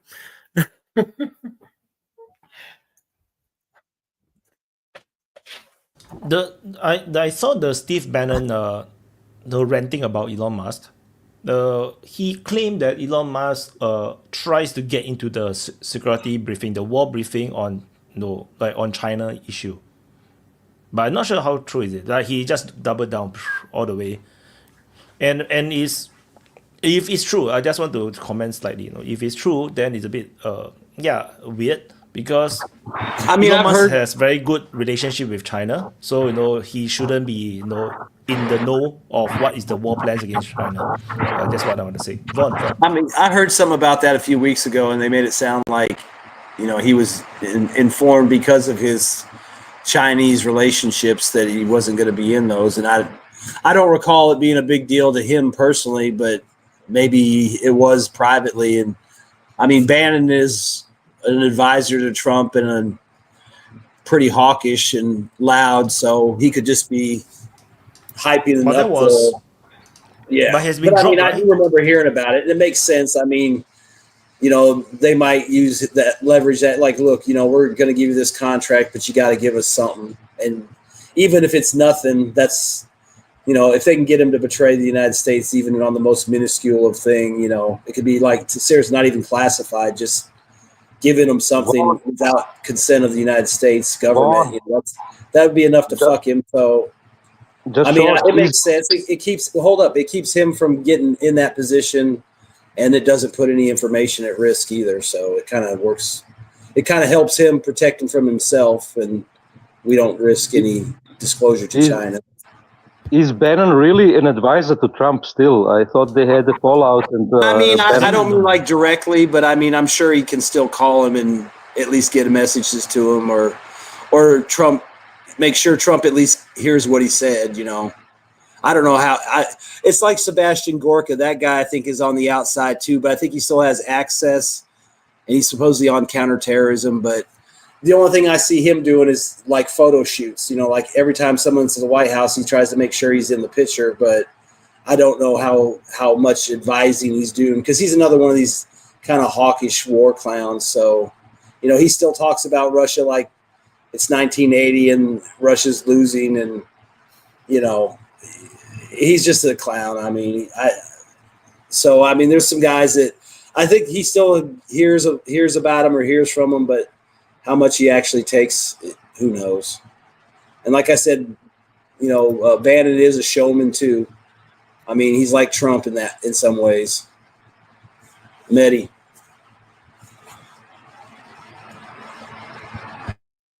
Hold on. To Vaughn's point, I've never been able to. I haven't figured out what Bannon is now. I don't have a clue. I don't think he's director. I think it's basically what Vaughn just said. There's a lot of people who still want to ride Trump's, the MAGA movement, the coattails.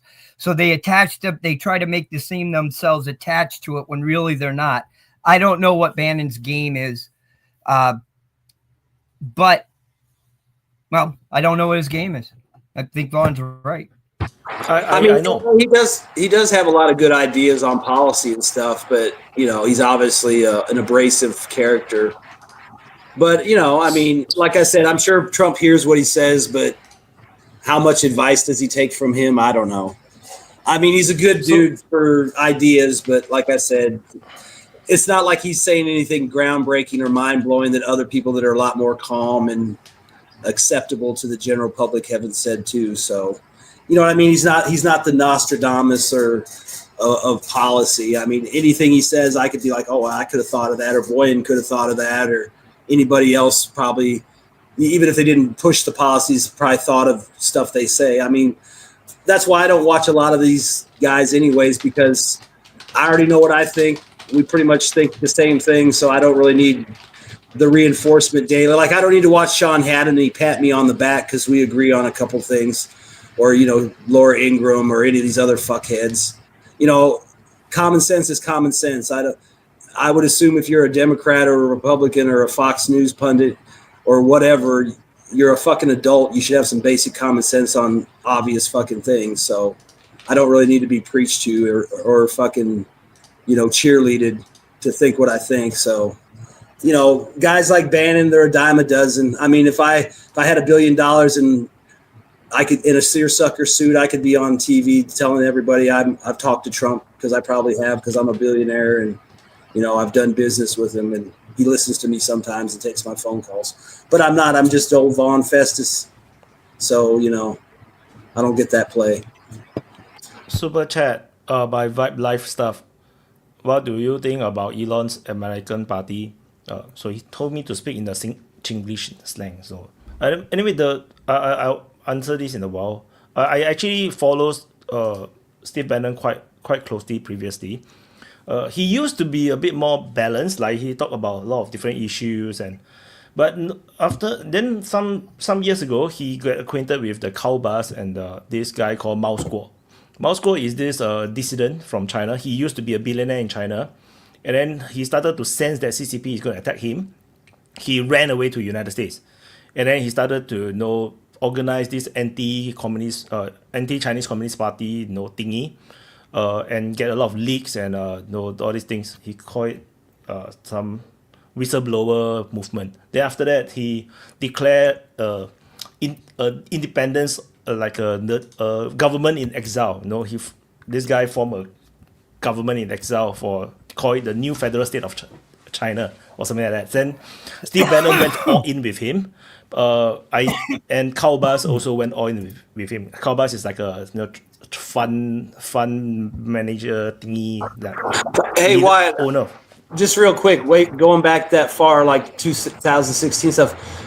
Didn't that Chinese guy also do a lot of the funding that got Bannon's, show and all that off the ground too? Wasn't he like one of the major funders? Yeah. This Mao Squaw guy is very suspicious. Like he appeared and he behaved like a very rich person. Probably he was, but then he get a lot of donations from all the Chinese diaspora from all around Asia and within China, and he used this movement, this new country movement, to get even more money, and he created a flag and all this, which is like looks really. I actually wrote a full article on this a long time ago on DPA. One of the very few articles out there you can actually read about it, but it was very suspicious, very sus, very weird and very sus. Then after that, then the US government start to attack incriminate him regarding some fraud stuff. But he was very ambitious. I'm not sure where he got the money. He dumped a lot of money to build his own version on YouTube, his own version on Twitter, or Facebook. And then he is also one of the sites, one of the media on his YouTube platform and on his social media platforms that publish the Hunter Biden's leak. One of the only place that you actually find like literally all the crazy shit. I saw so much of Hunter Biden's leak. I find very my eyes is bleeding. And that's the place I found it, because only on their platform is not censored. But then after that, it went just fizzled out. Apparently, maybe he's a fraud. Maybe he don't have that much money or something. Then, yeah, Steve Bannon's reputation in my mind is totally destroyed, because he trusted this person, because Steve Bannon since then went all in anti-China. That means he threw aside the American stuff, seemingly, and then he went all in about anti-China, and that basically kind of broke him. You know what, though? You might be right, because, with the pivot to Asia, and his anti-China rhetoric and over-the-topness and his connections to this guy, maybe that's why he's on the outside now, or on the periphery, because they don't want it to be a sticking point with China. Like, hey, this guy's in your fucking office 3 times 100%. A week. Because now they can he was one of the signatories. Talk to him on the phone anymore. They can say, hey, he doesn't even take his calls. Yeah, definitely. Trump will stay far away from him, because the thing is that when this Mao Squaw guy formed this so-called new country to claim China, crazy. He want to claim the whole of China, and then Steve Bannon basically backed him, and he was one of the signatory. And this movement is actually not small. They have like the wasn't Bannon big in the Hong Kong shit too? Like really pushing the videos out. Yeah. I mean, Hong Kong protest is a separate issue. I mean, the protests are legitimate because Hong Kong is a Hong Kong thing. They have their own psychology. It's not easy. It's not very difficult for them to just want to rise up and protest. But now they won't, because no more power already. But But then Steve Bannon basically put his signature, and he's one of the face, like the American face for this movement to bring legitimacy. So Steve Bannon is all in, and the thing is, this is like a totally like a separatist movement. So Donald Trump will never touch him ever again because he literally put his name into it, onto this declaration. So he's out of government forever. So and Yeah, how can you make deals with China if you're doing that? yeah, he's out. So he basically, Steve Bannon went all in because he really believed in this mouse score guy. And this mouse score guy turned out to be either he's a fraud or he used up all his money. they it's very weird. Like the whole thing is just super weird. But then he it's like all scams, like even like the FTX and everything. Like they dump a lot of money, throw a lot of money, and make you feel like they are very legitimate. I think that's what Mouse Score did as well to make it seems really legitimate. But it's also from someone like very sensitive to me. I find it really weird. Like there's a lot of weird shit. Like they call their constitution the Himalaya, don't know what thing. Like somehow they associate the whole movement to Himalayas. And I find that what the fuck is like it's a super weird thing. It's like they're trying to include everything in the name. The Tibetan, Himalayan, Chinese, Taiwan, Filipino, Vietnam. They claim the whole shit. Hong Kong. They claim the whole shit. They claim all of current China. They claim Taiwan. And then they try to bring Himalayas into the whole picture as well, like for some unknown reasons. Like I have to tell you, in Chinese culture and history, there's never a thing to do with Himalayas. Like the Himalayas is never part of our cultural identity. So that's super weird to me. And their flag looks a lot like the European Union flag. It's the same color with stars, just that the formation of the stars is different. Super weird, super weird. I'll drop the link to the article in the chat that I did and that I wrote long time ago. It's super weird. It's super bizarre. Hi, Mike. I think Mike want to give us new revelations. Yeah, and I told you guys before about Elon. I told you guys that guy was agent. When I say last time, nobody believed it. Elon is not a self-made; it's a government made. Government made it. Okay, that guy is completely agent. Is there to destruct Trump, and the reason why he's getting pissed off right now is not anything has to do with the budget. That's completely lie. What is pissing off because Trump is changing his mind about Ukraine. They have to Trump, straight him directly to the Ukraine. Okay, that is the goal. The goal is to make sure that the Ukraine, Trump do not back out. And since the Trump started backing out since last month, last week when things are started to change, Elon Musk started to say nonsense. Okay, believe me, it's gonna bring a lot of shit down on the Trump. And this guy already have a lot of things already digging on the Trump. So it's going to be a nightmare coming for him. So now let's get ready because things are about to get ugly in the U.S. politics. So hopefully I got more to say, but I'll be back. I'll come back soon. Can it get more ugly than it is already? Yeah. Anyway, I dropped the link. I already dropped the link. So you guys are interested can read. It's a pretty old article. When is it? 2020. So it was, but yeah, it's very fringe. It's super fringe. So, but a lot of people lost money. So, yeah, why would anyone donate to him? So it's a weird thing. Yeah, yeah. What else? Well, about this whole Bannon, like I wanted to tie it into a bit with this whole Alex Jones, like these big MAGA figures, media MAGA figures that were very much busted during the Biden administration and got pretty wrecked. And they all sort of came back, Alex Jones was pretty toast by the end of the Biden administration. And now they've all come back, but they've all come back kind of reined in some aspect, like Bannon with the whole China hawk thing and Alex with like covering up for like the whole Palantir and Israel issue. So and I think that, like, I don't know what Mike was talking about. Maybe he's right. Like Elon Musk hasn't been very like he's definitely been a major player in the Ukraine war with the whole Starlink thing. That's definitely saved the Ukraine command structure. And so we cannot discount what he's saying. Like I can't just discount it out of the blue because there's definitely something going on there. And at some point, I heard a report a long time ago that like Starlink was taken under control by the by the Homeland Security due to its role in Ukraine. But I can't corroborate that in any way. It was way back.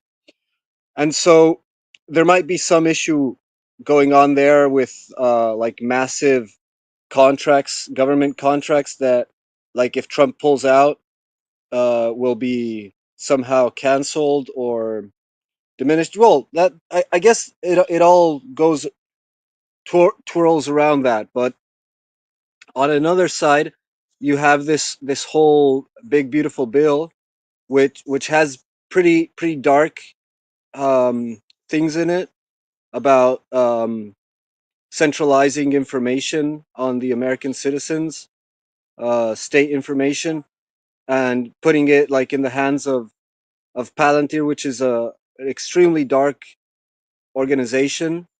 Even the naming, is dark. Yeah, the It's name is. Palantir. Yeah, it's the eye of it's the communication system of Sauron for surveillance and control. So it was by the elves. It's not the. Yeah, Sauron took it was over. actually it was actually Numenorian, and then Sauron Yeah. took it when Numenor fell. Which Numenor is also very ominous because it's like They tried to. the city on the It's a hill. foreshadowing, right? It's a foreshadowing. It was built for a good purpose, and then it turned dark. Yeah, and Numenor itself, which is where the Yeah, they fell Palantirs easy. They fell originally. easy. They Yeah. were the city on the hill. They were like the best Island.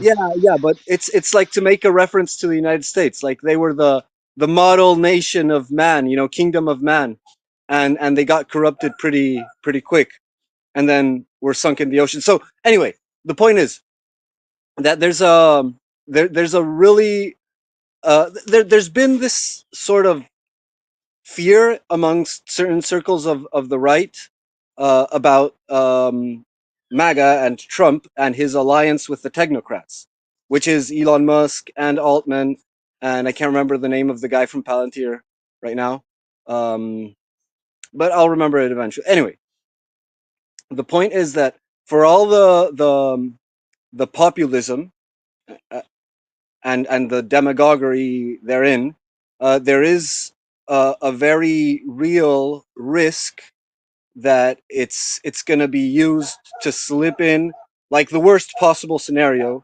which is a centralized control over the population, a surveillance police state that can monitor and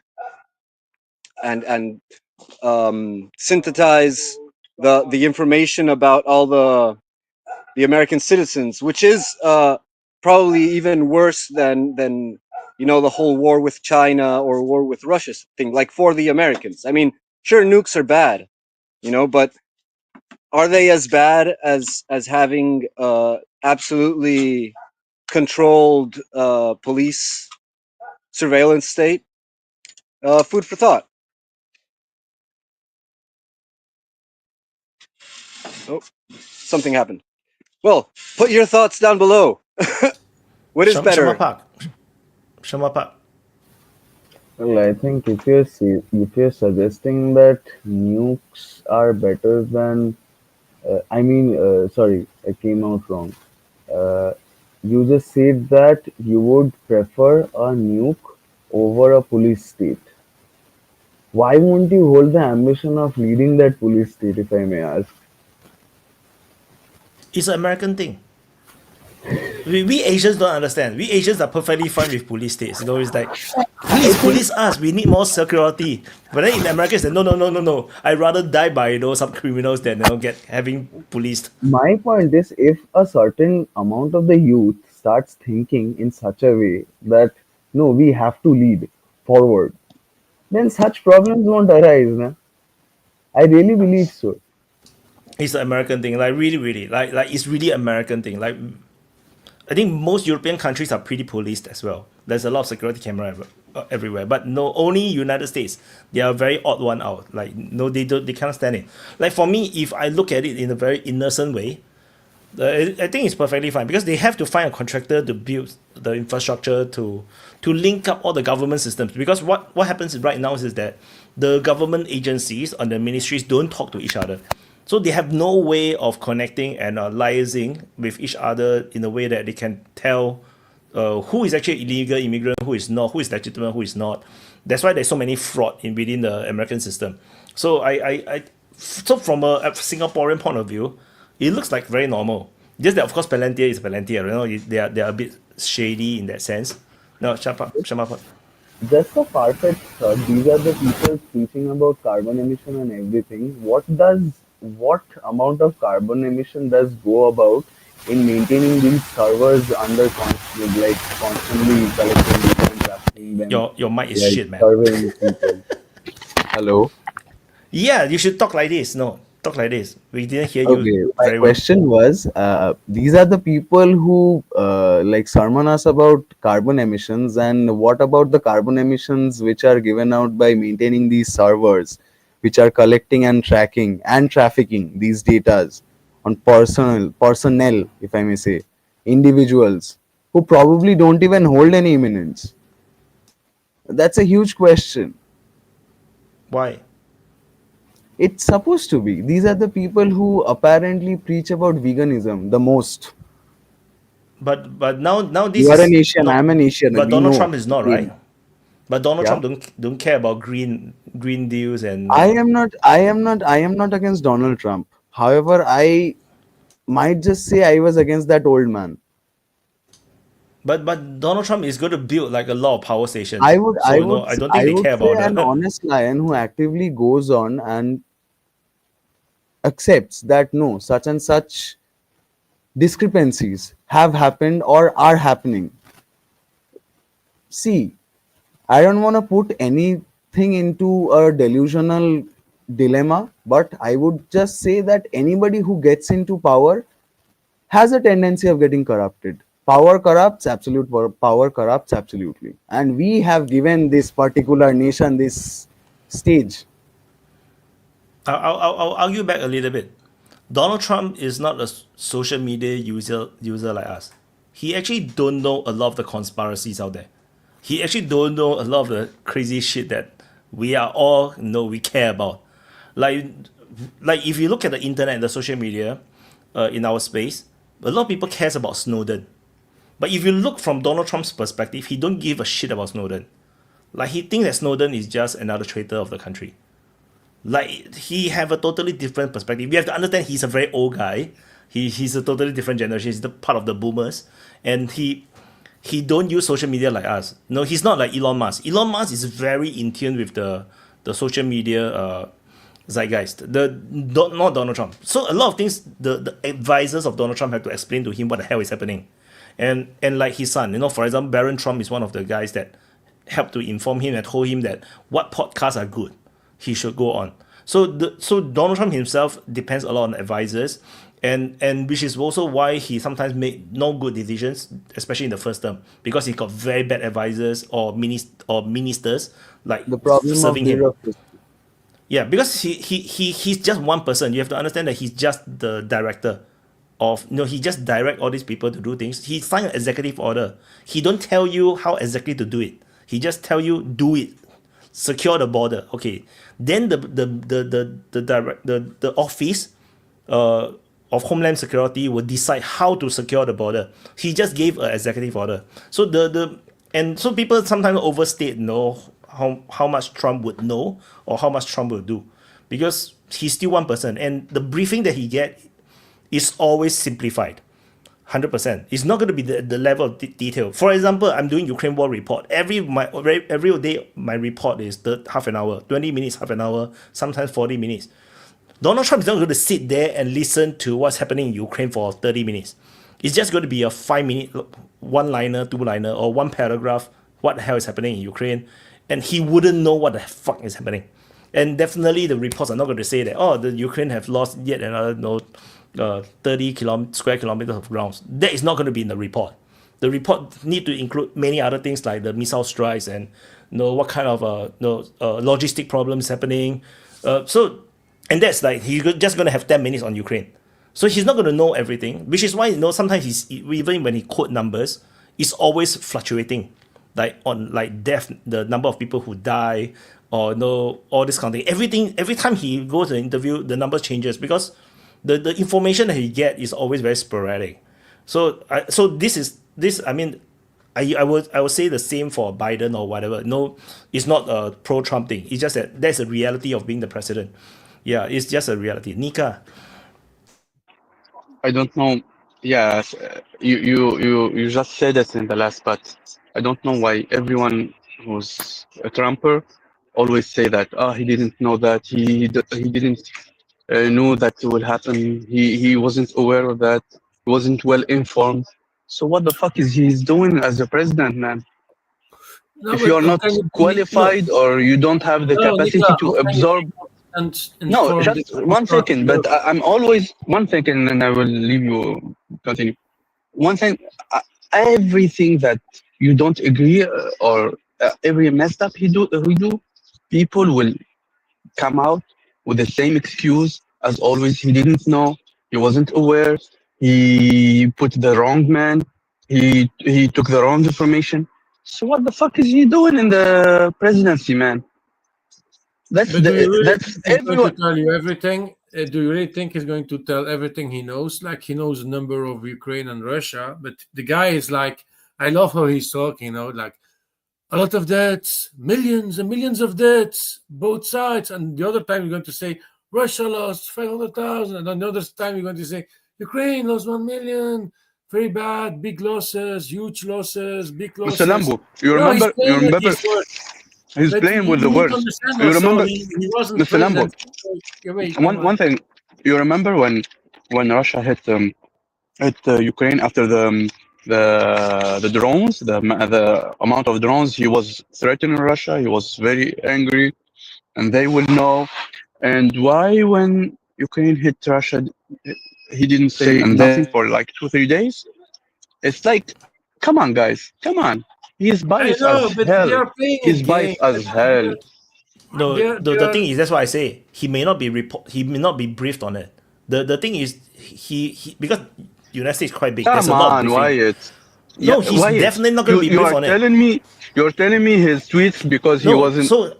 No, he will be briefed. They said that the probably is going to be a one-liner within the whole report. It's going to be Ukraine have struck air bases in Russia with drones. And that's going to be that one sentence, and they move on. He's not going to listen to everything. He got so many ministries every day. He's not like us obsessed over Ukraine war. That we know so much information. He have no time for it. I think he didn't. I think he didn't knew, and I think that's why we didn't hear them. He was like saying to Zelensky, "Be brave, negotiate, find peace, find war. We can make a big contract. We can make it huge. The peace is going to be huge." Suddenly, the guy attacks Russia, and Trump is like, all these fucking efforts for nothing. Just like what said. Then a few days later, he calls Putin, say, Putin, please. No, I would imagine the thing is that Donald Trump don't even understand why is it so special. This attack is so special. There's nothing special. Because if you hear from a sentence, it's like, drone attack. Drone attack happen every day. So just like, when the Russians hit Kiev, his staffers would have emphasized it doubly. And then they will definitely add in, how many civilians have died, and that actually caused Trump to, when he was interviewing. He's surrounding himself with Ukrainian sympathizers. No, the Americans are not going to the American staffers are not going to be prioritizing Russia's interests. They are more likely to be siding with the pro. So you are telling me he wasn't aware that he wasn't aware that Ukraine hit 2 trains and killed a bunch of Russian people. He wasn't aware of that. As long as it's not briefed, he will not be aware of that. Guys giving him so much excuses every. I think because you don't understand how Intel. Okay, I can share with you how it works. I work in Intel before. We do coverage monitoring 24/7. Only something important will get escalated. Something super urgent will be escalated all the way up the hierarchy, and is usually and the people, the officers that is writing the report, they have to write it in a very simple way to make sure that the information is easily understood. And it cannot so the people at the top level, like the prime minister or the ministers, are not going to see every single fucking report there is. It goes through a lot of filtering. By the time it reach for United States case reach the president, everything is very filtered. It's going to be very political, depending on who is in the command. So if within the chain of command there are people who are totally pro-Ukraine, you're not going to see pro-Russia stuff inside happening for sure.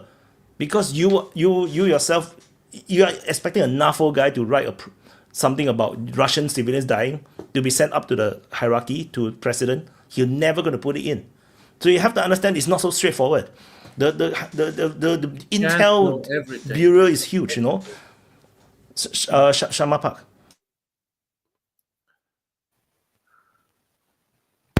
You have no sound this time around. Your mic. You have to adjust your mic. Just real quick to Nika. Something to keep in mind, Nika. I think your mic is broken. The wiring inside. Something to keep in mind, Nika, is that like for all the discourse of America trying to make peace and all that, like we all know, and anyone who pays attention to a situation knows, that it still remains in America's strategic interests to defeat Russia. It is still in their plan.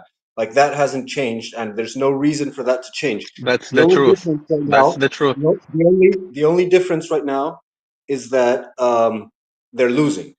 So, like, the only reason for peace is Russia winning the war. Like, in spite of all the efforts of the United States and of Europe to defeat them. And so, this idea of bringing peace, and mediating and making friends with Russia again, this is because bullshit. It's because Russia is winning. It's not for any other reason. And Yeah, so because just the difference between him and Biden was like very mentally incapable and ideologically very, very focused on hurting Russia. But I think Trump can wait more than Trump. Yeah. Nika got a point, Everything that's happening. If Trump didn't know,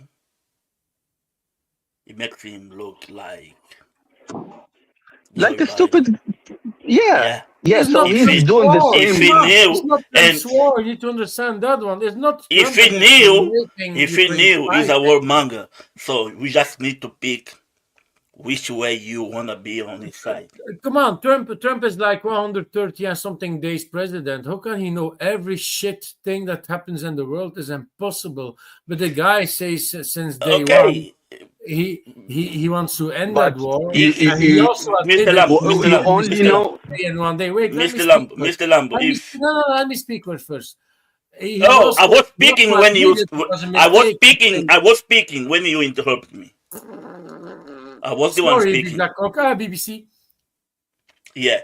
So, Trump, you are defending Donald Trump. Trust me, I like the guy who won the election. I'm not going to deny that. But stop sucking his cock. No, I only grab his wife's pussy. Yeah. You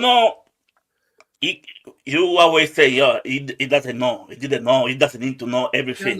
But he always come out like, oh, Russia lost 1 million soldiers already. What kind of bullshit is that? No, he didn't say that. And He did. said global. No, he said globally. Globally, both Ukraine and Russia lost that many. And in the beginning, when he was busy for getting president, he gave actually good numbers during his elections. The thing is, you just can't know everything about what's happening in another country. I had a discussion yesterday, a little discussion with some guys I was working with, and I was saying, like, everybody is now crying about Trump because he's put everything in favor of his country. And I'm just asking these guys, like, who are you voting for in Belgium? And the answer to Vlaams Belang, and Vlaams Belang is extreme right. And what is the phrase of Vlaams Belang? Eigen volk eerst, and its meaning our people first. Like what Trump's want to. I mean, this whole thing what's was the problem then? Are you crying because Trump is thinking about their own citizens and not about the rest of priority? But you want to have the same, that your party is winning the elections, to have the fucking same shit. Own people first. So what is the problem with Trump then? That he's thinking for his country. What is the problem? And the guys are like, you're right. I was right. on this train attack and a lot of these other things. I mean, it's doubtful that Trump was aware of this specific attack because it's not something you're going to micromanage. I mean, I'm sure he gets briefed on stuff and everything else, but I'm sure somebody did, at 3:59, we're going to try and blow up a train. I mean, it's not even something a president of the United States would deal with. It's like there's probably somebody that provides the Ukrainians with intelligence and makes suggestions, and whether they take them or not is probably up to them. And then, they don't, because I mean, the more people that know, the more chance somebody's going to leak it. So why would they even tell you about a specific thing, especially something as small as blowing up a train track? I mean, the drone attack might be something, but even that's questionable if he knew about it. It's not going to be more than a few sentences. The thing is, I did the DPA newsroom thing, right? And I put it So on you Telegram, are I telling put it me Twitter. that hating People can't Russians- even keep up with the post. When I post the DPA newsroom, then all the news, and that is just a select numbers of countries in Asia. People already felt it so spammy, and people cannot follow the news. They find it like so spammy. Can you imagine you are the US president and purely US news cycle, purely everything that happened inside the United States already can So fill why up the you whole news guys cycle. blaming Biden? Why you guys were blaming Biden? It's the same thing. Whether this president or the other, It's will not continue. about division. It's not about what knowing something or don't know. No. The Biden issue is not about him knowing or not knowing something. The problem is decision making. His decision making, or someone making decision for him, is the problem. The decision, for example, the Ukraine war started because he made the decision not to agree with Putin It is to say that Ukraine will never join NATO. It's just a one sentence thing. And it was a direct letter from Russia to United take a States. decision- You definitely have to read it. It's Wyatt, not an for intel me- briefing. Okay, just follow my logic. It's the same for me. Whether you have a good information and do a bad decision, or have a bad information that lead to a bad decision, it's the same thing. If you have a bad information and you do a decision based on that bad information, you have a bad decision. So for me, you leave your information source muddy, or your brain is muddy. Both are bad. That's what my So that's head not how is it works telling in me. the US presidency, because, like I said, country is big. What happened is that he depends on the guy that he appoints. For example, for the Ukraine thing, he going to depend on certain guys that is monitoring on term of the military side, and then he have this Ukraine negotiator that will definitely be informed on all these things, because he will be focusing on the Ukraine stuff. And Donald Trump will depend on this guy to report to him on a daily or weekly basis what is the latest development on top of, in terms of the Ukraine-Russia situation. Then he will be informed that the Ukrainians launch a strike within Russia through the drones with smuggled cargoes. Then that's all he would know. He's not like us. Even I try to monitor more news, it's impossible. It's just impossible to know everything. and I already get AI to help me summarize the news, and it's overwhelming. But you are telling me the information he gets is filtered. You're telling me the information is filtered against one party, so he's not getting a good information. No, it's not filtered. It's just not in his purview that he has to be managing it. He's the president. He gives orders. Those orders are delegated. Let me finish. The orders are delegated to people. The parameters, the rules of engagement and all that are set. Like Wyatt said, they go out and do these missions, and then he gets a briefing. Now, if he hears about the briefing and he's like, damn, that's crazy. Or maybe he's like, what the hell's going on? I just saw something on the news. He's not sitting there like literally deciding on these targets and approving these missions. I mean, he gets a briefing. I mean, these guys that are working with Ukraine and all the other things going on with Ukraine and between the NATO and the West and the United States, there's people that are appointed to delegate that and run it, and they have a certain amount of latitude and leeway. It's like, hey, go hurt the Russians this way. They don't. Trump's not sitting there going, I want you to bomb this train station, this road junction. They give them a basic idea. Those guys go out and do it. You know, the only thing you could say maybe is on a mission as big as the drone attack, maybe the president would have been read in. But since it happened before he was there, like we said before, there's a chance that it was already started and it was in the works. They go dark. Nobody thinks to tell nobody, or people hide it. There's obviously still bad actors in the administration. So then it happens, and then they're like, oh, we didn't know anything about it. Maybe they did, maybe they didn't. We'll never know. But the idea that the president micromanages the war in Ukraine is ridiculous. I also want to add on a bit on what Vaughn said just now. It's like, actually, if you hear what when interviewing, when there's interviews with Trump literally always say that he saw it on the news. Like a lot of things he's actually not briefed. Like he literally just say that he saw it on the TV. He say it on news. So that is actually a sign that certain things he actually don't know until he saw it on like Fox News, or something, Trump says one thing. He trusts Fox News. How many people from Fox News is in his administration? Trump says a lot of conservative media. Trump says a lot of things during the day, sometimes contradicting. But I disagree very much that he was not immediately informed about the attack on the nuclear triad of Russia, because it could have potentially, at least, very serious effects on America. And that's why he was definitely informed immediately on such things. Probably not about the bridge and similar stuff. There I agree. He cannot micromanage such things. But everything that can have serious effects on America itself, he must be informed, in my opinion.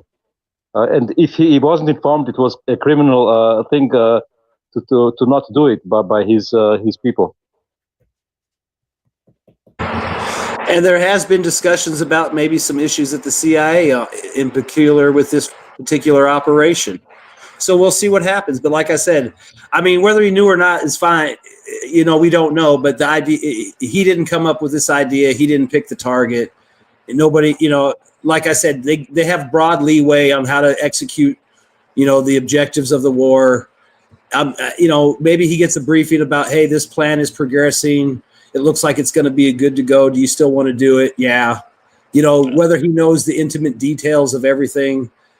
And I do agree with Voyan. If it's going to be something severe, like an escalatory type thing that could be interpreted, then maybe he gets read in more. But if it's just day-to-day attacks and stuff like that, I would imagine he just gets briefings from it, like, hey, we did this, this, and this. This is what the Russians said. But if it's something serious, like, I would hope somebody, would consult and say, hey, if you go after these, you might invoke this. Do you qualify this as serious?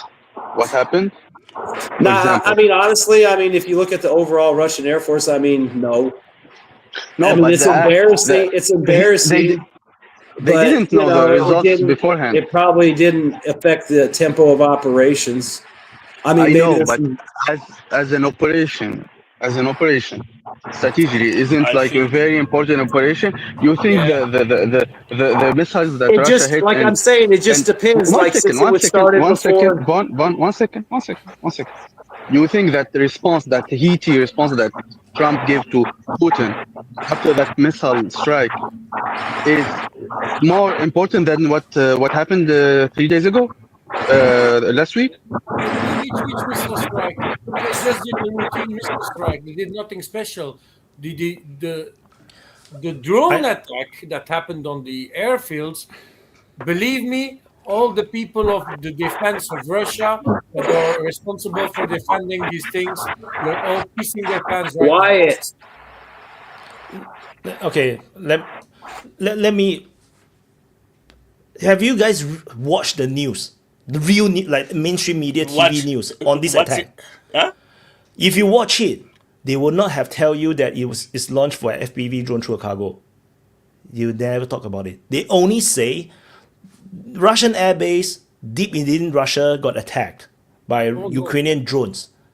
Oh no! Most of it don't tell you the details. No, BBC said. Oh no, we saw everything. I saw on BBC News. Actually, they did a good report about that. Oh, then BBC is good. BBC Right, did a good report about that. Planes, For a change, I trust BBC on that one. Yeah. So the thing is, but you must look. You look from the public point of view. Who are not us? We watch Ukraine war every day. They don't give a fuck. I'm not sure how. Most people just say, "Oh, it's just part of the war. It's just an airbase strike." Like, and Trump is the kind of guy that he's not a military guy. He don't obsess over this kind of thing. He would not give a damn about it. So maybe there will be guys around him. He's like getting advice, very excited, jumping around, telling him about this. How big is this? But he's like, no. So then, okay, what's next? Nothing is new next. So move on. If you look at my reporting on this thing, it was a one paragraph thing. I hardly even talk much about it. If you notice, I didn't even do a special report on it because what it doesn't do much. It really doesn't do much. And on a grand scale of things, even in my daily sit rep, I don't really talk much about shellings or missile strikes as well because generally it's a nothing burger. So this is why I say no. From a Trump, the president perspective, it may not be as big as what we feel, because we watch every day. We feel like this is a big thing. We see the escalation that come behind it. But the people who within the defense department will find it very big. Donald Trump himself may not necessarily feel the way. Like no one give a damn about in my world, right? In my world, none of my friends think give a about damn it too. He might have people. I mean, I'm just throwing it out here just because. But like some of the new people in there, like Tulsi Gabbard and stuff, and they might, like you said, he might not be as worried about it as other people are, because they told him, like, look, dude, this is what they hit. These planes weren't even in service. They lost like 3 or 4 active planes. The rest were, let's say spare parts or whatever. Like they explained to him, it wasn't really the big hit that people made it out to be. But they're not obviously going to say that publicly. They'll let everyone go out there and say, 40 aircraft or 14 or 18 or whatever, because it's, against Russia. But, I mean, like my only point is considering how long it's been in the planning, who knows if anyone ever clued them in on it, because there's so many things going on. Chances are this was going on, and think about it. Like I said, there's plenty of people that don't like Trump that are still in the government, and like I said, it's a perfect way to sabotage and undermine the peace talks and all that. There is two guys. Donald Trump needs to keep an eye on them. That guy from South Carolina. Unless you were in the room, everything we say is speculation. And but that Cuban guy is another one. He forgot about it. Like I said, think about it. The war's ongoing. There's all kinds of stuff planned every day. There's equipment moving around, people moving around, stuff going on. Did he know? Did he not know? You're never going to know the truth. He talked to Putin directly. I'm sure Putin knows whatever Trump told him, and he believes whatever he believes. And, if there's a retaliation, it'll probably be inside of Ukraine. So, I don't think that this is the it's issue. It's embarrassing to Russia, but that's all it is. It's just an embarrassing moment. I don't think this is the real issue, because you were arguing that probably Trump wasn't even informed about such things. I don't think that he necessarily needs to be informed whether it was done with drones from trucks or however. But the simple fact that the nuclear triad of Russia was attacked, and that the USA is obviously in a proxy war with Russia, there is definitely the risk that there will be a nuclear answer. And yeah, I agree with you. I agree with you on all that. I wasn't arguing that he didn't know. I'm just saying there's a chance he didn't know. He knew, he didn't know, he kind of knew. He found out 5 minutes after it happened. I don't know. Either way, Von, either way, it's too bad. You know, if he knew or didn't know, it's bad. I didn't say that you are losing time with this. Super chat. Washington Post article of dirty war that will use the CIA and MI6 use Ukraine to attack Russia in Africa and around the world. Expect a red flag in EU. I think not red flag. I think you mean false flag, right? I don't think it's red flag. It should be false flag. By Joe Stone. I don't think that the problem is if Trump knew beforehand. That we were discussing. I believe that he definitely was. It's an attack on the triad. I get it, and it's bad. Come on, and the United States will respond. And if Russia wants to, let him speak. No, I mean it's the same damn thing. We heard you. Go ahead. You didn't get my point. No, the issue was not if he knew it or not beforehand. I was just saying that it would have been criminal neglect if he weren't informed that it happened afterwards. So if I'm... I mean, hold up. It's an attack on the triad. I get all that. But the thing is, maybe Russia took it as it's not a big deal. You're losing too much time on it. Look, even if it was true, Trump could have never recognized that he knew about it. It doesn't matter. It's really the important thing here. And actually, if you guys read the analysts, the important thing here is that what the Russians think. If the Russians think that, that's what I was just trying to say. What if the Russians looked at the damn? No. I was still knowing. What if the Russians looked at the damage in the destroyed aircraft and they don't think it was a big deal? What if they don't think it was a big deal? The question is what the Russians perceive. Let's talk at the same time. The question is, what do the Russians perceive at any single time of any of these examples? And they did hold, and this is memorable, they did hold a very cool hat. And they didn't react because these would be one of the first attacks if there was going to be a nuclear attack, this would be one of the first things they would go to. That is to the surveillance aspect. So some of these airplanes, and if you guys remember, some people have been analyzing what the Ukrainians tried to do 2 weeks ago, which was sending a barrage of creating a corridor where the Russian air defenses would crumble time after time. They didn't manage, but they sent 500, 400 almost every day trying to create a barrage. And many people were saying, this looks like somewhere in time, a really bad thing will go through and it will hit something special. It didn't happen. What happened was the attack on the airplanes. And this attack, like many people of you guys said, was very dangerous because the perception of the Russians, what do they perceive this attack was happening and was going to make? So this one thing. On the other side about Von, it doesn't matter what Trump says, he believes or doesn't believe. He would never say anything else even if he made the attack, he would never say he did it. So, but it's nice that he acts like he does, and this is quite nice. The difference, though, and this is the other problematic thing, and you notice that the Trump administration is quite worried about, is how much do the Russians believe that this is true? How much did they find out that might incriminate the US, and out of fake incriminations or real incriminations, they might act accordingly? So there is another thing many people have been saying. These attacks of the last days to Ukraine are still not the answer about the airplanes. This is just the answer towards the passenger train. The answer towards what happened with the airplanes, we are still going to see. I think it will be something very creative, which doesn't escalate more than the escalation that was done. Let's remember the Oreshnik. The Oreshniks were empty. They did destroy the lot. but they were a manifestation of power without escalating. What exactly happened afterwards was things got quieter, right? So that's probably what we're going to see. Go on. Super chat. Why? Trump didn't just plan it; he piloted the drones by Iranian Putin. Oh yeah, why not? Why not? No, I just want to add on. My opinion.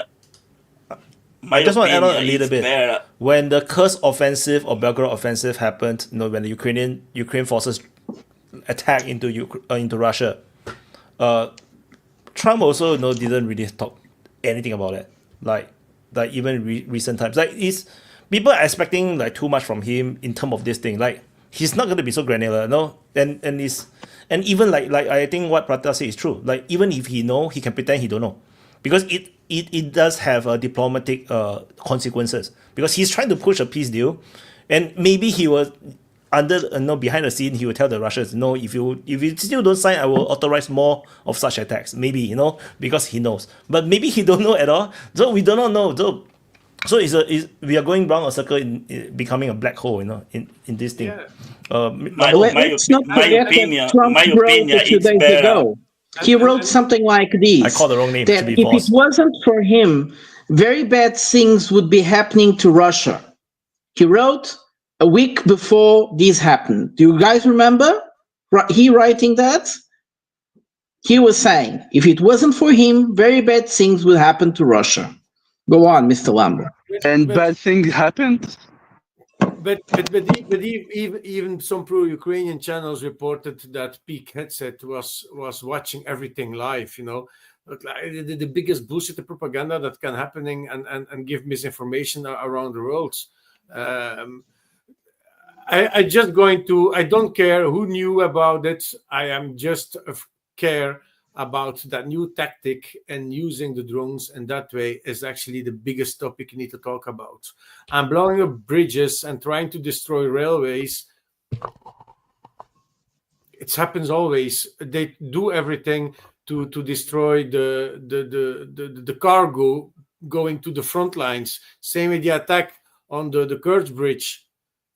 Directly saying on the news like, yeah, and Ukraine blew up the bridge again, and it was like nothing from damage. Actually, it was like I don't know how these reports are working. Like they blew up the bridge, and a few hours later, everything was passing by again. But it is still probably the video is in the fake of Ukraine that they can't stop attacking that bridge, and Russia already have a railway driving through the whole. Don't forget, there are two bridges. Don't forget. Yeah, but it was the one with the cars. Because Russia already has the plan B, and this via the trail.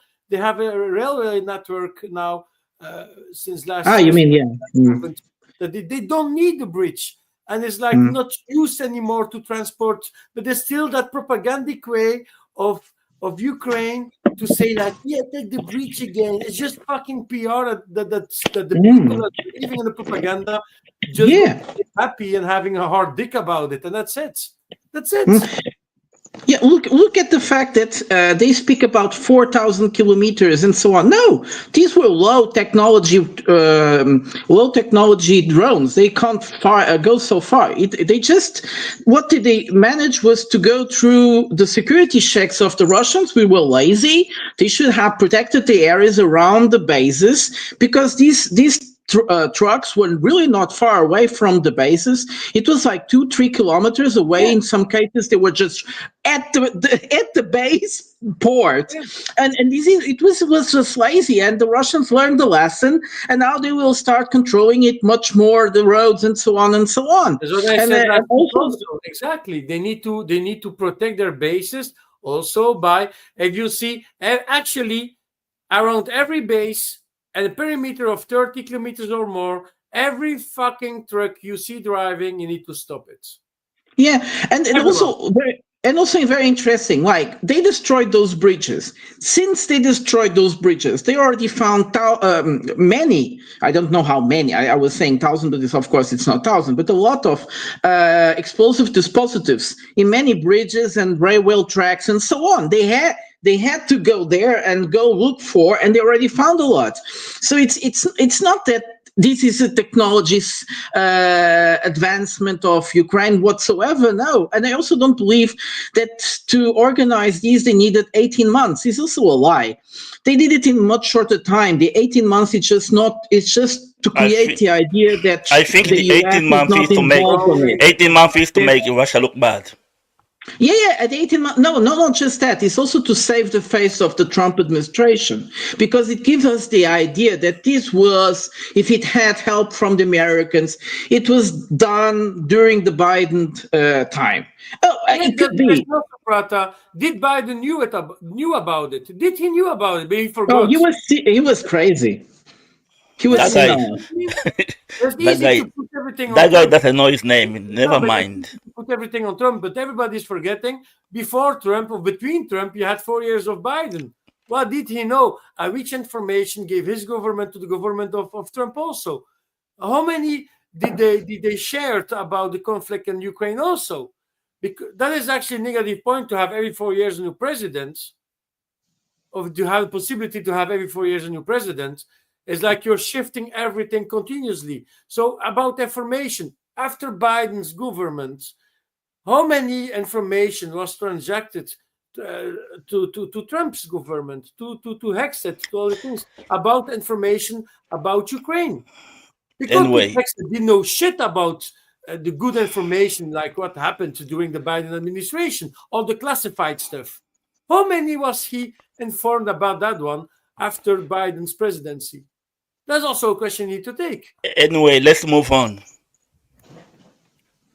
I want to Slava talk Ukrainian. about. I want to talk about that slow boat that going to Gaza. Hey guys, can I say something? Yes. Yeah, Wojciech need to respond. Yeah, I have to come back to Trump and his foreign policy, which I don't It think sucks. he has. He doesn't have any control over it, and I think he showed that in his first term as a president, right after when he said that he was going to pull out of Syria, and then somebody in the military bombed the the Syrian army. So basically, right there, I saw that he doesn't have it. Then he had to then he had to go and support that action.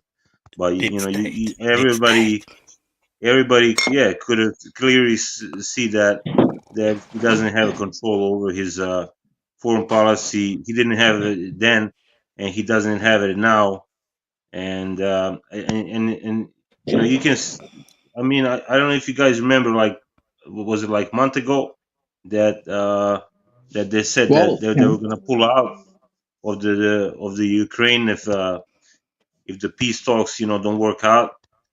And basically, I think what happened is the deep state or CIA told them, like, no, we're not gonna pull out. Like, what are you talking about? So they had to walk that back and say, yeah, we're gonna stick. We're gonna stick a while. So it's all bullshit. I mean, there's nothing that he can do. I mean, I think his heart is in the right place. He sees what's going on. They see all the business people around Trump. They see benefit from doing a business with with Russia. But I don't think they have power to change that. To basically, like one of you said earlier, they basically they permanently want to destroy Russia. So they're gonna keep trying. They're gonna keep trying and whatever. Just keep going. At it. They're all the same. Doesn't matter who Yeah. sits in that shit in the White House. They're all fucking the same. Yeah, I mean, I don't think he can. I don't know why Russia is playing this game. By being nice to Trump and when Yeah, but when you say Russia is playing the game, remember Russia is alone in this war. They maybe I don't think maybe they're they alone. have North Korea. That's it.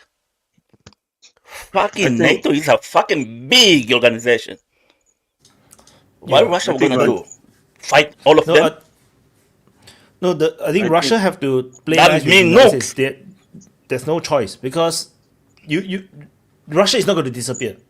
United States also not going to disappear. The big to me, Russia right now is already considered a superpower or very very close to it at the level of United States. So they can't avoid. They have to talk to each other because if you don't, then you're going to have a Cold War. Then you go back to a era of which is way more dangerous, which is not ideal.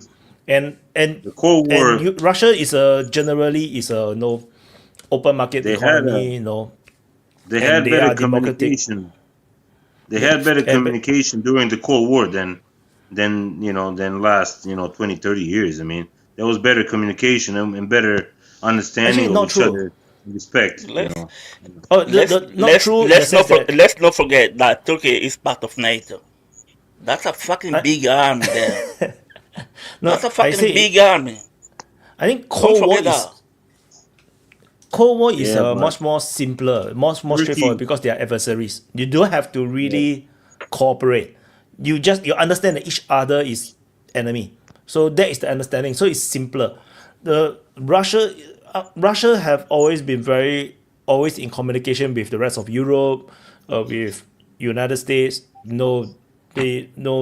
George W. Bush, looked into the eye of Putin and he saw that he's a good guy, So all these things happen. The thing is that there is hidden forces.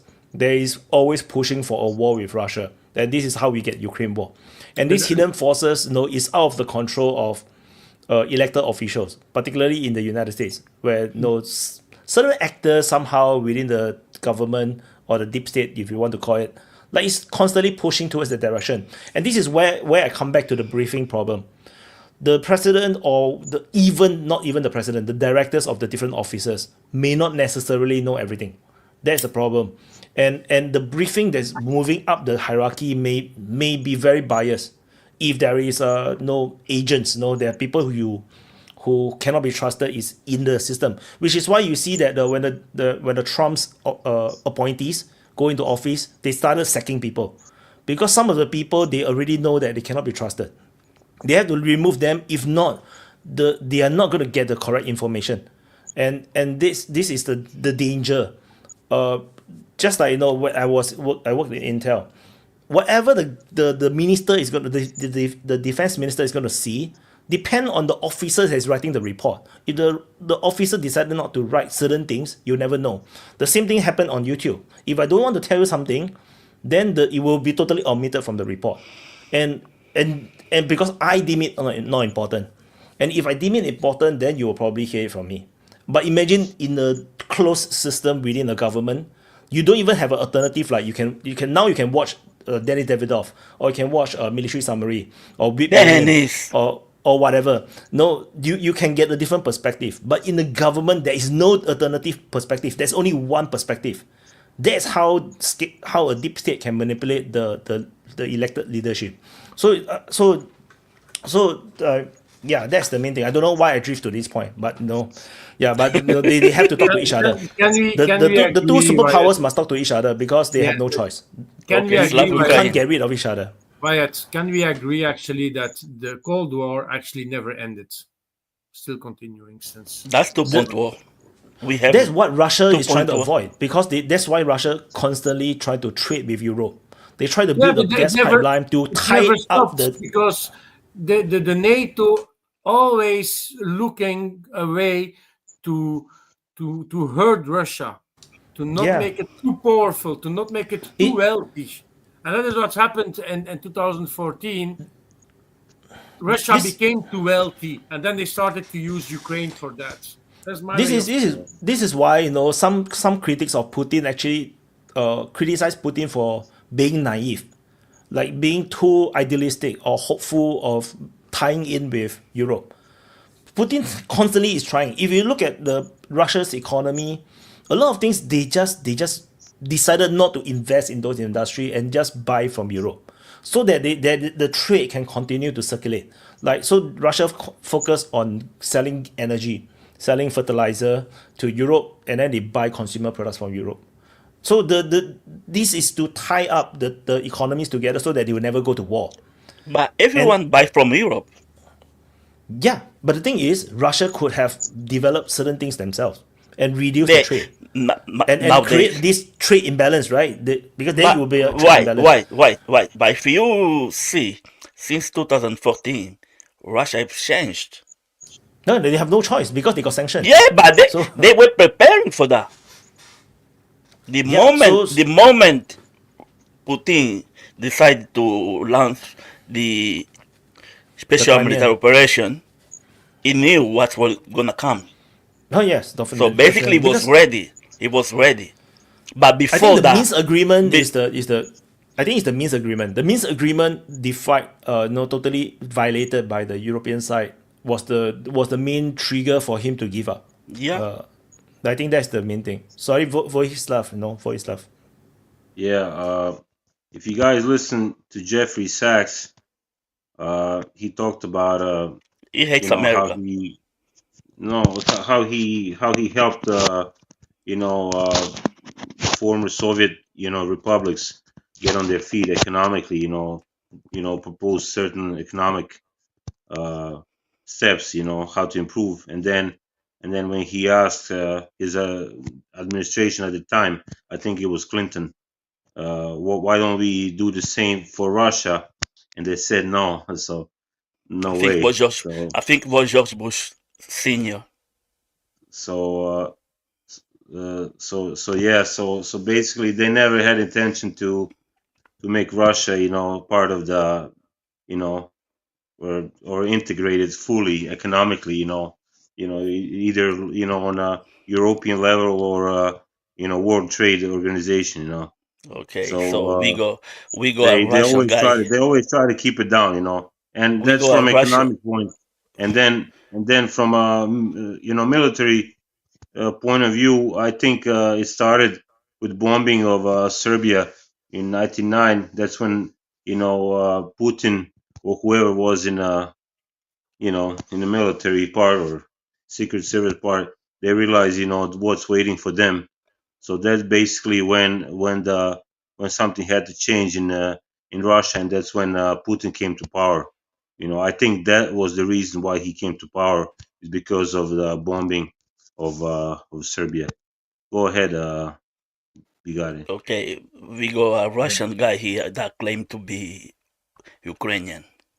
Just because he lives in Ukraine. He's a Ukrainian who claimed to be a Russian. Come on, you make it nah, he's Russian. Just because he lives in Ukraine doesn't make him Ukrainian. He's Russian. You have a guy playing DJ. Guys,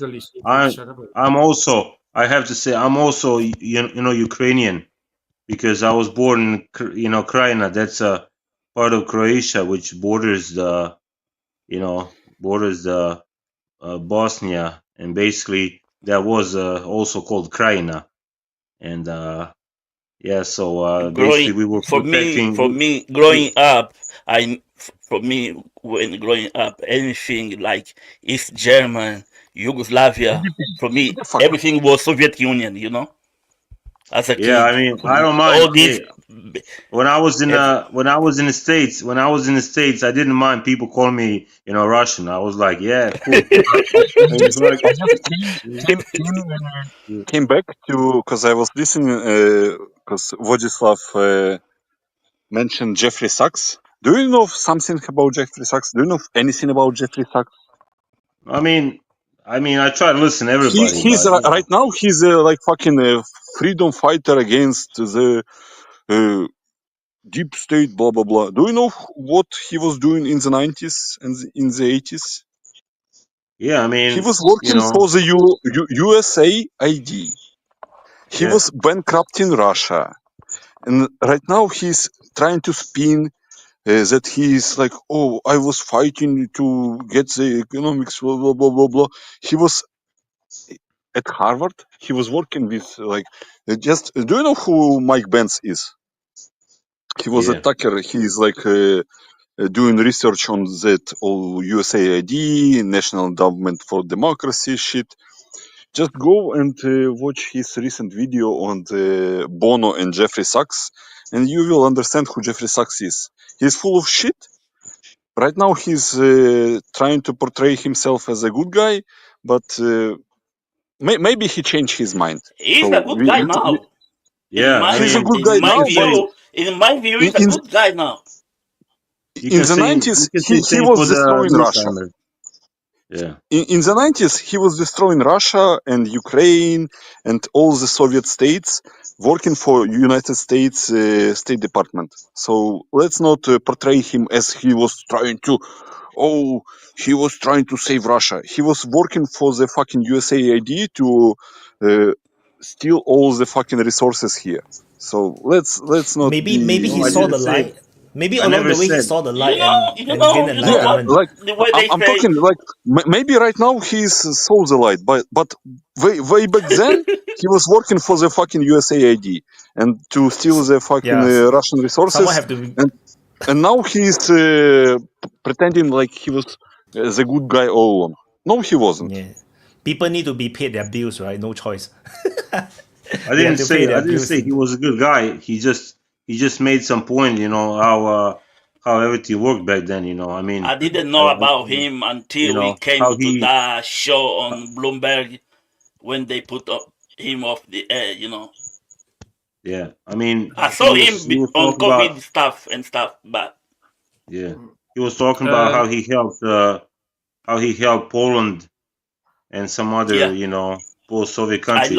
I love when he's talking about this story, you know. And He's trying to help you the ex-communist countries. you can love him or not love him, but you know, Yeah. sometimes you need to connect these dots, you know, and then you know, draw your conclusion, you know, like you know, that United States never really wanted to integrate, you know, Russia to, you know, hey, there's no communism anymore, so what's the problem, you know? Why?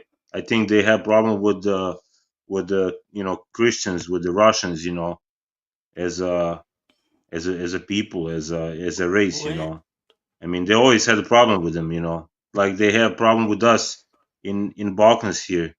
You know, we're always gonna be like, you know, torn you know, in their eye, you know, in the West, you know. So yeah, I don't know. I mean, we, you know, our mistake.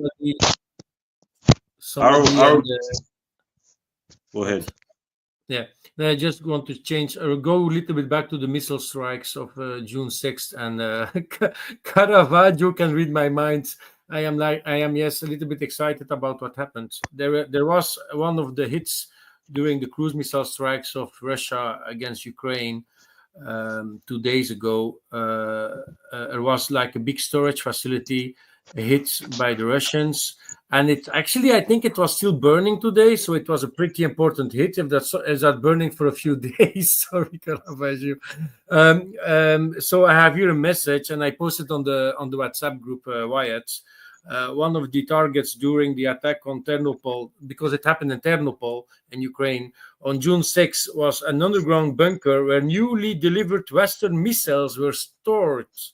Military sources report that an underground warehouse in Ternopil was successfully hit, where, if that's true, is going to be a very big blow for the Ukrainians.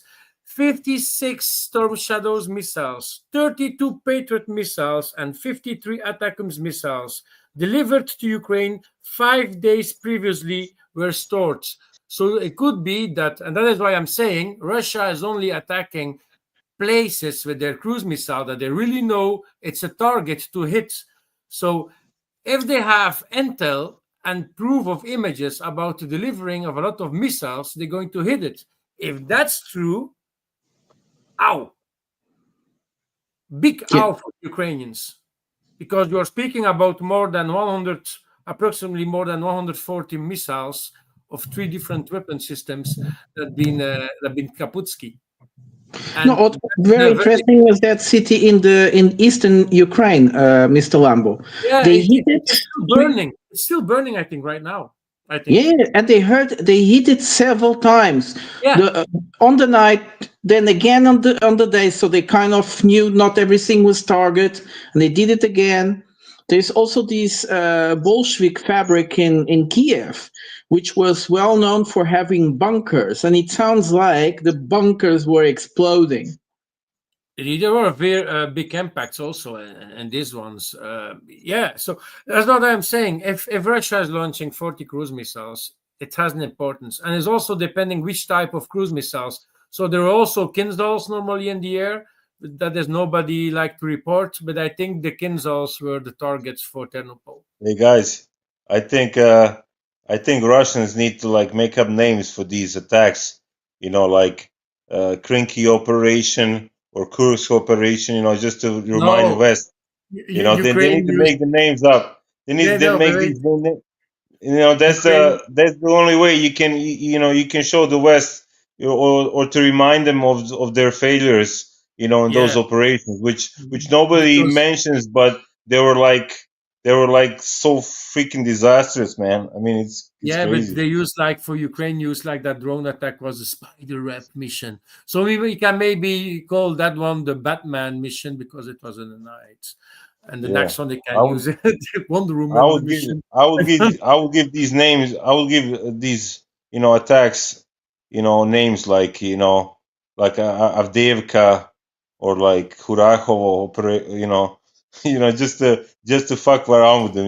I mean, Yeah. they don't they nobody in the West is mentioning all these stupid operations that Ukrainians took. I don't know. They're not always stupid. Come on.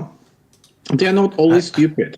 The Yeah, they're Kursk not, but incursion was genius No, it's at a a Kursk was certain point, but they didn't knew when to leave the situation, and they lost 70,000 people there. Well, no Kursk was since day one, Prata, stupid. That was I say it always since the beginning. That is a one-way ticket. It's stupid. because the Focus Ukrainians on your can't stop. front line and not Yeah. on things like that. Well, I they want to should have share done. Nunya's question. I just want to answer Nunya's question. He said, "You guys still talking about Ukraine? What's left to talk? They're done." This is Yeah, my they are. answer. They are actually. It's crazy to say, but Yeah, they actually. but the thing is that we need to discuss how done is Ukraine. Is it rare, medium rare, no, medium well, or well done? I mean, come That's on, not what we are guys. talking about. If there's no I Ukraine, think like what the the hell cracks are we will gonna be talk about? seen. The cracks will be seen during the NATO summit on the 20th of June. I mean, the cracks in the sense that, for instance, the Germans were very loud about when Merz came to power. He was really like a big mouth, and now he stopped. Now he's very quiet. There was even this guy, Kissenweiler. Well, I forgot and his name, but he was like one of the worst hawks in the German parliament. And this guy, Merz just expelled him from the commission in the parliament that deals with the army. So it's interesting how things are developing, and also let's understand that Trump didn't want to have Zelensky on the summit, and the Europeans did everything to invite. They made it public that the Americans didn't want to have Zelensky there, and now they invited him. He invited him, and I'm not sure that the Americans want to see them there. They really now are really pissed. So the cracks will be very interesting to see. So after those cracks, we can understand how much Ukraine is done. Oh, thank you so much, Lorico. Like Kissenwetter, yes. what Roderick would Kissenwetter. he like if he came to that meeting? I mean, what would he ask? Like more weapons, more sanctions on No, Russia. I mean, Vladislav. what? Vladislav, this is a guy that had a normal life studying in Kirohovnik, and then he discovered he had the touch for theater and comedy and so on. This is a guy that needs attention all the time. And that's what Zelensky needs to be talking. He needs to be talking. He needs to be always say something, commenting something. He needs a reason just to appear. So there was something that that Trump said about the kids playing in the ground. People have to let them punch a little bit so that things can calm down later. And he had to comment on it. It was a very unfortunate comment from Trump, but Zelensky should have let the thing die. But the guy is so stupid. He needs attention. So what does he go? Will be doing in the summit in Holland? Well, he will do what he does the best. He'll talk a lot, make a lot of strange sentence, and he will show up in all the news, and that's what he likes. It's his life. I don't think he can even quit. Like if he tried to tell his Nazi crew, hey, I don't want to do this shit anymore. Put somebody else. I don't think he can do that. I think they locked him in. Yeah, no. First of all, he can, because the bad guys would kill him. Many bad guys around the world wouldn't allow him to be alive. To tell in his memoirs, because he likes to talk so much, to tell in his memoirs all the shit he knows that the others did with him. But I think the problem is that people like Zelensky, they can never leave power, because the moment they leave power, they will fall into depression and die soon after. It's quite well known that many of the Soviet leaders, because they were so adored, they were so praised, they were so made gods, that once they were stepped down, they didn't survive long. And it's not because they killed him, it's just the depression was too big. Yeah, or maybe cocaine price went up. Quite true. Actually, we have a very. It's a pity that Voz do Povo left, because there is a joke. We called it the green beans in Portuguese, the soldiers. So there is a joke like that's the green bean with cocaine balls. It really sounds completely hilarious in Portuguese. Sorry. He's so macho, but he just have cocaine balls. Poor guy. How's Portugal? How are they like? What is their role in all this? Like, are they supporting Zelensky unconditionally? I mean, the government of Portugal. Well, we have now a different government. We had a previous socialist government, but I think in this sense we have a kind of a very stable policy. The stable policy is try to have a low profile as much as we can. When we are confronted, they normally, it's quite impressive. They just repeat the mantra from the European Union, whatever the new words, the new sentence they are spreading, which is quite sad because you can't see that. And then the people that normally spread the lines when they are asked exactly like in the text that they received, they actually you can perceive that like, I'm not even interested, but I'm obliged to say this shit. I think that the Portuguese government belonged to that not so small group of European countries that if they could, they would run away of this mess as soon as possible. They never wanted to be in, but because there is a kind of a big pressure inside of the European Union, especially the big ones, they can't go away. The only ones, as you know, is Hungary and Slovakia, and now it sounds like that Slovenia is waking up, and also expressing some discontent. But going back to Portugal, it was the previous foreign minister. Sometimes he was hilarious. He would have like his moments of getting away from the mainstream. He was asked about the European values, and he was like, well, there isn't such thing as European values. Each European country has its values. We are quite different, but we manage to live together.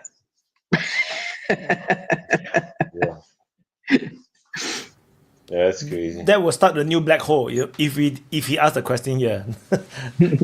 European Yes, yes. values. Oh yes, the European values. Yes, quite true. And that boy from Saudi Arabia, or where? No, No, from Germany. yeah, he He's in was in Germany. Germany, He's but like he a was not German. He was yeah. He's not from German. He's India or Dubai or something. Pakistan or Bangladesh. Dubai. I don't remember Oh his Middle Eastern. yes, yes. I think it was something like Pakistan. Yes, true. He's He from was from a very He's Muslim from country. Pakistan, but live in Germany. Oh, and he belonged to the Liberal Party. Yeah, he wanted to Yeah. join the politics, so he came on here for training, and it was Yeah. one hell of a training for him. Yeah, and he was he wanted so much to do that we were provoking him all the time, and he had to say something like, "Well, but I have to repeat these lines because Yeah, he's trying to I practice want for to go-" political speech. Yes. Holy shit! Have you seen how Donald Trump won the presidency by not talking like this? That's how What do you you win guys the think? What do you guys think about Yeah, but this feud between Trump and Musk? I mean, is it? You think they're faking it, or is it for real? that was real. That was fucking real. There was nothing fake about it, because that guy, when he's on special thing, coke or whatever he takes, he has Yeah, to but fucking you chill. don't even have. It's not Zelensky he's talking about, little BBC. I just think it's fucking fake. It's something. Nah, that guy, It's like I'm gonna say this again. childish to be real. It's too childish to be real. He has too much I money. People with money get bored so quick, We know he's Yeah, autistic. That Musk is autistic, so yeah, maybe. But it need to be. He It's ca- actually very stupid for him to pronounce himself that hard via social media. It's stupid. But yeah, when He we talk about runs. social media, everybody does it like that. He Nobody runs fucking Twitter, takes social media as a I mean, look. serious thing anymore, and it's very sad. If you just you just read the chat here on the YouTube, some people that are responding in the chat never going to respond the same way to the real Look, person it's- in real lifetime. yeah. You know what I mean? So I don't know, but in my experience, what I'm saying for Musk is too stupid to be true that he's acting like that. Look. About somebody he was actually Yeah. friend with, but you never know with Musk because he was not originally a Republican. The guy was more Democratic, and Yeah. then he But started. so to is Trump. follow the Trump is a lifelong, but remember, lifelong Democrat. remember, a long time ago I said, don't trust this guy. This guy's a mercenary. But you guys laugh at me. Yeah, but look, Musk. I mean, Musk is rich because of the U.S. government gives him all these, satellite jobs and whatever. So to think that this guy is somehow like made it on his own and is like But he started PayPal previously, so he's not nobody. PayPal is his baby. Yeah. Yeah. So I thought was the other guy. he's that's- one of the I guy. mean- So one of the main guy. Bill PayPal Gates was is not new. the same But guy. they have like monopoly. I thought was the other South African that's not PayPal. I mean, Doesn't yeah, but it's just a discussion that you need to leave I behind. forgot his name, but Because I know he's South African as well. I tend to agree with Mr. Lambo because there's something very there's something almost funny amusement about everything, and I don't feel that both are really mad at each other. It's real, and we'll see how much does it take for those guys to show up in the cameras and say, I forgive you, my brother. And they hug and everything is fine. Prata, do you think there is a way out, a way back after he said Trump is in the fucking fight?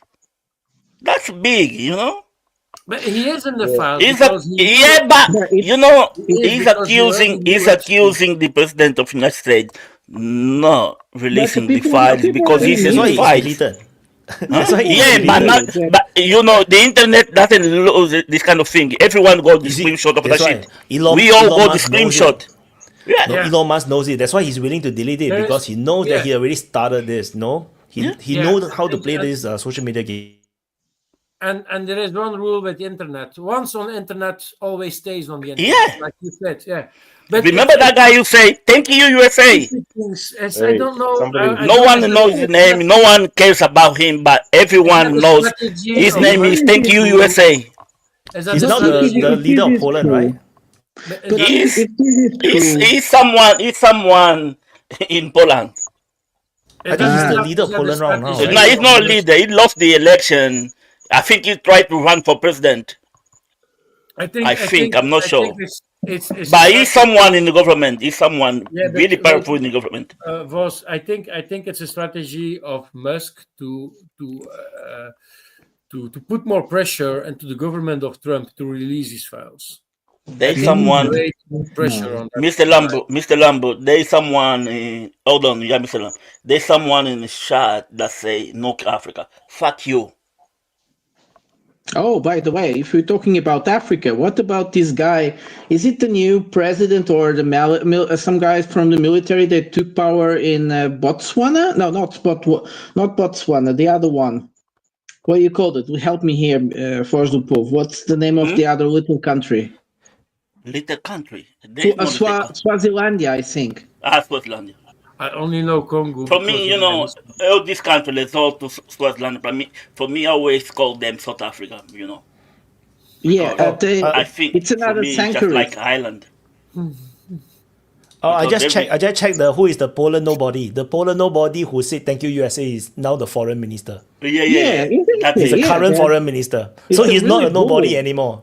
He's a body. But you see what Musk say about him. Shut up, little man. Well, he's a really bully. That guy, he's very bully, and he always think he can attack people frontal. It was actually as a foreign minister, he's very strange. He has a very British accent, so he doesn't look like Polish whatsoever. He's really very British. He's married to an American woman, very powerful woman. Who is powerful woman? That man? Nah, his wife. Ah, okay. So it's like his wife is someone in America. It's like the wife of Macron. She also likes to hit him. That's not wife. That's a husband, whatever. Some people tell me that's husband, so I'm not sure. Well, she or he fights almost like a woman. Right. Yeah, but her figure does looks a bit weird. Like, yeah, it's a bit weird frame. So a bit like Michelle Obama is also a little bit weird. Like, not the typical feminine figure that we are used to. At least Michelle Obama got kids. But they say that she actually has a lot of control about how many kids Macron in France. That she likes to control a lot and likes to tell him what to do. People say. So it's like she's always very. She never appears saying something, or you see her playing a big role in terms of politics, like the first lady. But people say she actually is always there, reading the dossiers and making her comments to Macron, which is quite interesting because Macron always likes to play this game that he's always so aware of everything, that he is the guy on the table. No, poor him. How's this possible that a guy that doesn't even have like 20% support in his country is president of the same? I mean, it's a scheme. It's forcing the country to love him. We need Shadow V back to explain to us how does it work. Yeah, look at the government. Look at the fucking parliament. They lost the fucking election, And nobody liked him already in the first term, and the way he was elected was like coming almost out of nowhere. Well, he was a minister before, but it was a low-profile guy, and they managed to make him up through the media, like it was the best guy with the new party. He's the best, and he managed to be elected his first term, But the problem is that in his second term, everybody hated him. But he managed to be the second most voted. And in being the second most voted, he managed to convince everybody that it would be better to have him or have Marine Le Pen, the radical right. And this card has been played by many other presidents in France. It's an easy one. Marine Le Pen, or before her father, which just died. What is the fear for voting someone who is from the extreme right in France? What is their fear? Why is it so scary? It's a fear you It's not find fair. everywhere in Europe. It's just the way they fear, speak, yes. you know, the way they starting talking. It's like we are under EU or NATO, this kind of thing. they're You know? all If you afraid. starting talking about this kind of thing, you are not good. It doesn't matter if you are far left. If you starting talking like this, I'm just curious. they're gonna What call is like you. the If you see that guy from Slovakia, they call him a far right. That guy is left as fuck. That guy is a left as fuck. But they call him a far right. Yeah, so the strategy in Europe is like, we have been having, almost since Merkel took power, this construct in Europe that everything has to be center. And within being the center left or center right, it doesn't matter, it's center. And nothing really changed. They have a single narrative, a single approach. Sometimes they kind of change a little bit within each other, but it's the same stuff. And whenever there is a real alternative, be it from the left wing or be it from the right wing, they tend to create this idea: oh, he is pro-Putin. Oh, he is against Europe. He is ultra-right. And let's not forget they did that with Meloni, but it didn't go well.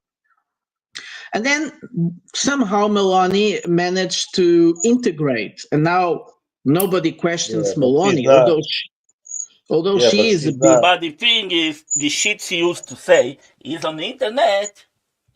Yeah, but you still can find it. I'm pretty sure Melania had a pair of hard nipples when she saw Trump. Mr. Lambo, I know you are on. Okay, go on. Just to make a point. It's the timing. You don't know. It's getting that time. Lambo reached that time. I need to go out. I need to drink some beers, guys. I need to. That's why he's getting a bit. Some beers in the city. Well, he's getting a bit midnight. It's midnight. I think it's too late for you to go pick up some pints. It's not midnight for me yet. I just wanted to make a point for Ninja Business, because he's claiming that we need to stop speaking about Ukraine because it's not to speak about anymore. I just had a point I made in the beginning. I'm going to end with that one also because I'm going to leave to drink. Slava Ukraine. Yeah, about Sumy, and that was the point that I made in the beginning of the open mic, Prata. I said that at some point they're going to need to evacuate Sumy. And there was on DD Geopolitics a message. Let's rewind how the Kursk operation was pitched by the Ukrainians. 1. We are taking the Kursk nuclear power plant. 2. Kursk will be a key bargaining chip. We'll trade it for Russia-occupied territories. Not entirely wrong, but just not how they imagined. 3. The purpose of Kursk operation was to protect Sumy. They make little points. And 4. Former General Staff spokesman Zelensky is urging civilians in Sumy to evacuate. We are here now. They did plan to trade Kursk, not for Sumy. But the fourth point that Zelensky is saying is now, like, we need to evacuate Sumy because it's urgent. It's going to happen. And I think, Wyatt, if your mappings are okay and that, you can confirm it. It's not going to take. There's another reason probably why they need to evacuate Sumy as a anyway, Sumy is not important, you know. That's the thing you're gonna start hearing on. It's not strategic point. It's strategically not important, you know. Yeah, it's not important. Let's forget about it. Move on. It's not so strategic. It's not so strategic. From the point of view of defending Moscow, Sumy and Cherniv are extremely important points. So in that sense, Mr. Lambo has more than right to present it. But that's not what the media is going to say, Prata. You know that. Yeah, yesterday, Prata, I saw footage, and I need to find them back, a video of an FPV drone from the Russians having view of, and by night, over the lights of the city of Sumy. Yeah, so yeah, that close they are. Yeah, and if you don't evacuate the people, the residents, feeling that the Russians are near, start open their mouths. It has been happening in the Donbass all the time. Whenever they feel the Russians are near, it's like they wish, come sooner, and they start telling them where they are not, and so on. So the resistance, and I think a lot at this moment, the Russians don't even need to have advanced informants in Ukraine. People are turning against the regime in Zelensky regime really fast, and they probably, from their goodwill, will write on Telegram channels or whatever, send informations to the Russians for them to know what's happening. Of course, not especially, but what I already said in the beginning of the open mic also, and we gave the example, like for the civilians about evacuation, is like if you have a fab bomb dropped at 500 meters of your house, you're going to shit in your pants and decide to leave your house because it's going to be. They're also. But still, a lot of people stay. That's the amazing part. Still, a lot of people stay despite the bombing. Yeah, I know. Because they really want to go to the Russian side. So okay. That's crazy. Nonia, Okay. how's your American passport going? He's Canadian, dude. Yeah, but he was supporting Trump to invade Canada. But I don't think he wants that anymore. He wants No, to I have never a said- passport no, from Jean-Pierre et Miquelon. Right, on. Nunes? This BBC Did you are apply always for a fake news. passport from BBC. Jean-Pierre et Miquelon? Actually, that's not too far from where I grew up. But no, Vaz, to answer your question, no, I never wished for America to attack Canada. What I've always said is I would never defend this shithole of a country. That's different. Makes sense. Well, it would be difficult, though. But you were supporting the idea of getting American passport. Hey, no, guys. no, you're thinking of Toby. That's Toby. Hey, guys. No, I'm I would never be an American. They're an awful bunch too. So no, Well, I just you are gotta in leave the this continent, to be called- honest with you. But Hey, you are in the continent called I'm the North only- America. I'm the I only am semi-American here on the panel, so you better stop talking shit. Why? Are you Okay, going to fuck go there and America. beat him up? Well, I would be afraid of him. First of all, he has kids, and the kids have really sharp teeth, so be afraid. You can get Canada really easy. Just don't go into Nunes' house. That's dangerous. I don't know why Trump wants Canada, you know? That means when it's gonna be America. Can you imagine that guy with American passport? Mountains. It's beautiful. white, It has lot of golden vibe. church. It's beautiful. It's damn beautiful. Hey, It's pay a lot of everything we is don't hear. gold. Hey, we don't hear Trump talk about 52nd state, anymore. What's up with that shit? Well, Change that Prime was just Minister. playing around in my Because mind. The It Prime was Minister just have playing changed. around. Shit is not going the way he planned, you know? Guys, Canadians don't know anything about national pride or anything like that. We just don't know what it's like to be. We don't. We really don't. Like, I was reading an article, I think it was just this morning or yesterday morning, and it was in the Globe and Mail, and it was like, King Charles's visit to Canada, a show of sovereignty, and I'm like, really? The English king coming to Canada is a show of our sovereignty?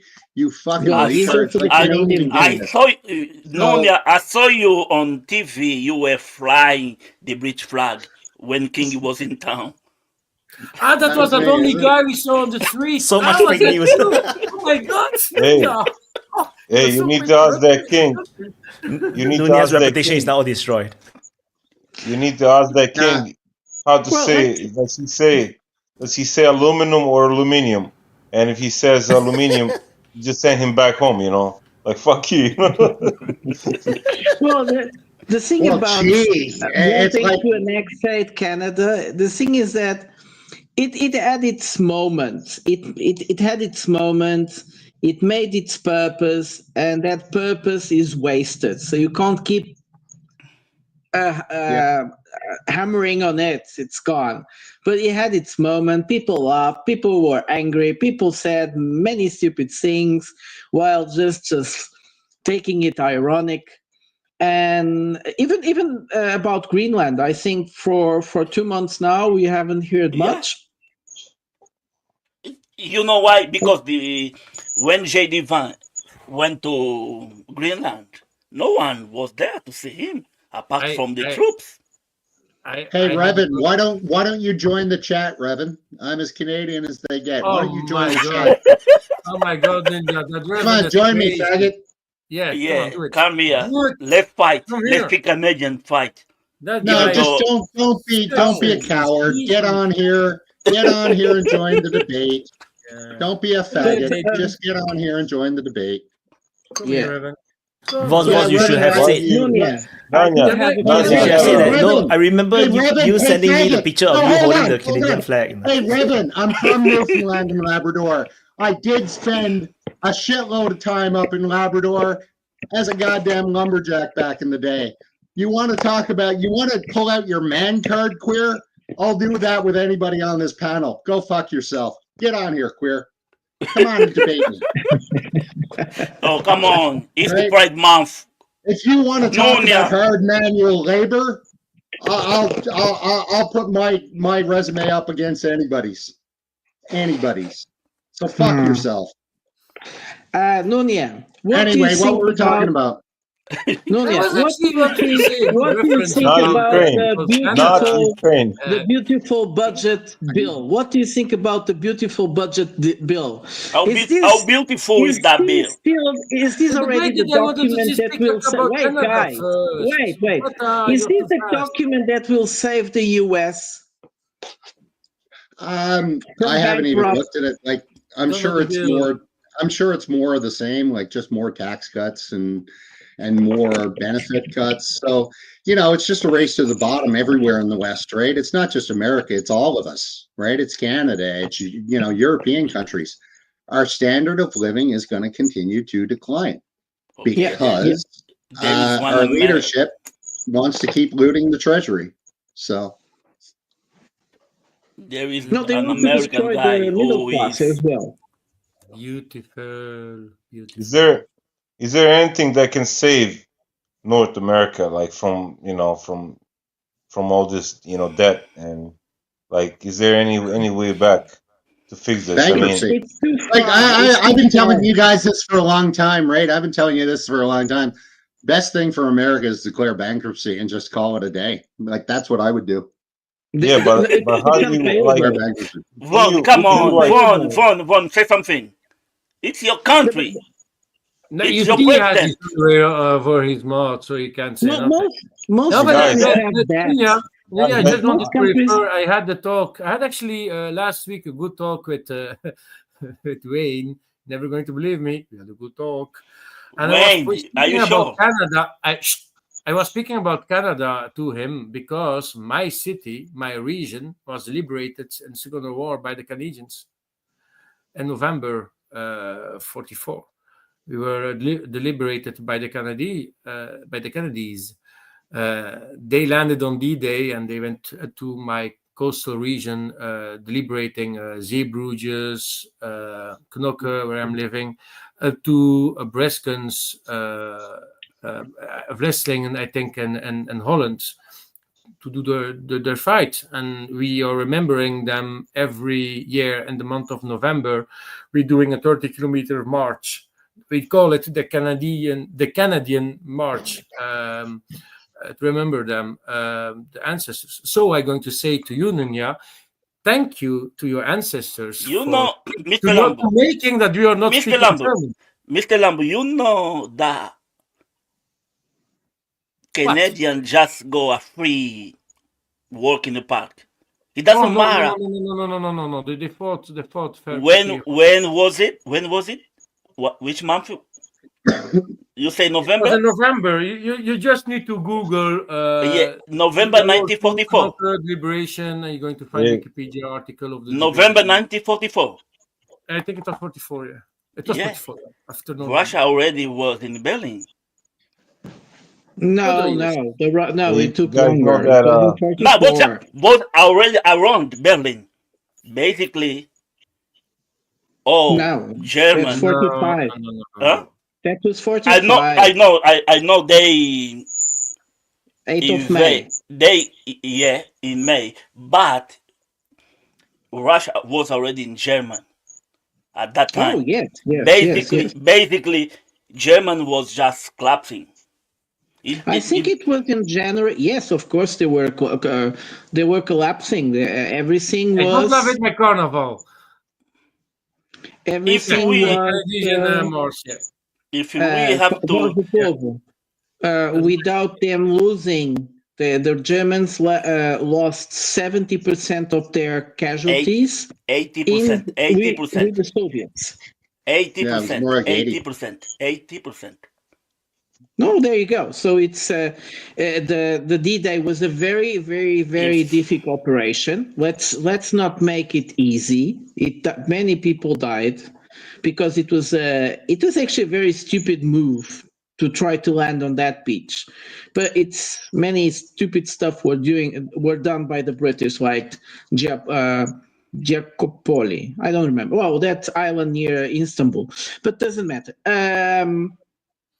So the liberation of my town was on the 1st of November. They could have went through Balkans, you know. That was legit. That was legit route. The thing is, this country, they joined the war to get credit. There was a different times now, though, right? Like nobody's fighting for any of these countries now. That was a much different time. Like, are any of you guys gonna sign up to go fight and die against some enemy somewhere? No, of course not. Right? Not just Nonia, ask yourself, why do you think NATO needs Estonia, Slovenia, Romania, Bulgaria? Why they need them to fight? Do you think United Kingdom, France, German is gonna go and fight for Ukraine? No fucking way. They can't do the job. If someone was right in claiming that it was different times, but it wasn't those many different times, because at the beginning, many parts of the world didn't care about what was happening in Europe. They actually wake up very late. So the Americans came very late to the war, the Russians as well. They didn't really care. And because you see, this was a moment when Europeans were just like all the time trying to fight each other's. And this is, you see, we also don't understand that we are talking about colonial empires. French is a colonial empire. England is a colonial empire still. The Austro-Hungarians actually still very big, and Germany is trying to rebuild the empire that they lost in the First World War. So this is, wherever you were around the world, you were looking about these three imperialists, decadent, arrogant guys fighting each other. Nobody cared. It was when they saw that whatever was coming from Germany was so evil that someone had to stop it. You see. Go on. But actually, if you think about it, right, United States is the only country that actually involved in other people's war far away from their country. Like if even World War I, World War II, if Europeans are just fighting in their home ground, they're simply defending themselves, generally speaking, invading each other, but it's still near their country. Only United States would sacrifice its men on wars that almost literally nothing to do with them, like twice. Yeah, but how many America died in two World Wars? It's Wyatt. It's not so true. Not Until many. the Second World War. In two World Wars, how many people America died? Yeah, until the First World War, actually, the Americans were fighting in battles around themselves. So let's not forget all the Mexican true. weapons. Yeah, and then True. it's when they understood that fighting battles far away, it's projecting power, real power. Like they go to the Koreas. It's very difficult to go to the Koreas, but they managed to do that. And that Vietnam and so on. It's like as far as you can, you keep your enemies very far as well. I presume, but yeah, go on. Or they presume. Or they presume. I think it's they Hey, guys. presume that's going to be the case, you know. Sorry, Vojislav. Yeah. I just want to make a point. And bear with me for a minute. When it comes to economy of the West and let's say Russia, because when you see how the West was criticizing Russia, for being poor or being still like undeveloped and like corrupt, whatever. But what they forgot is that Russia was keeping up all this industry, war industry up, and keeping the quality of its military whatsoever, intact for the situations like this, and then to prove that how important that is, you see the counter reaction in Europe, where you see how much they relied on the NATO protection, and basically canceled, like basically their military industry is zero compared to what Russia is, and and they had economic growth from the Second World War. They didn't have to worry about building up No, it was their later. military, keeping this up, keeping up the factories, all this, No, Vladislav. No, it's not so true. This isn't until the 2000s. Well, a little bit before the 2000s is when the European Union decided, and Britain was inside of the European Union, that the countries should reduce their spending on armament. Before that, Europe did have a lot of industries for armament. They did invest it a lot. Most countries had obligatory conscription and so on. But things changed completely, and it is not long ago. It's like 20 years, 30 years more or less. And each country in Europe abandoned the obligatory conscription, and they start what they call it professionalization of their armies. And they start reducing the spending. The spending in defense was actually even badly seen, and there was so many strange stuff. just to prove your point, in Serbia, they still won't allow the mandatory conscription to come back. We canceled it, I think, in 2000. I think 2008 or 2010. We canceled it for that profession, for the contract, army soldiers, and they won't allow it, or the European Union won't allow us to bring that back, because they're afraid that we actually gonna bring back our army to the force. I mean, that kind of proves your point. No. The problem about the army is that the army by itself is a very conservative institution normally. It's not always like this. And also the army, when the army feel that sovereignty is in danger, whatever type of sovereignty, they start raising their voices. And when they raise their voices and they are powerful, they may be inclined to take power. And that's the problem about the European Union, because the whole point was about destroying the sovereignties of each country. So you had to reduce the army as much as you could in order for them not to be able to talk.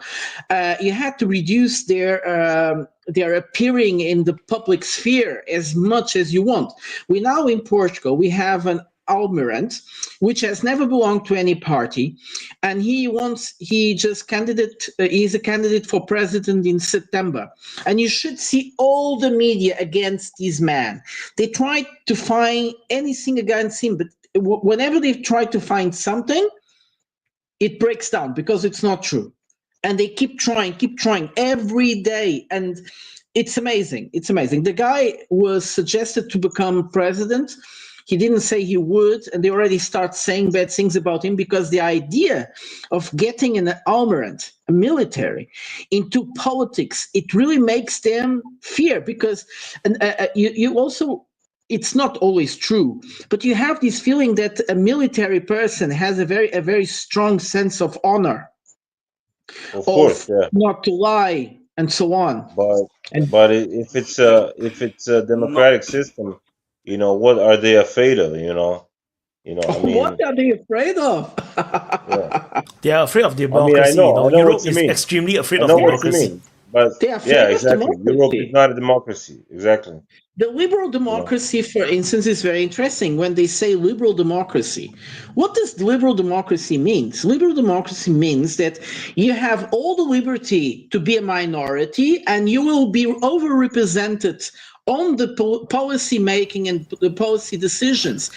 So the liberal democracy is the antithesis of democracy, because if democracy was to be democracy, it would be the majority, the decision by the majority. But this is not what they want. They want They to already say liberal, right? You can Yeah. only vote for the liberals. Liberal democracy. Yeah, like you see in Serbia, Serbs are represented. I mean, we are majority, people, but we are underrepresented. I mean, we are pushed aside. We because they don't wanna, they wanna please minorities. They wanna please illegal migrants. I mean, people getting shot. I mean, people.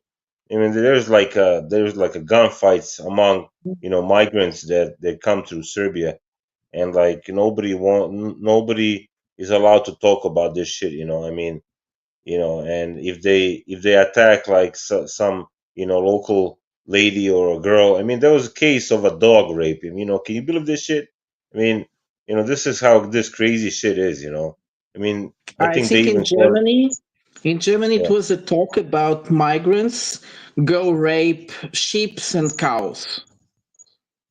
And there I mean, there was this woman that in Bavaria, they started to suspicion the behavior of its cows and decided to install some cameras. And they found out there was a guy that was coming almost every day and raping his cows. It became like a thing, and people start putting cameras on their stables, and they were like shocked what was happening.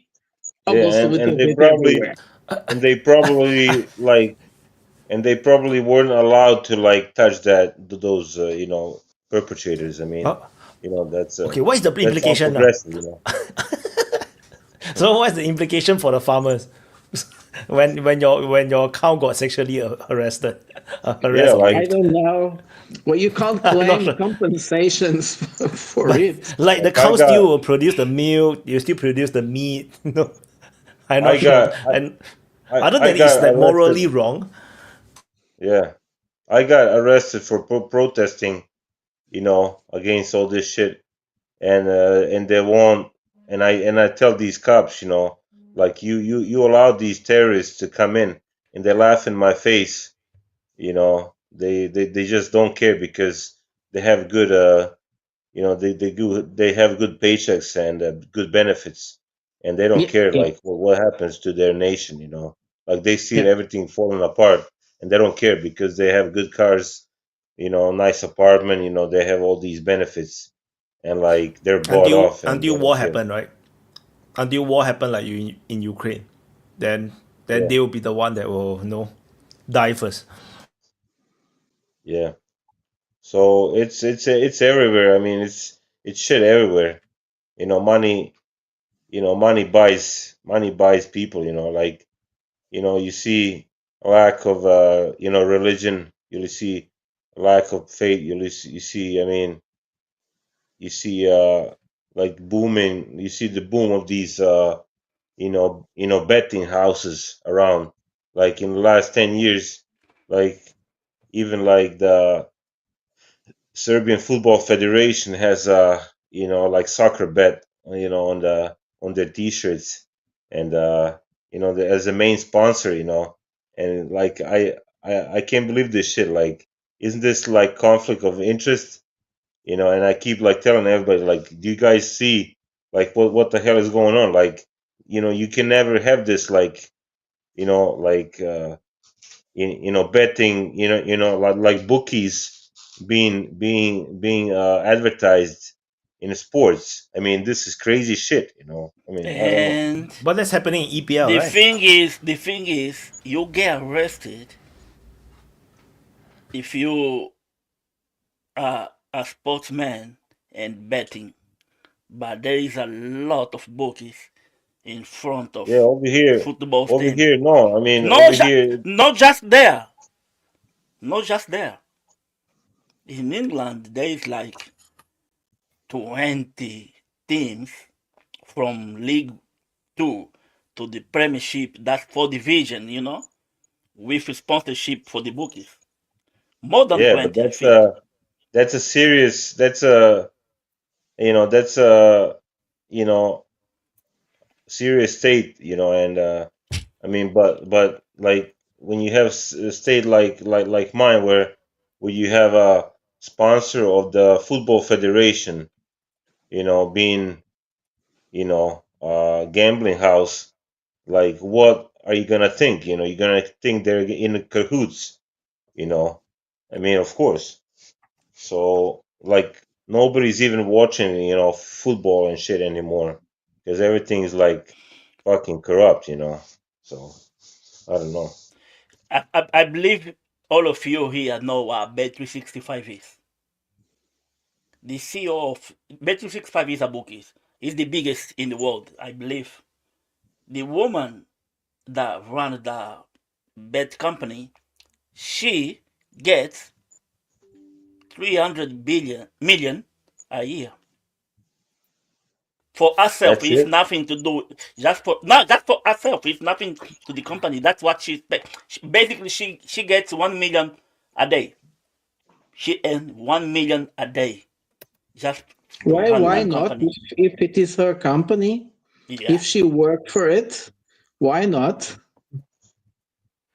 I don't blame him. I don't blame him. But to put bookies on like as a on TV as being sponsor for the National Football Federation of a certain country. I mean, that's a major conflict of interest. I Come mean, on. in my opinion. Come on. We have Gazprom also financing many teams in Europe. Yeah, but We have they're people not everywhere. bookie. Yeah, they're no. that's not Why? conflict of They are interest. not I booking, they think. are something else. I Prata, think Vladislav, betting you are is picking for up on us the. poor people. We believe It that was we can Coca-Cola before. Do you remember win some. Coca-Cola? In the Yeah. 80s was already Coca-Cola everywhere. In any type of Pepsi-Cola, any type of sports event had publicity to Coca-Cola and Pepsi-Cola, which we know it's quite bad for sport, but they were always there. And Carlsberg and what was else more, and yeah, and sometimes Yeah, but some that's not, cars. yeah, but So that's does not that a. mean? Yeah, I But can understand. I see your point, but that's different from betting because Yeah, we exactly. the Like you poor have people. games. I'm not gonna say poor people, but You working have class. games. We the I working mean, class people, we betting in Oh, this what yeah, kind you're of thing. talking about, I'm not We lose following. money in this kind of thing. yeah. Guys, I hear guys, like emergency news. how games are rigged. And it's unbelievable. Like it's unbelievable what they do. To rig the game if they see like that that the house is gonna lose, or whatever. They basically make a phone call. And they tell those players, you need to like, let one in or whatever, and they do it, they do it for the money, Mr. so Lambo. Yeah, I have What is breaking news, happening? guys. I have a Chinese plane behind me. The first front view picture ever of the J-36, live at Open Mic DPA. Ooh. So I send you the now, link on now you are communist. I Huh? sent you the link on WhatsApp. I thought you were More going to beautiful tell us images, about. Wyatt. I thought Mr. you were Lam- going to tell us about the new Russian offensive that just crossed the Dnieper. Oh, okay. No, they attacked Odessa tonight with the Onyx missiles, bro. Yeah. how realistic, hey guys, how realistic you think that's gonna be? I mean, is it possible for Russians to attempt what Ukrainians did at Krinky? I mean, would the outcome be the same, or would it be less Krinky was the catastrophic most for That stupid was Russians a if thing big they ever. mistake. attempt? Trust me. If Russia do the same thing, they're gonna regret Krinky it. was the most stupid, Yeah, that was stupid thing I've seen in my life. thing you could ever do. You It see, makes Nina, no we can sense still for speak you to about go to Ukraine. an island where whenever you duck a little bit, it's water everywhere in the summer, in the winter. It was like the poor guys that were sent there. If they didn't die from bullets, they died from diseases, they died from the heat or from the cold. It was horrible. Yeah. And then you had like it's in the valley. On one side you have on the very high ground, you have the Russian cannons. On the other side, you have it makes no sense whatever they And did. It was I a enjoy waste, it. and they kept sending boats and people. I I enjoyed actually, Dennis sorry. David reporting on that, like they're winning something, and I was like, It, what it the would fuck, be guy? what would it be intelligent for the Russians would be a really big attack on the Budjak, and they could cut the Budjak immediately just on the outskirts of Odessa. They wouldn't need to take Odessa. The moment they take the Budjak is that little part of land between Romania to the south of Moldavia, between Romania and Odessa. Ismail, And they have the very big, they call Limans, it's like a piece of water that is between almost the border of Moldova and to the sea. Yeah. If the Russians go to the Budjak, the Ukrainians have no way to attack the Russians there, and the Russians would clear the access of the Ukrainians by sea to have. They would close the access to the sea for the Ukrainians, and they would have the Black Sea for themselves. I'm surprised the Russians never really tried. They had that island, the Serpent Island, but they never realized they had to go. They have their reason for It's it. I think that's also a risky Black Sea operation. with islands is not a good Yeah. idea with all these I drones. think they would be the able islands were to. stupid, but if they took the Budjak, it would be very easy to defend. I don't think so. I don't think they can supply it. I don't think they can supply it. I think Ukrainians would like put emphasis on like building more sea drones just to not allow them to to get supplied. I don't know. If you look it at might the map, they would enclosure Odessa from the most western part of Crimea with the Budjak. They would enclosure Odessa, and Odessa wouldn't be able to. They wouldn't be able to receive any ships or to send whatever. They would have an eye on Odessa all the time without conquesting a city that is quite big. And but this is like it's a possibility. I think you would talk about Krinky, and it would make much more sense to take the Budjak. Prata. Okay, that is true, but defend the Snake Island would be a very fucking challenge. No, I'm talking about the Budjak is the land, the mainland in front of the island. I know what you're talking about. It's a part where there are very little Ukrainians.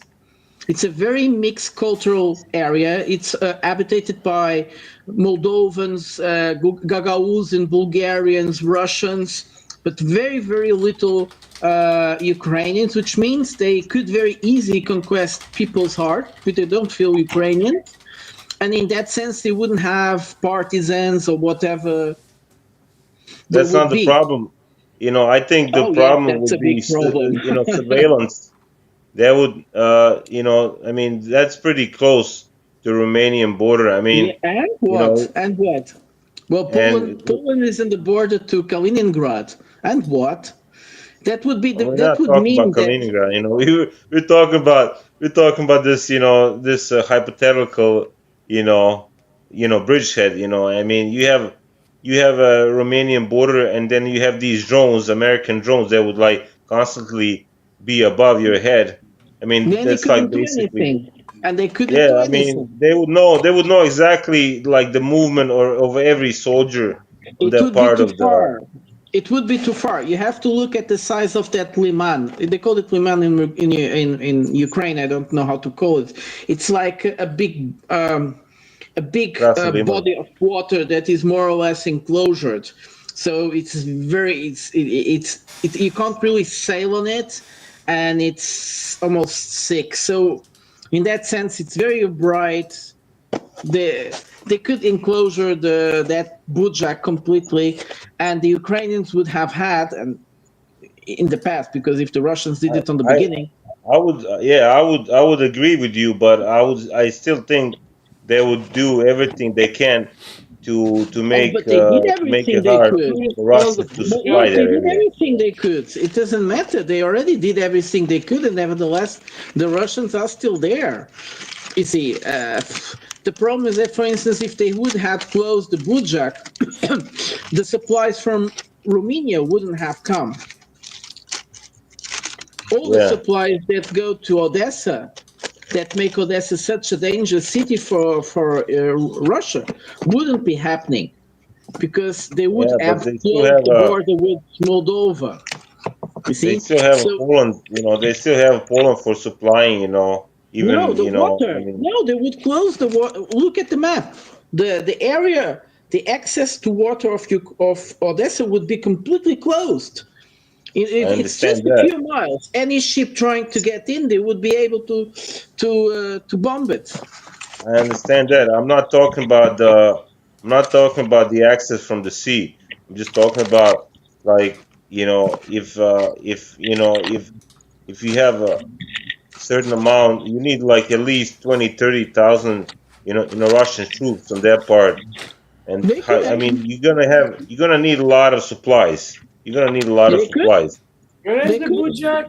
I don't even know. How do you spell it? It's the area Bujak, as you spell it almost, Budjuk. But if you look at the map, it's easy to recognize. You're talking about Ismail. To the south of Moldova. Actually, it used to be part of Moldova, and it was taken from Moldova by that amazing guy called Stalin. Can you pull the map up? Can you pull the map up? Just to see. I don't. I know what you're talking about, but I need to visualize, like, you know, how would that look like, you know, like. Aren't you from Serbia? I should know that. So you see that big body of water that goes to the little split. So the Bujak is that part under Moldova. You have Odessa, and then you have this big water. That's the I forgot the name of that river. That it really becomes really big. Danube. No, not the Danube. It's between the Danube and the river from Transnistria. Well, Dnistria. Tisa, no? Dnistria, Tisa, no? yeah. Yeah, that's the river of Dnistria. It becomes really big. That's almost impossible to cross. And they would have enclosured Odessa very easily. And they could have supplied them actually quite easy as well if they went near to the border. You see that big river there? They would have closed it. The Ukrainians we're going to put the Russians in it the Russians tried to destroy this bridge many times. This is the world's most hated bridge, by the way. This is the world's most hated bridge. I think you just fucked the Russians. You know, you blew their operation up. You know, now Ukrainians gonna know what they were Come gonna on, do. You know, Ukrainians have shit, thought dude. about it many times. It's But your it's fault, man. impossible to go there. How do you go to supply everything? With what? Oh, From where? they have this canal, which is and from that canal they could enter the Danube, but to the ports of the Yeah, but you Danube. need to use the Black Sea, Prata. And they use because you close the Ukrainians would have been closed almost from the Black Sea. Yeah, but you Yeah, need to they still still have provide. Odessa. Prata, Let me speak first. Let me explain. Imagine you want to attack that place. You need to supply from Russian ground, so take Crimea. No, why ground? You can use ships. Winter. Ships. You can use ships. But I already said you have these sea drones. Never going to happen. No, but that was later. I meant they should have conquested the Bujak right in the beginning. But even if later, the drones appeared Okay, later. maybe And the drones, 2022, but that's it. But the Ukraine drones had planes and all that stuff, so it's going to yeah, be but still the drones, you see, the drones is also a thing.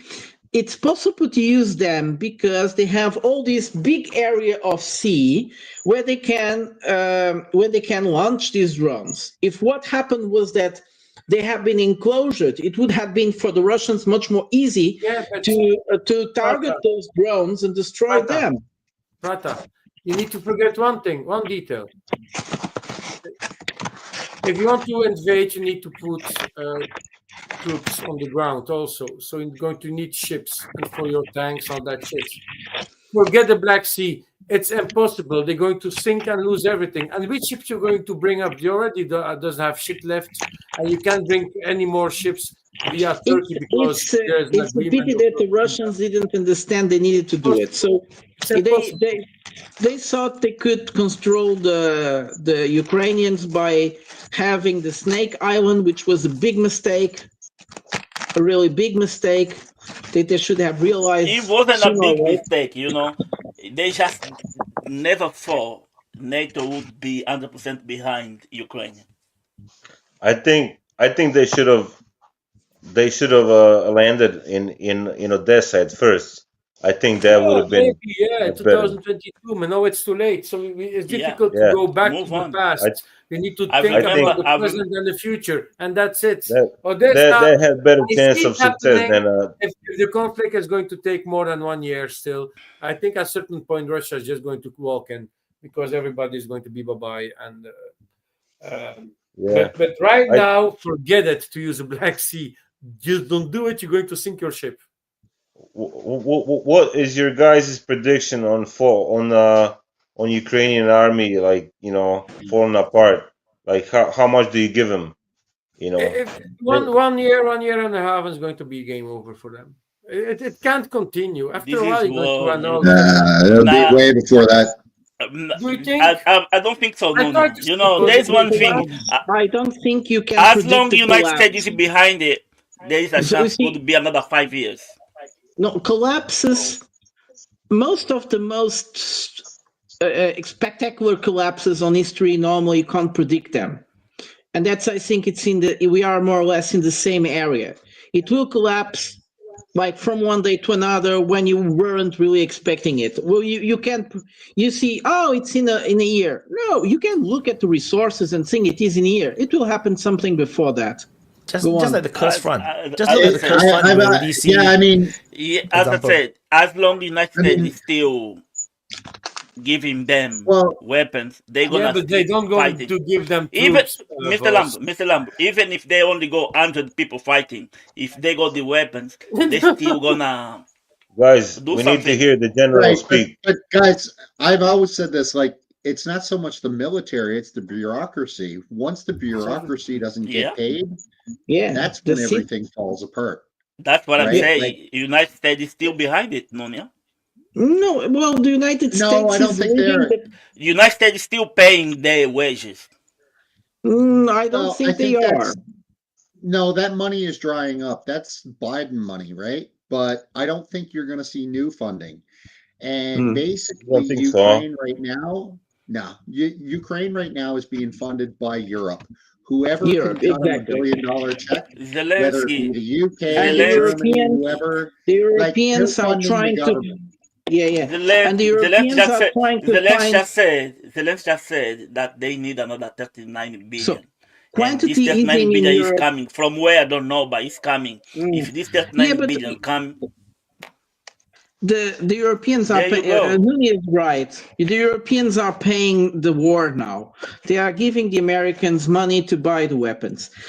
But the thing is about that Europe, there is no quantity easing really in Europe, so it's very difficult due to the rules of the European Central Bank, even if they are very creative sometimes.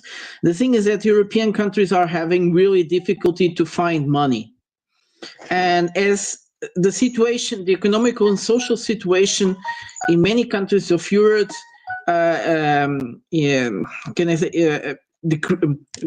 It's getting worse, especially because they are taking money from the social state to give to weapons. I think it will be more and more difficult for the Europeans to pay the war. So there's also one of the reasons of the collapse, the day that one of the biggest donors just doesn't pay on time. Yeah, but So it's not only that. It's also you need to. If you don't have the correct troops anymore and the numbers for it, you're going to be fucked. You can have all the weapons right, you have. right, and also the population. After a while, it's going to run out. You need to be realistic, and after a while, more and more Ukrainians are going to start to say it's not. It's Did you guys? if big blow is going to happen, just look at like a big summer offensive. Depending what Russia is going to do, if they can take Sumy pretty fast and Kharkov pretty fast, and they can cross the Dnieper, is actually game over. Did you guys? Did you guys hear that one Nazi like a couple days ago? He gave an interview where he said like they're gonna like militarize the whole nation, like everybody's gonna be like involved in Yeah, and these guys, their biggest wet dream is This is like Russian that. propaganda. Like There's no saying Nazi in Well, Ukraine.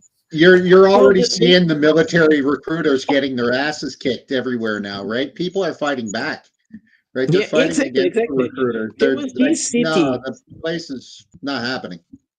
There was this city in the west of Ukraine where the population organized. So they were trying to take a guy from a bus, and suddenly 200 people arrived to the place. They were organized. They were planning this.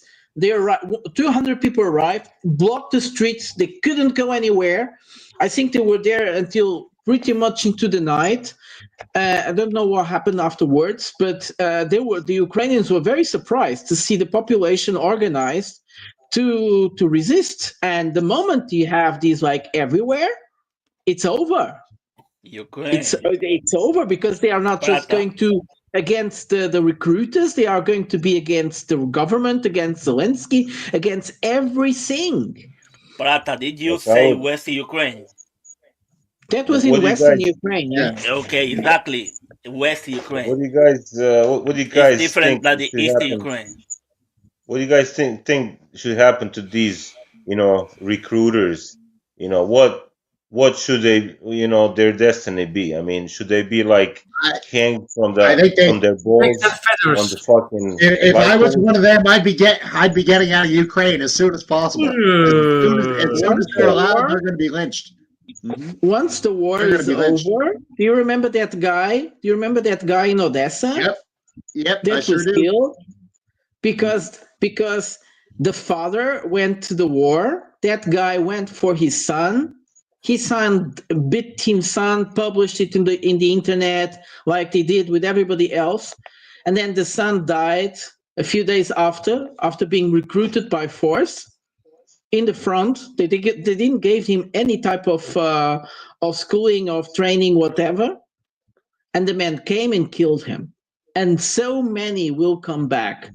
The sufferings they received, and they will come back, and will come back for the guys that pulled them out of the streets with their children on the other side by side with their mothers and wives. the revenge in the society will be huge. So it's also part of the collapse that we are going to. Remember when that war started? There was these young guys in trench saying things like, "You better pray that Russia get us before, because if they don't, we're gonna come to Kiev and get you all." This is the thing. One day is gonna happen. Once this war stop. But let's not make these people gonna head one way. That way is Kiev. And remember, these people got guns. Super Chat, what happens if Russia officially labels Ukraine government as terrorists? It seems they are headed that way. I think if that happens, they're gonna make Kiev look they already did it. They're gonna make Kiev look like Iraq. It's kind of difficult to do that, because if you do that, then I don't know how exchanges of the POWs are gonna go. So it's kind of tricky situation. But that was not the question. The question was not about changing the nature of the military operation. The question was about labeling the Ukrainians as terrorists. And Putin and Lavrov, the two most important people for international law, whatever they say, it's considered to be part of the realm of international law. They said it publicly in a very, very monumental way that they considered that Ukraine has become more and more like a terrorist organization. So it's almost pretty there now. I've got a question, but before I ask it, I'm gonna let Nunya, because he's been trying to talk. Well, my understanding, and I'm certainly not an expert on Russian law and constitution, but my understanding was the reason Putin called it a special military operation versus a war, it had something to do with constitutional ability to, fund things, basically. And labeling a group terrorists would enable Russia to do certain things that currently they're not doing within the context of the special military operation. That'd be my guess. But what they can actually do with that, I don't know. This is just something I heard in passing some program a couple weeks ago. Yeah, there is benefits, but they're also trying to be diplomatic still about it, because they do have a certain number of POWs on the Ukrainian side, and they want to get them out. So if you label Ukrainian as a terrorist state, then it might change how do you negotiate with terrorists when it comes to POWs. I don't know. I'm just throwing it out there. Yeah, guys, I've got a question for you all. What's gonna happen after Putin? Because the guy's not young. Lavrov. We already have a successor. Don't worry about that one. Lavrov is basically in his last days or years. I'm gonna say. Oh, you're positive to say days, dude. Come on. Yeah. So what's gonna happen when this guy? But they have successors. Don't worry about that. So Russia's gonna die. Yeah, Russia's gonna need someone strong to take over. Don't worry. So who's that guy? They don't have those in Russia. They're good. Okay, so there is a super chat again. I'm very intelligent. Initially, they were engaging in terrorist acts. Now they're transitioning to being terrorists. Not quite there yet, but almost, by FEM. You can refer the train attack. You can, with all the civilians that be killed and wounded, you can refer it as a terrorist attack. Yeah, you guys. Nice hat, Effie. So, Voz do Povo, I would consider there are many hawks in Russia, so that's not the point. And people have been trying to find the next Putin. Well, when Putin took over power from Yeltsin, nobody was talking about Putin. I'm sure the person they will choose directly or indirectly. Okay, go on. United States was against Putin straight away. But it's different that they are against whoever cares. Russia is Russia. It doesn't matter. And they lost all the grids. It doesn't matter. They don't have to say whatever happens in China, and they don't have to saying whatever happens in Russia now. So the question is, you asked about who's the next guy, and the US won't have any saying on it. Let's not be ridiculous. Especially with such a weakened US like never before since the Second World War. It's pretty much a continuation of the Soviet Union. They will choose their leader from that secret committee that actually rules the country. Yeah. And it'll be a surprise. Nobody will know the guy. You know that. And the guy has been chosen as the one that really has the ability to follow the destinies of the country. And he will be introduced in a very unusual way, like always. That's the rule. I think this minister of defense has a pretty good chance of he seems pretty serious. I think he's too soft. They need someone. Soft? They need someone. Guys. Who say fuck off. Guys. Yes. There's nobody more soft than Putin. Putin is a gentleman. Putin knows how to talk with ladies, to be a gentleman to man. He never raises He's nice with his puppies. voice, very rarely. He never loses his temper. He's very kind with puppies. Prata. You are sitting like a Brit. Sitting like a Brit. Look at Prata. Hold on. Putin is old now, you say, but at the same time, Putin is the only guy in the world that can make people from the West think twice. No. Look, listen, Voss. I understand that you have this idea about how Russia should work, but if you think about it seriously, like which politician that appears in the Russian government, spokesperson, minister of interior, exterior, which one seems incompetent? Which one seems incompetent and unfit for their task?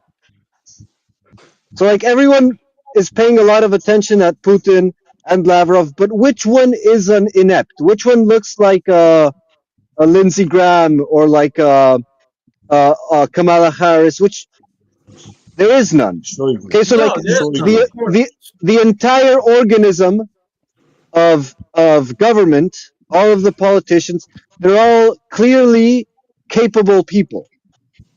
So the issue of succession to Putin is kind of irrelevant in that perspective. They have competent people. Gabriel, there is one guy that I'm sure the West won't be happy if he come back as a president. Yes, Mr. Lambo, him. That guy is strong. No, that guy has a big mouth, but he is.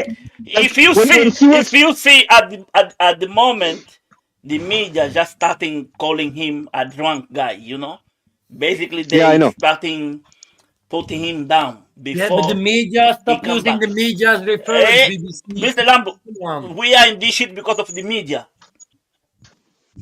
If you see what the media have been saying, because of the media, but I don't give a fuck because I don't listen to the media. So, Mr. Lambo, listen. In 10 people, if 2 believe in the media, that's enough. Sorry to cut you off. I will tell you, say Dmitry is not the one that's the most scary in Russia. In my view, the most scary person in Russia is Prigozhin. That is the most. The West was so scared. Don't say he's still Oh, alive. come He's on. dead. Let's not be Oh, ridiculous. hold on, Let's also hold not on. be Let me finish. ridiculous. Prigozhin was nothing. Prigozhin was a clown. He was the amusement of the Prigozhin, crowd. He made Prigozhin Ghost was of like one Prigozhin of going those to reappear. entertaining guys on the hold on. evening. Let me That had finish. amazing Hold on. Let speech me that explain said the myself. word that Let me explain people are myself. afraid to repeat. So that was Prigozhin. Hold on. Let me His explain wife was myself. short. And his Hold on. wife was short. Come on, let's not be Hold on. Let me ridiculous. explain myself. Prigozhin was just Don't a speak clown about the that dead. He is everybody dead. loved. He's not there And in anymore. that moment when Prigozhin arrived, in the West, they were fascinated by Prigozhin. Hold How on. Let can me he? explain. We understand, but let me explain right now so you understand why I say he's the most scary of the in the Russian. You see, Prigozhin is like a Trump. Okay, he command respect. He command people to follow him. Okay, the way they see Prigozhin, they see the Prigozhin as even you never be in the military. All the military guy were respecting him. Okay, the West was scared the shit out of him. Okay, they have to take him out. The one that take him out, in my view, is the West. Don't have anything to do with the Russia. Okay, because the That's West was scared because the hell out of that guy. That that's guy because he will was hesitate. allowed to. If he was alive today, this guy will not hesitate to use a nuke. That is how scared No, they really are Yeah, about him. but you know, The thing about him is this: if he was still alive, Mike, you sound like anyone in Russia can just say, "I'm gonna nuke them." no. See, the Prigozhin is It's different. not, huh? No, this Yeah, guy. but You see, this guy is built different. Okay, unlike this guy, he go to the front himself. Okay, this is not a joke. This is not a guy that they just say send a command from the home. This guy really take the debt to himself. Let's say let's go. Okay, that yeah, is but how far this West was Mike, scared the shit out of him. That this guy don't care to lose everything. If a guy yeah, was stand not to lose, don't scare of lose everything, it's now becoming dangerous. He's the most dangerous person in Russia. That the West have to put a bounty on him and take him out.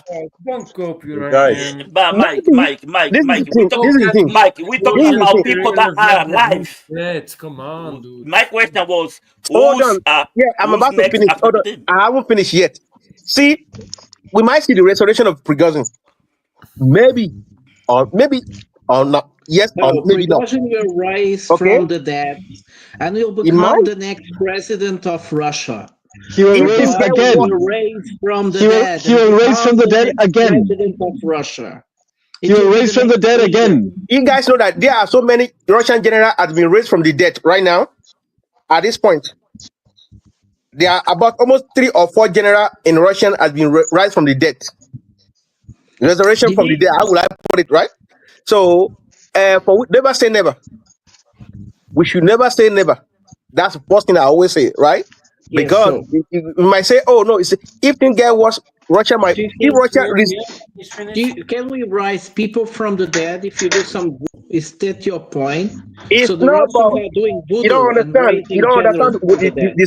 No, what I'm saying is not about the voodoo. There, listen to that story. If that's When I possible, say resurrect back from the dead, can you bring my me dad back, please? no, I'm trying to explain to you why they say resurrect from the dead. Okay, Is your nobody. dad Prigozhin? Hold on, Because if hold on. not, Listen, no. no, don't listen. Trust me, What my I'm dad saying got is a this. badass. What I'm saying is this: they might not, they might plan all this. They might not fully eliminate him. That's when I say they might thought they eliminate him, but they keep him Mike, apart. Listen, they fake everything Mike, out. is Prigozhin dead or not? What do Okay, you think? Is he that's what dead I'm saying or about the not? resurrection. guys, Nobody bring anybody from death anymore. But they Yeah, might fake is he off the dead whole or thing. not? Can you answer that? What do you mean anymore? What the body is dead is dead. But what I'm saying is that they might fake the whole story. What my explanation that they resurrect him from the dead means they might fake the whole story, tell him to lay low, right? Lay low, keep low profile. If things get worse, if they bring him up, the West gonna be shit on themselves. They They have a will take very I all the think, stones powerful patriarch, guys, right away. Mike. guys, Kirill, I the am patriarch getting a of headache right all now. Russia, he's a very powerful man. I'm sure he can do some exorcism and bring people out of the combs. I'm sure. Put guys, the super I chat think, button, You guys, oh sorry, because you got let me respond to one Superchat. thing Might about know the. something. Let him talk. Yes. Let me say something about the Russians too, about the front line. You know, Bobby was saying something earlier say about all the Russians, all the Ukrainian soldiers back in the 2022, 23. They were saying in the front that if the Russia doesn't get them first, they are coming to get their leaders, right? All those are fake. Those Ukrainians are faking it out. Is the top line. The reason why they are doing that is for in case if they get captured, so Russia won't eliminate them because that video will make them show that we are not really just like the backup in case Guys, if they get captured. guys, hold on. Guys, hold on. It's 7 hours. Let's do closing. Come on. We need to do closing because we're speaking about dead people right now, and that's not good. Yeah. General Vojislav. General Wyatt, what do you think? You didn't give us your input on how long is this conflict gonna last? This we heard conflict? everybody except you. I think maybe at most 2 years. Like this year, you will start to see Ukraine totally, the military start to collapse pretty badly. But Ukraine is a big country. They won't give up. Russia have to continue to fight. Probably next year. And one more question for you. Do you think Steven Seagal has a better chance than Prigozhin to become a president of the Russia? I don't think Steven Seagal is qualified to be a president. Come on, I'm being serious. Prigozhin. No, I think the next president most likely is going to be Medvedev. That's what I think. Which America is more popular than Steven Seagal in Russia? He's walking path to peace. Oliver Stone is popular in Russia more than Steven Seagal. Trump will end his career in America, will travel to Russia, will create the Raga movement, make Russia great again. Nonia, fuck you. Make Russia great again. Raga. We need to close. Trump will destroy them all. He will get the Baltics. He will get Turkey. He will get everything. Have you guys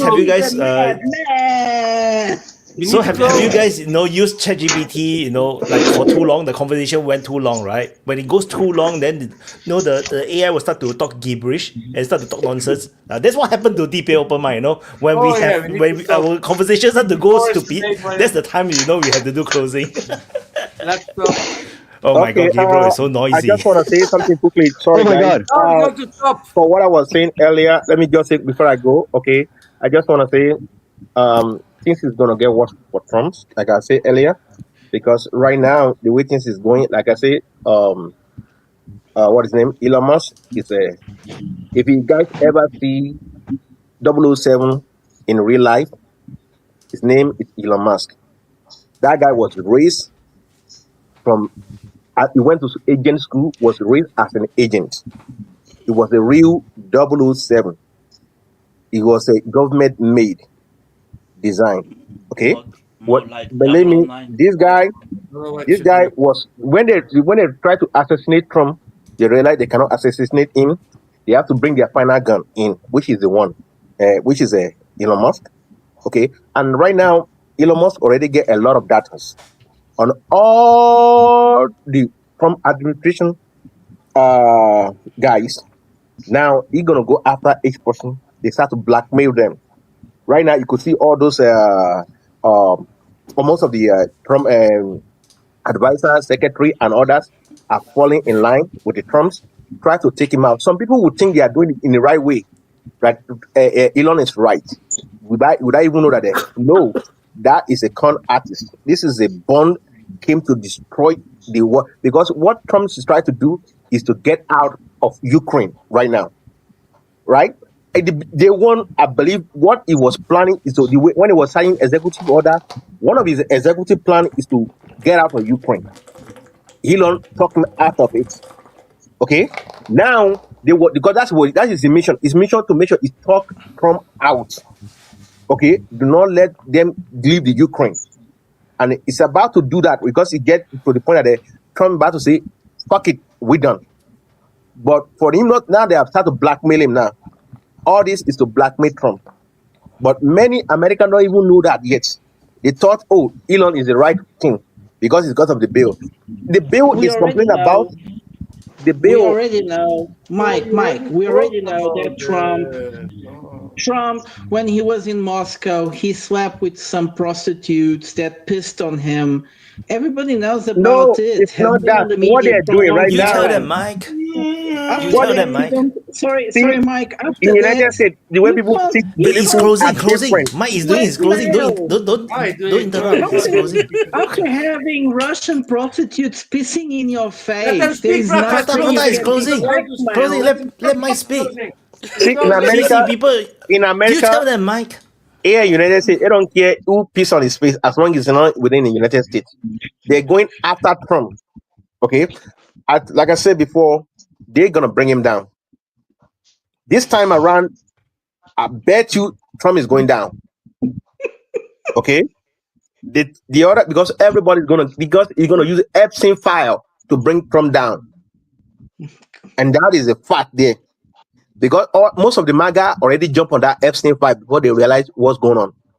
Okay, that is where they're gonna bring Trump down.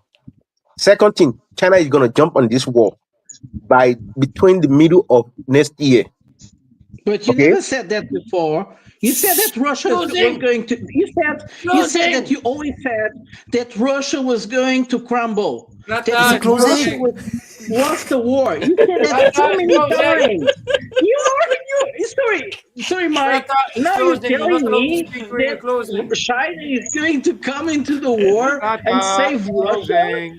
Look, I don't understand Everybody where you loves get Mike. these informations. You're doing too Prata much can go next. game. This is not normal. Prata is closing. It's okay. closing. Mike, have you finished closing or you No, still got what more I'm to say? saying is that okay. Let me finish my argument. So my stupid point. So maybe you could leave me alone for a while.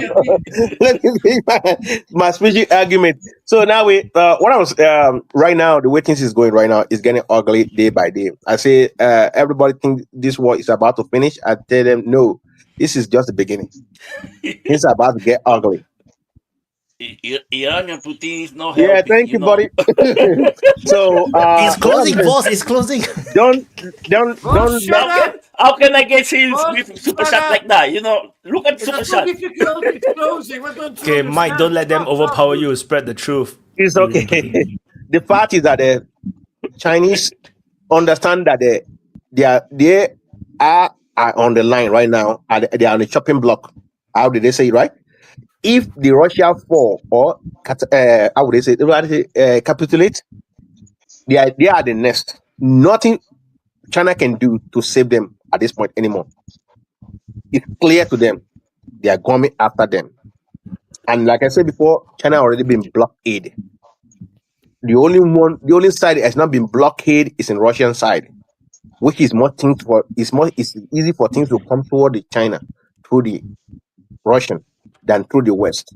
So now what they have to do now, they have to do whatever they have to, because there's a problem is that China wait too long to speak up. I believe by the early next year, by March, China will start speak up. Okay, that's when I say China gonna jump in it, I'm not saying they're gonna start sending weapons, no. China will start speak up. Okay, because I know probably gonna say, "Oh, Michael, you say China gonna jump in." Now China's not jumping in right now. What I'm mean by China will start picking up, because all this time they said Ukraine is not gonna attack Russia. They attack Russia. They're not gonna give Ukraine F-16. They give F-16. All those time China been quiet. Okay, and did not say China could have stopped this war from day one if China speak up. Okay, if China say no, leave Russian alone. Okay, but when the West realize they find the suitable weapon to deal with Russia, and they will never let this opportunity go, and which is Ukrainian. And now Ukrainian people are giving up slowly. They have been giving up slowly. Unlike what they were doing in 2022, where they was faking things, make it look like, oh, well, if Russia don't get us first. Now this is real. The shit is real right now. And they knew that. So they are trying to eliminate anyone that they start to find out that, okay, these guys are about to give up. They start to eliminate them. And that's got to cause more problem. And I think Trump should supposed to speak up right now, make his statement clear. Okay, this Trump statement is this: say it and say it louder. We are stopping supporting Ukraine. His next statement will say, Putin broke Ukraine and Putin should fix Ukraine. Okay, this is what Trump is supposed to say. Putin broke Ukraine and we're going to leave it for Putin to fix Ukraine. If we are sending more weapons, it will not stop this war. It's just going to cause more agony and more death and agony and destruction. Nothing will change. It will cause more death. That will be Trump line. This Trump's gonna say, this is not my war. Putin broke Ukraine and Putin should fix Ukraine. Okay? I think it's too late for him. More weapon. You can still do it. You can still say it. Nothing too late. At this point, it's not too late. It's not my war. It's a Biden war. Putin broke Ukraine. Putin should fix Ukraine. We stop sending weapons. If Europeans want to go and fight, that is their problem. Never stop sending weapons. I'm saying this is what it should say. This is what Trump should say to save him and save history. Because if Joe Biden ever do anything great in all his time, is getting America out of Afghanistan. That is the most greatest things Joe Biden did all his time. Okay, getting America out. I know at the end, 13 people die, but it could have been more. As If long we haven't as get out there's of it. somebody, as long Right? as if there's somebody to pay, if there's somebody to. So Trump should do the same thing. Tell the world, listen, this is not my war. I didn't start this war. Putin broke Ukraine and Putin should fix Ukraine. Now we're out. We're not sending any more weapons. Nothing we have to do with Ukraine anymore. We're done. I just want to say, love you guys. Thank you. Bye. Bye-bye. Thank you, Mike. You see, he dropped his bomb and leave. No, if you keep cutting in, he will never finish. Yeah, I I'm am sorry. really Anyway. upside down of his closing. I'm really upside down of that one. Super chat by Effie. Prudence is neither weakness or naivety. Have none of you dealt with toddlers or unhinged people? No. I've dealt with multiple toddlers. I've dealt with multiple toddlers as an unhinged person. So how's that? Every week on Open Mic. Okay, Prata. Oh, no. Closing. So the most hilarious story this week, for one of the most hilarious story this week for me, was that the Ukrainian delegation to Istanbul, which actually didn't want to come, asked for the Russians to pay them money. Well, Medinsky didn't stated how much money, in order for them to show up on the 20th of June again. So this actually tells us a lot. Well, if it is true, but I don't think Medinsky would lie about this, in public at least. It's one of the most, it tells us how serious as a state Ukraine has become. So whenever people start putting into question if it is true what the Russians have stated, that Ukraine is looking more and more like a terrorist organization, I think this was a very big statement that even if it is not true on itself, it makes people think, and that's the geniality of stating it like that. In terms of the perception of war, things calm down a little bit. The fear or the expectation or the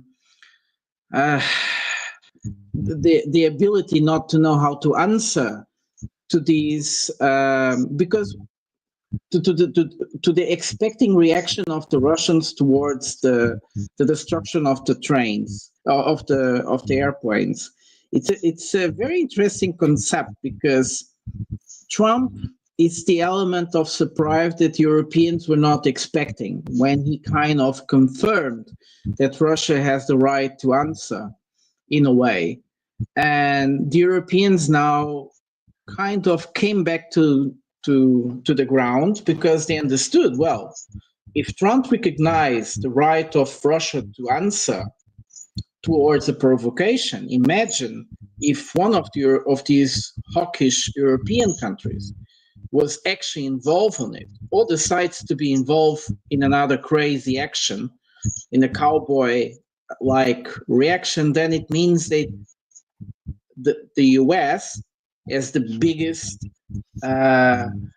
guarantor of security in Europe, or at least for countries in NATO, that you would say, well, but you guys provoked the situation, now you have to deal with it. Take it like a Greek, some people say. And so it's a very interesting development in international politics, and so things keeps heating up. We are still expecting the answer for the attacks on the airplanes, and I think Putin is just grinding us in this waiting. How is it going to be? So it's very good that things calm down, at least from the point of big mouths. I hope you all guys have a great week, and that not so many people die, because that's always horrible. Thank you, brother. Voice love. Closing.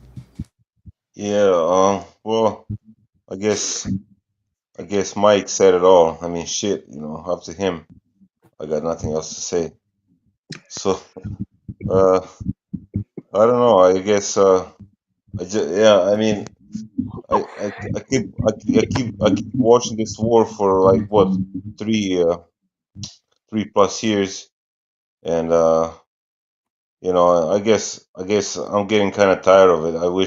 Sometimes I wish like, damn, I wish this would be over with, with this, with some major attack, just to break through the line and prove to Ukrainians, you're done, just give up, maybe Russians need to do something like that.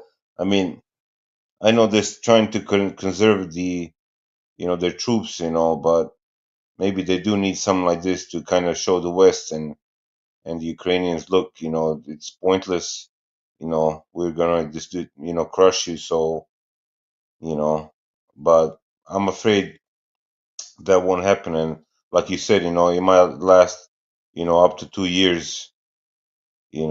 So I don't know. I mean,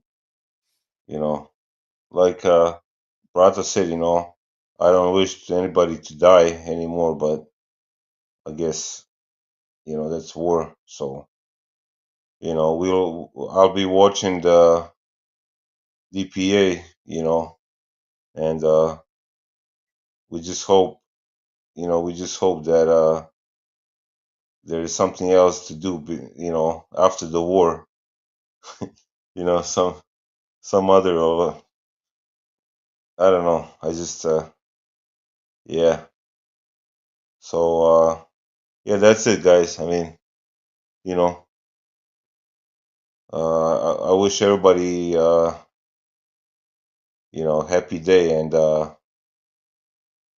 good night. I guess over here it's almost 2 o'clock, and this is as long as I've been up. That shows how much I love you guys. I mean, you're awesome. So see you next time. Thank you, Voice Love. At the Iranian Putin, you know the truth, Voice Love. LMFAO. Yeah. So, Nunya, closing. Well, thanks, Wyatt, again for having us, and thanks everyone for joining. Don't really know what else to say, guys. I mean, we're basically here in late stage empire. No one's listening to the hegemon anymore. You know how the Roman Empire effectively collapsed, and then nobody listened to them for like hundreds of years. It feels like that, only it's being accelerated. And I don't think anybody noticed, but just this past month, the UK surpassed China as the number 2 holder of US treasuries. And it's not because they're buying so much more, it's because China's purchasing so much less. And you're starting to see that with not just the Chinas of the world, but America's allies. So America's ability to fund itself is going to be much more problematic moving forward. Nobody's buying their debt. So I think we're going to see America go bankrupt and financially collapse. We talked about this last year. I think Jamie Dimon said last year that they saw it on a 10-year horizon. I actually think it's going to be accelerated. I think that particularly with this whole tariffs thing and stuff, there's a whole lot of panic, and there's a reason for that panic. They know what's behind the curtain. So with that said, plan accordingly, I guess is all I can tell you. You know, it's going to be a really ugly, I would say, decade or two as the world rebalances, because, you know, everybody in a Western country right now, I don't have to tell you guys, our standards of living are going down and quickly, right? It's been rapid the last several years, and I expect that to continue. So anyway, on a good note, I'm really high, so I don't care as much. So everybody have a great week. Thank you, Nunya. Oh, now Gabriel is next. Just now he was last. So Gabriel next. Closing. Thank you, Nunya, for your good wishes, and I'm glad that you're high. Stay high. And yeah, I think that it's been a very heterogeneous, very eclectic conversation, though it always went around Ukraine. There wasn't that much else we spoke about. We kind of touched a bit on this whole Trump Elon spout. I think that there's something to it. Like, for all the hype and for all the people that say that nothing ever happens, I think that something interesting is happening there. And keep your eyes open to, because maybe this like is positive. Like, I think that this has the potential.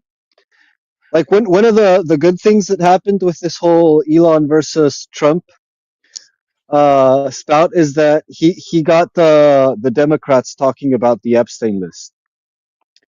So it's interesting because there's been this whole flip-flopping thing going on with the new administration of the FBI, and they've been all over the place. It's like, how do you say who was in charge of the Epstein operation and who is in on it without saying it?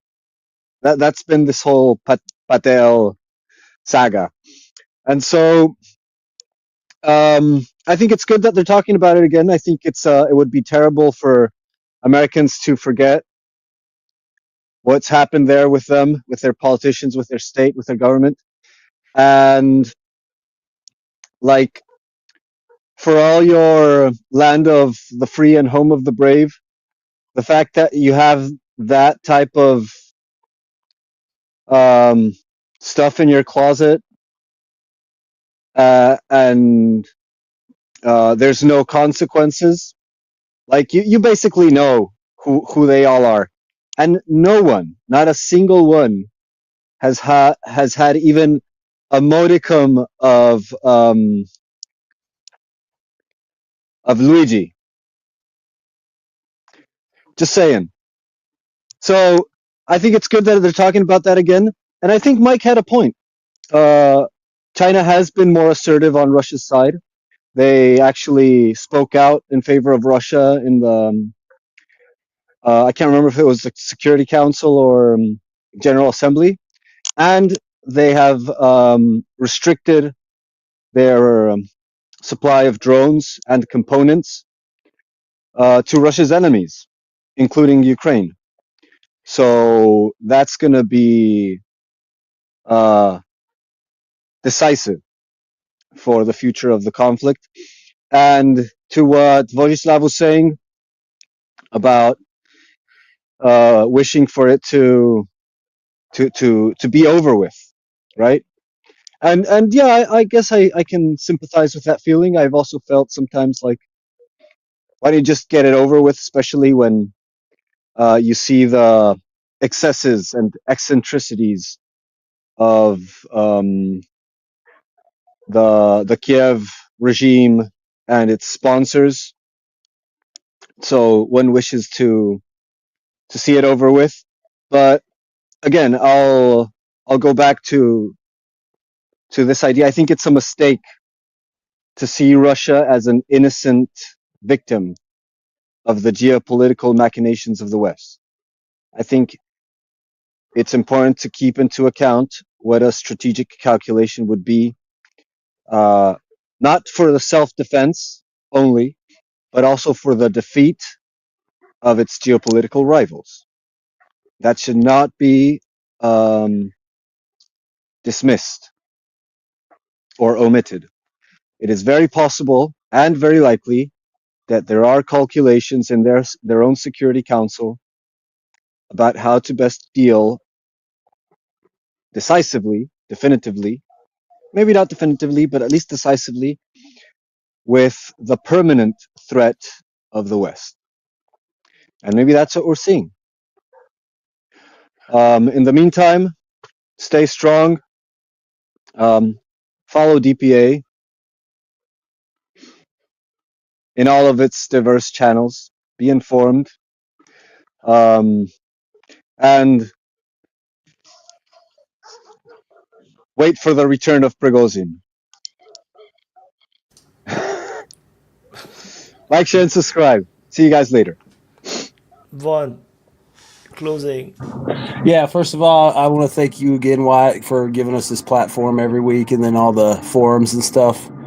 And if you're out there, watching, come on the open mic, man. You'll like the voice chat, and you need to go ahead and sign up with all the forums and stuff. There's probably something for interesting to anybody.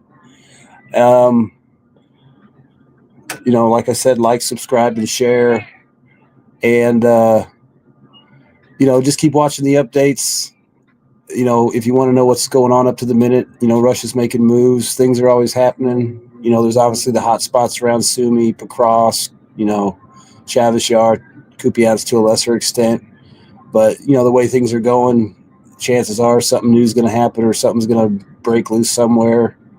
And, we'll see the Russians continue to push. And I don't see any kind of negotiations going anywhere, which I think Russia's fine with. And as far as the retaliation goes, I would assume at some point, they'll hit something and you'll know it was in retaliation for that. These strikes now, I think, are just part of the ongoing strike campaign. Some nights they're a little heavier than others, but I think if there were going to be a retaliation, it would be more ballistically inclined, not drone. So that's just my opinion, because I think they would want to guarantee a high rate of hits, and the only way to do that is probably go with your Iskanders and Kinzels and stuff like that. If you go with the cruise missiles and other, slower stuff like the Garage, you might not get the results you're looking for, or the bang for the buck, the shock and all. But yeah, we'll see. I figure right now it's status quo. Russia keeps pounding on the ground, making gains every day. Ukraine pulls stunts, and Trump complains about Ukraine and Zelensky and Putin and Russia, and it just keeps going. But y'all take it easy. Have a great week. Like I said, like, subscribe, and share. If you want to know what's up, check out DPA all the time. Hang on for a sec, Thank you, Vaughn. Vaughn. Got a couple things to toss in here. I mentioned earlier the Royal United Services Institute. I didn't mention Rousey. I also didn't mention Lucy. Okay. There's 13 Royal United Services Institutes in Canada. Each of them is giving different evaluations. Then you've got, of course, the ones in England. And each of them is giving different evaluations. You can't just pay attention to one, if you know what I mean. There's a lot more than just what everybody's seeing, what's in front of them. So to get information, you have to check what different people are looking at, because they're all looking in different places. And to go back to that bit where I was talking earlier about air defense and why it's important in command and control stuff, effectively what Ukraine and Russia are doing right now is fighting an air war. They're fighting for air dominance. Now, they're actually fighting for air dominance in several fields. There's the high-level fighter plane field, but they're also fighting for air dominance at the local tactical level using drones. We don't know who currently... Okay, I'm basically guessing that right now Ukraine is about 6 months ahead of Russia, if they're lucky. I say if they're lucky. The Russian drone developers aren't stupid. So it's going to be an interesting battle, but that is how, in the end, this war is going to be won, one way or the other. Whoever manages to take control of the sky. And, really, we've got to watch the air defense stuff getting blown up and the command and control equipment, because that's what really runs the battlefield. I mean, the guy in the tank can't do anything if he doesn't know what's going on. He's got to have the information. And that's why both sides strikes on this sort of equipment is so bloody important, and why I'm doing that evaluation on it. Is that your closing? Because we're doing closing, but thank you. Yeah, I just wanted to get that in before you guys left, because it might be useful for someone. I mean, like, if you didn't know about the other Royal United Services turn, right? Institutes, there's ones in Australia and New Zealand as well. Don't do that to me. Each of them's doing their own evaluation. Don't do that. Oh, you said enough today, Lambo. I mean, Christ. Fuck you. I replaced you because you're not there all the time. I gotta love the stream. Hear the word fuck at least every 5 seconds. All Hey right, guys, do you ever hear about the, sorry, one last thing before I duck out. Do you ever hear about the Canadian national anthem? There's two versions. There's a rap version. Marple. The rap version of the Canadian national anthem, one of the lines goes, "Our national animal's a damn beaver." Second line goes, "And we love our beaver."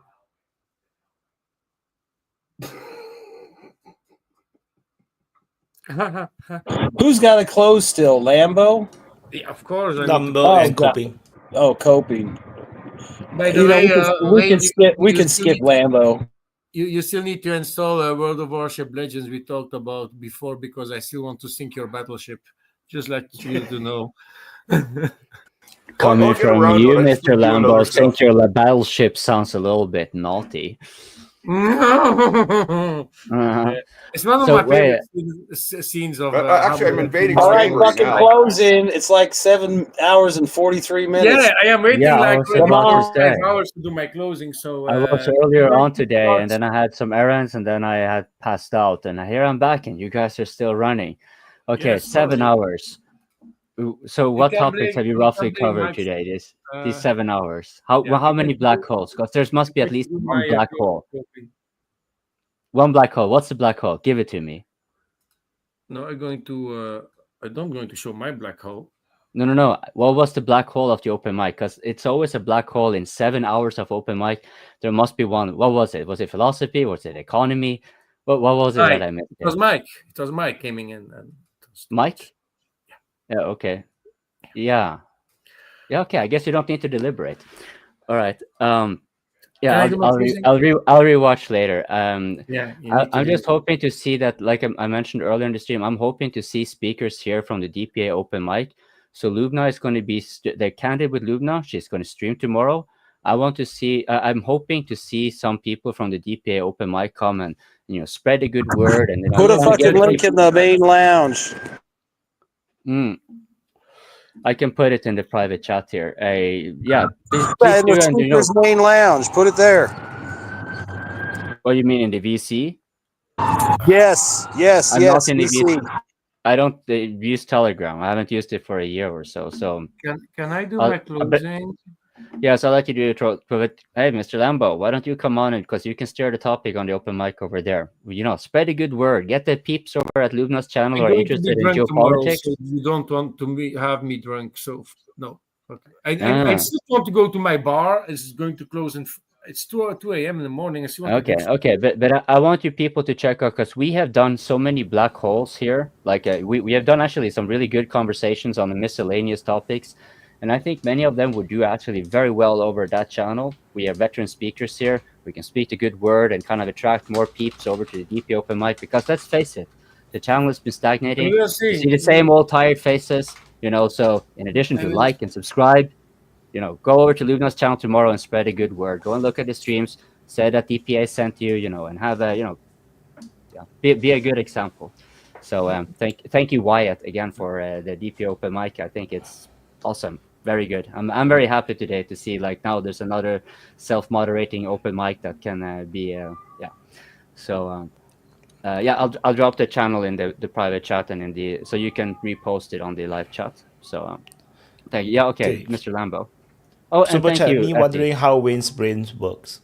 Effie said. Effie, if The- you could it read doesn't. my mind, you'd be horrified. Be happy. Yeah, don't read his mind. No, don't read his mind. Be happy. You'll be scarred for life.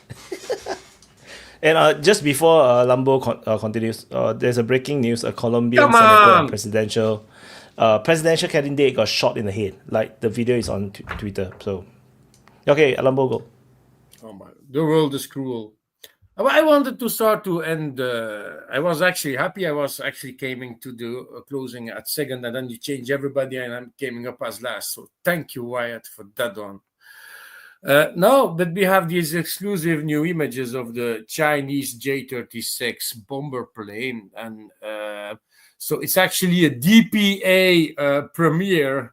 All the people in the chat seeing that beautiful picture behind me about the big froggy looking plane. It's like a very fat frog looking plane, double cockpit, so is they sitting side by side.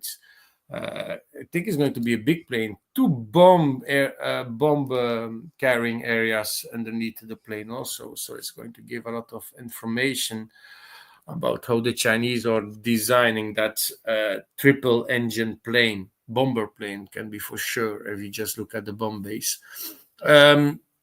So yes, it's apparently Chinese making real stuff, and actually for the first time we can say they didn't copy it; they designed it themselves. Did you look at that? Oh my God, what a strange thing! And it's flying because it's already been spotted flying. It was a great open mic. Finally, one when you actually barely talk for 95% about Ukraine and Russia, I guess. So that was good to have, because a lot happening and new things happening also during the conflict right now, and a lot of short time, new things developing, new strategies being used, and that's very important. I'm going to continue to say it. These drones scared me day by day more and more. But in my mind, they just didn't use it like they should be used. They could make much more damage on other planes also, and they just didn't do that. So is it a big success? No. Do you call it the Russian Pearl Harbor? Certainly not. Can you call it something to beware of for the future? Yes. Is it something that can be very scary for the future? Yes. That is actually the main thing that is still sticking with me about that strike. And I did a lot of looking at videos and YouTube mapping to see what they really struck and what was less struck and not less struck.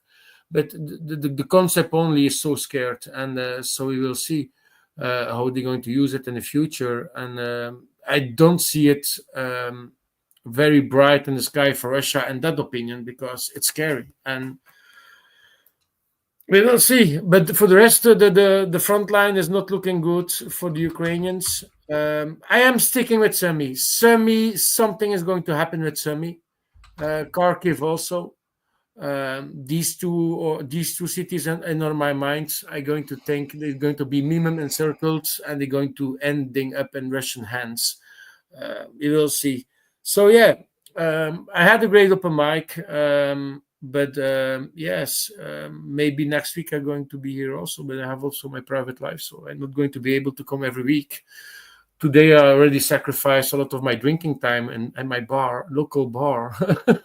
So no, it was a pleasure, and I actually could give you some news. So that plane front view picture, it's the first, so I am happy to share that one with you guys. But yeah, we will see, and waiting for Russia to strike for their vengeance is also a big thing. I hope for Orishnik, because I'm a big nerd. I like the footage of Orishnik. Going to be less present for the people that are going to receive it. But yeah, it's war, it's disgusting, it needs to stop, and I hope it's going to stop. But negotiations, because of the attack of last week, I think that Ukraine can forget that one. So yeah, voila. Guys, not Pearl Harbor, November 11th, 1940. Battle of Taranto.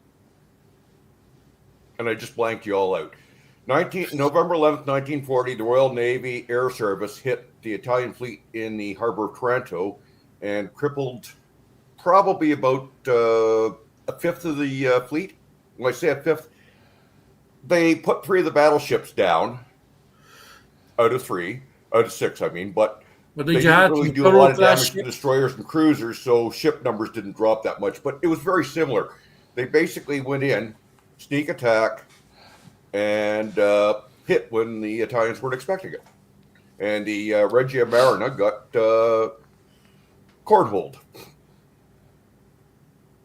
You know what are the fun facts about the Italian Navy? Because they had so many blue on blue accidents, they started to paint their ships on the front and back and red and white stripes. So actually they were more visible in the sky than before, just to avoid to be hit by... I think the most fascinating thing about the Italian Navy in World War II is the Regia Marina had the best fucking ships out of any Axis nation. Very good ships. Yeah. Pound for pound, they did. Yeah. Unfortunately, with one exception, the battleship guns on the 15-inch ships, there was something horribly wrong with them. They couldn't hit the broadside of a barn door. Yeah. Italians always been known for strange designs, so yeah. Okay. Yeah, their 8-inch guns work great. The 12-inch guns work great, but the 15s, ooh, they were bad. Was that the Marco Polo that had they the Marco Polo? No, it was Vittorio Veneto. The Veneto, yeah. I know a little bit about battleships. You need to install a game where you can play against each other. I still want to sink your battleship. Yeah, the Mediterranean campaign's always been a fascination to me because no matter who won, I lost relatives. Yeah. I had relatives fighting on both sides. Good, but I'm going to leave you all. It's 2 a.m. Yeah. I'm going to go. Yeah, I got to go too, and we should let Wyatt go to sleep because he's probably just about ready to pass out now. Yeah, it's early in the morning now. It's basically almost 8:30 a.m. Yep. Oh. All right. See you next week, Thank guys. you, guys. So right, my turn bye-bye. to do closing. Bye, guys. So it's my turn to do closing. So thank you everyone for watching the DPA Open Mic episode 131, where we hardly talk about, we didn't talk much about Elon and MAGA. We totally didn't talk much. Like we only spent 1 minute on Greta going to Gaza. But talk a lot about Ukraine. So I think Ukraine war is getting more exciting right now for the pro-Russians. Because the Russians are advancing, and for the pro-Ukrainian side, they are still living in last week's glory, where they hit the bombers, as far as I understand. So, and then of course with the this week's horror, they're milking the horror, where the Russians continue to do missile and drone strikes, but gloating that the Russians did not launch a bigger strike. And Iranian Putin super chatter, what's your thought about Elon's black eye? Elon said it's his kid. I wonder how the kid punched him to give him a black eye. That's a bit weird. But I mean, it's not impossible. The rumors is that Scott Bessent actually punched him. So that's the rumor. So yeah, they say that he elbowed or shouldered Scott Bessent. Scott Bessent turned around, bashed him up. And, yeah, but there's the rumor. No idea. So it's not important. Elon Musk basically just, I think, is it just 6 a.m. June 7? No, one day ago, almost 1 day ago, almost 24 hours ago, said that he polled whether he should form a new political party, and then 80% voted yes, including me. And he said that 80% agrees. He said this is fate. So knowing Elon Musk, he will probably try to start a new political party. I voted yes because I thought it's going to be funny and fun to watch. So let's see, like 80%, but the 80% who voted are not Americans. Like a good number of them are actually overseas like me. So I'm not sure. So whatever, man. I just like to watch entertaining stuff. So yeah, and today talk a lot about Ukraine. Ukraine war will likely continue. To know whether it will end, you have to watch the rhetorics. The Ukrainian rhetorics are just continuing. There's no sign that they're going to end the war at all. So even if the military is very, very exhausted, very, very weakened, they will continue to fight, just like what Hitler has done in Nazi Germany in World War II. He fought all the way to the very end, until that he almost got captured. He decided to suicide before the Soviet troops reached him. So, I mean, Ukraine war could very well go down this route as well. But whether he can get the old and the young to fight like Hitler did, I doubt so. I don't think he's going to Zelensky have that kind of a pull, nor the country have the kind of self-belief or the kind of nationalism that Nazi Germany have. You have to understand, Nazi Germany under Hitler grew a lot, and they instilled national pride again. They spent a lot on infrastructure. So the China can probably do this much better than say Ukraine, because Ukraine hardly invested in infrastructure. It became the most corrupt country in Europe. So I don't think that's going to work. China is also full of corruption. So yeah, probably also it's not going to work very well, even if they try to fight a war to the very, very end. Although China is a big place, so any war involving China will take multi years. So doubt so as well. So anyway, that's about it. So I managed to do pretty long, almost 8 hours, because I have enough sleep. But now I'm gonna do the frontline changes report and probably go to sleep. So thank you everyone for watching, and have a great weekend. For the Muslims, happy Hari Raya Haji. I think it's a Haji, right? I believe this is, yeah. So, and I'm not sure what you say in Arabic. So, but I only know in Malay. Selamat Hari Raya Haji. So anyway, that's it. And rest well. Then see you guys next week. I'm not sure they're going to do Saturday or Sunday for next week. We shall see. Or maybe didn't do at all. We shall see. And I'll see you guys in the next update. Gonna drop in the outro. Bye guys.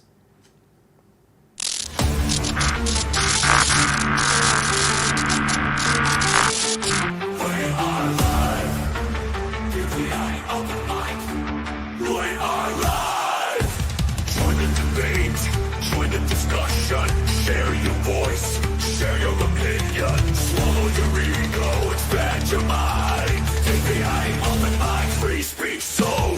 DPA Open Mic, we are live. DPA Open Mic, we are live. Don't hold back, 'cause here we go. Let's go, let's go. We are live. Let's go, we are live. DPA Open Mic, we are live. We are live. We are live. From every corner of a spinning globe, gathered voices, the stories they probe. Ideas like rivers, they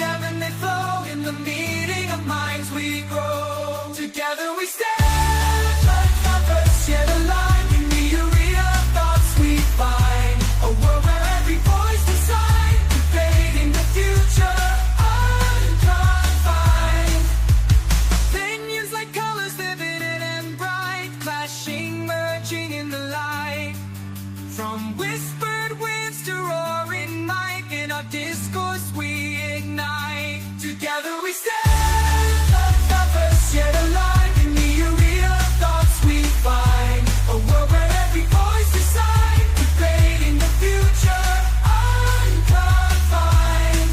In the clash of ideas we see the birth of what the world could be.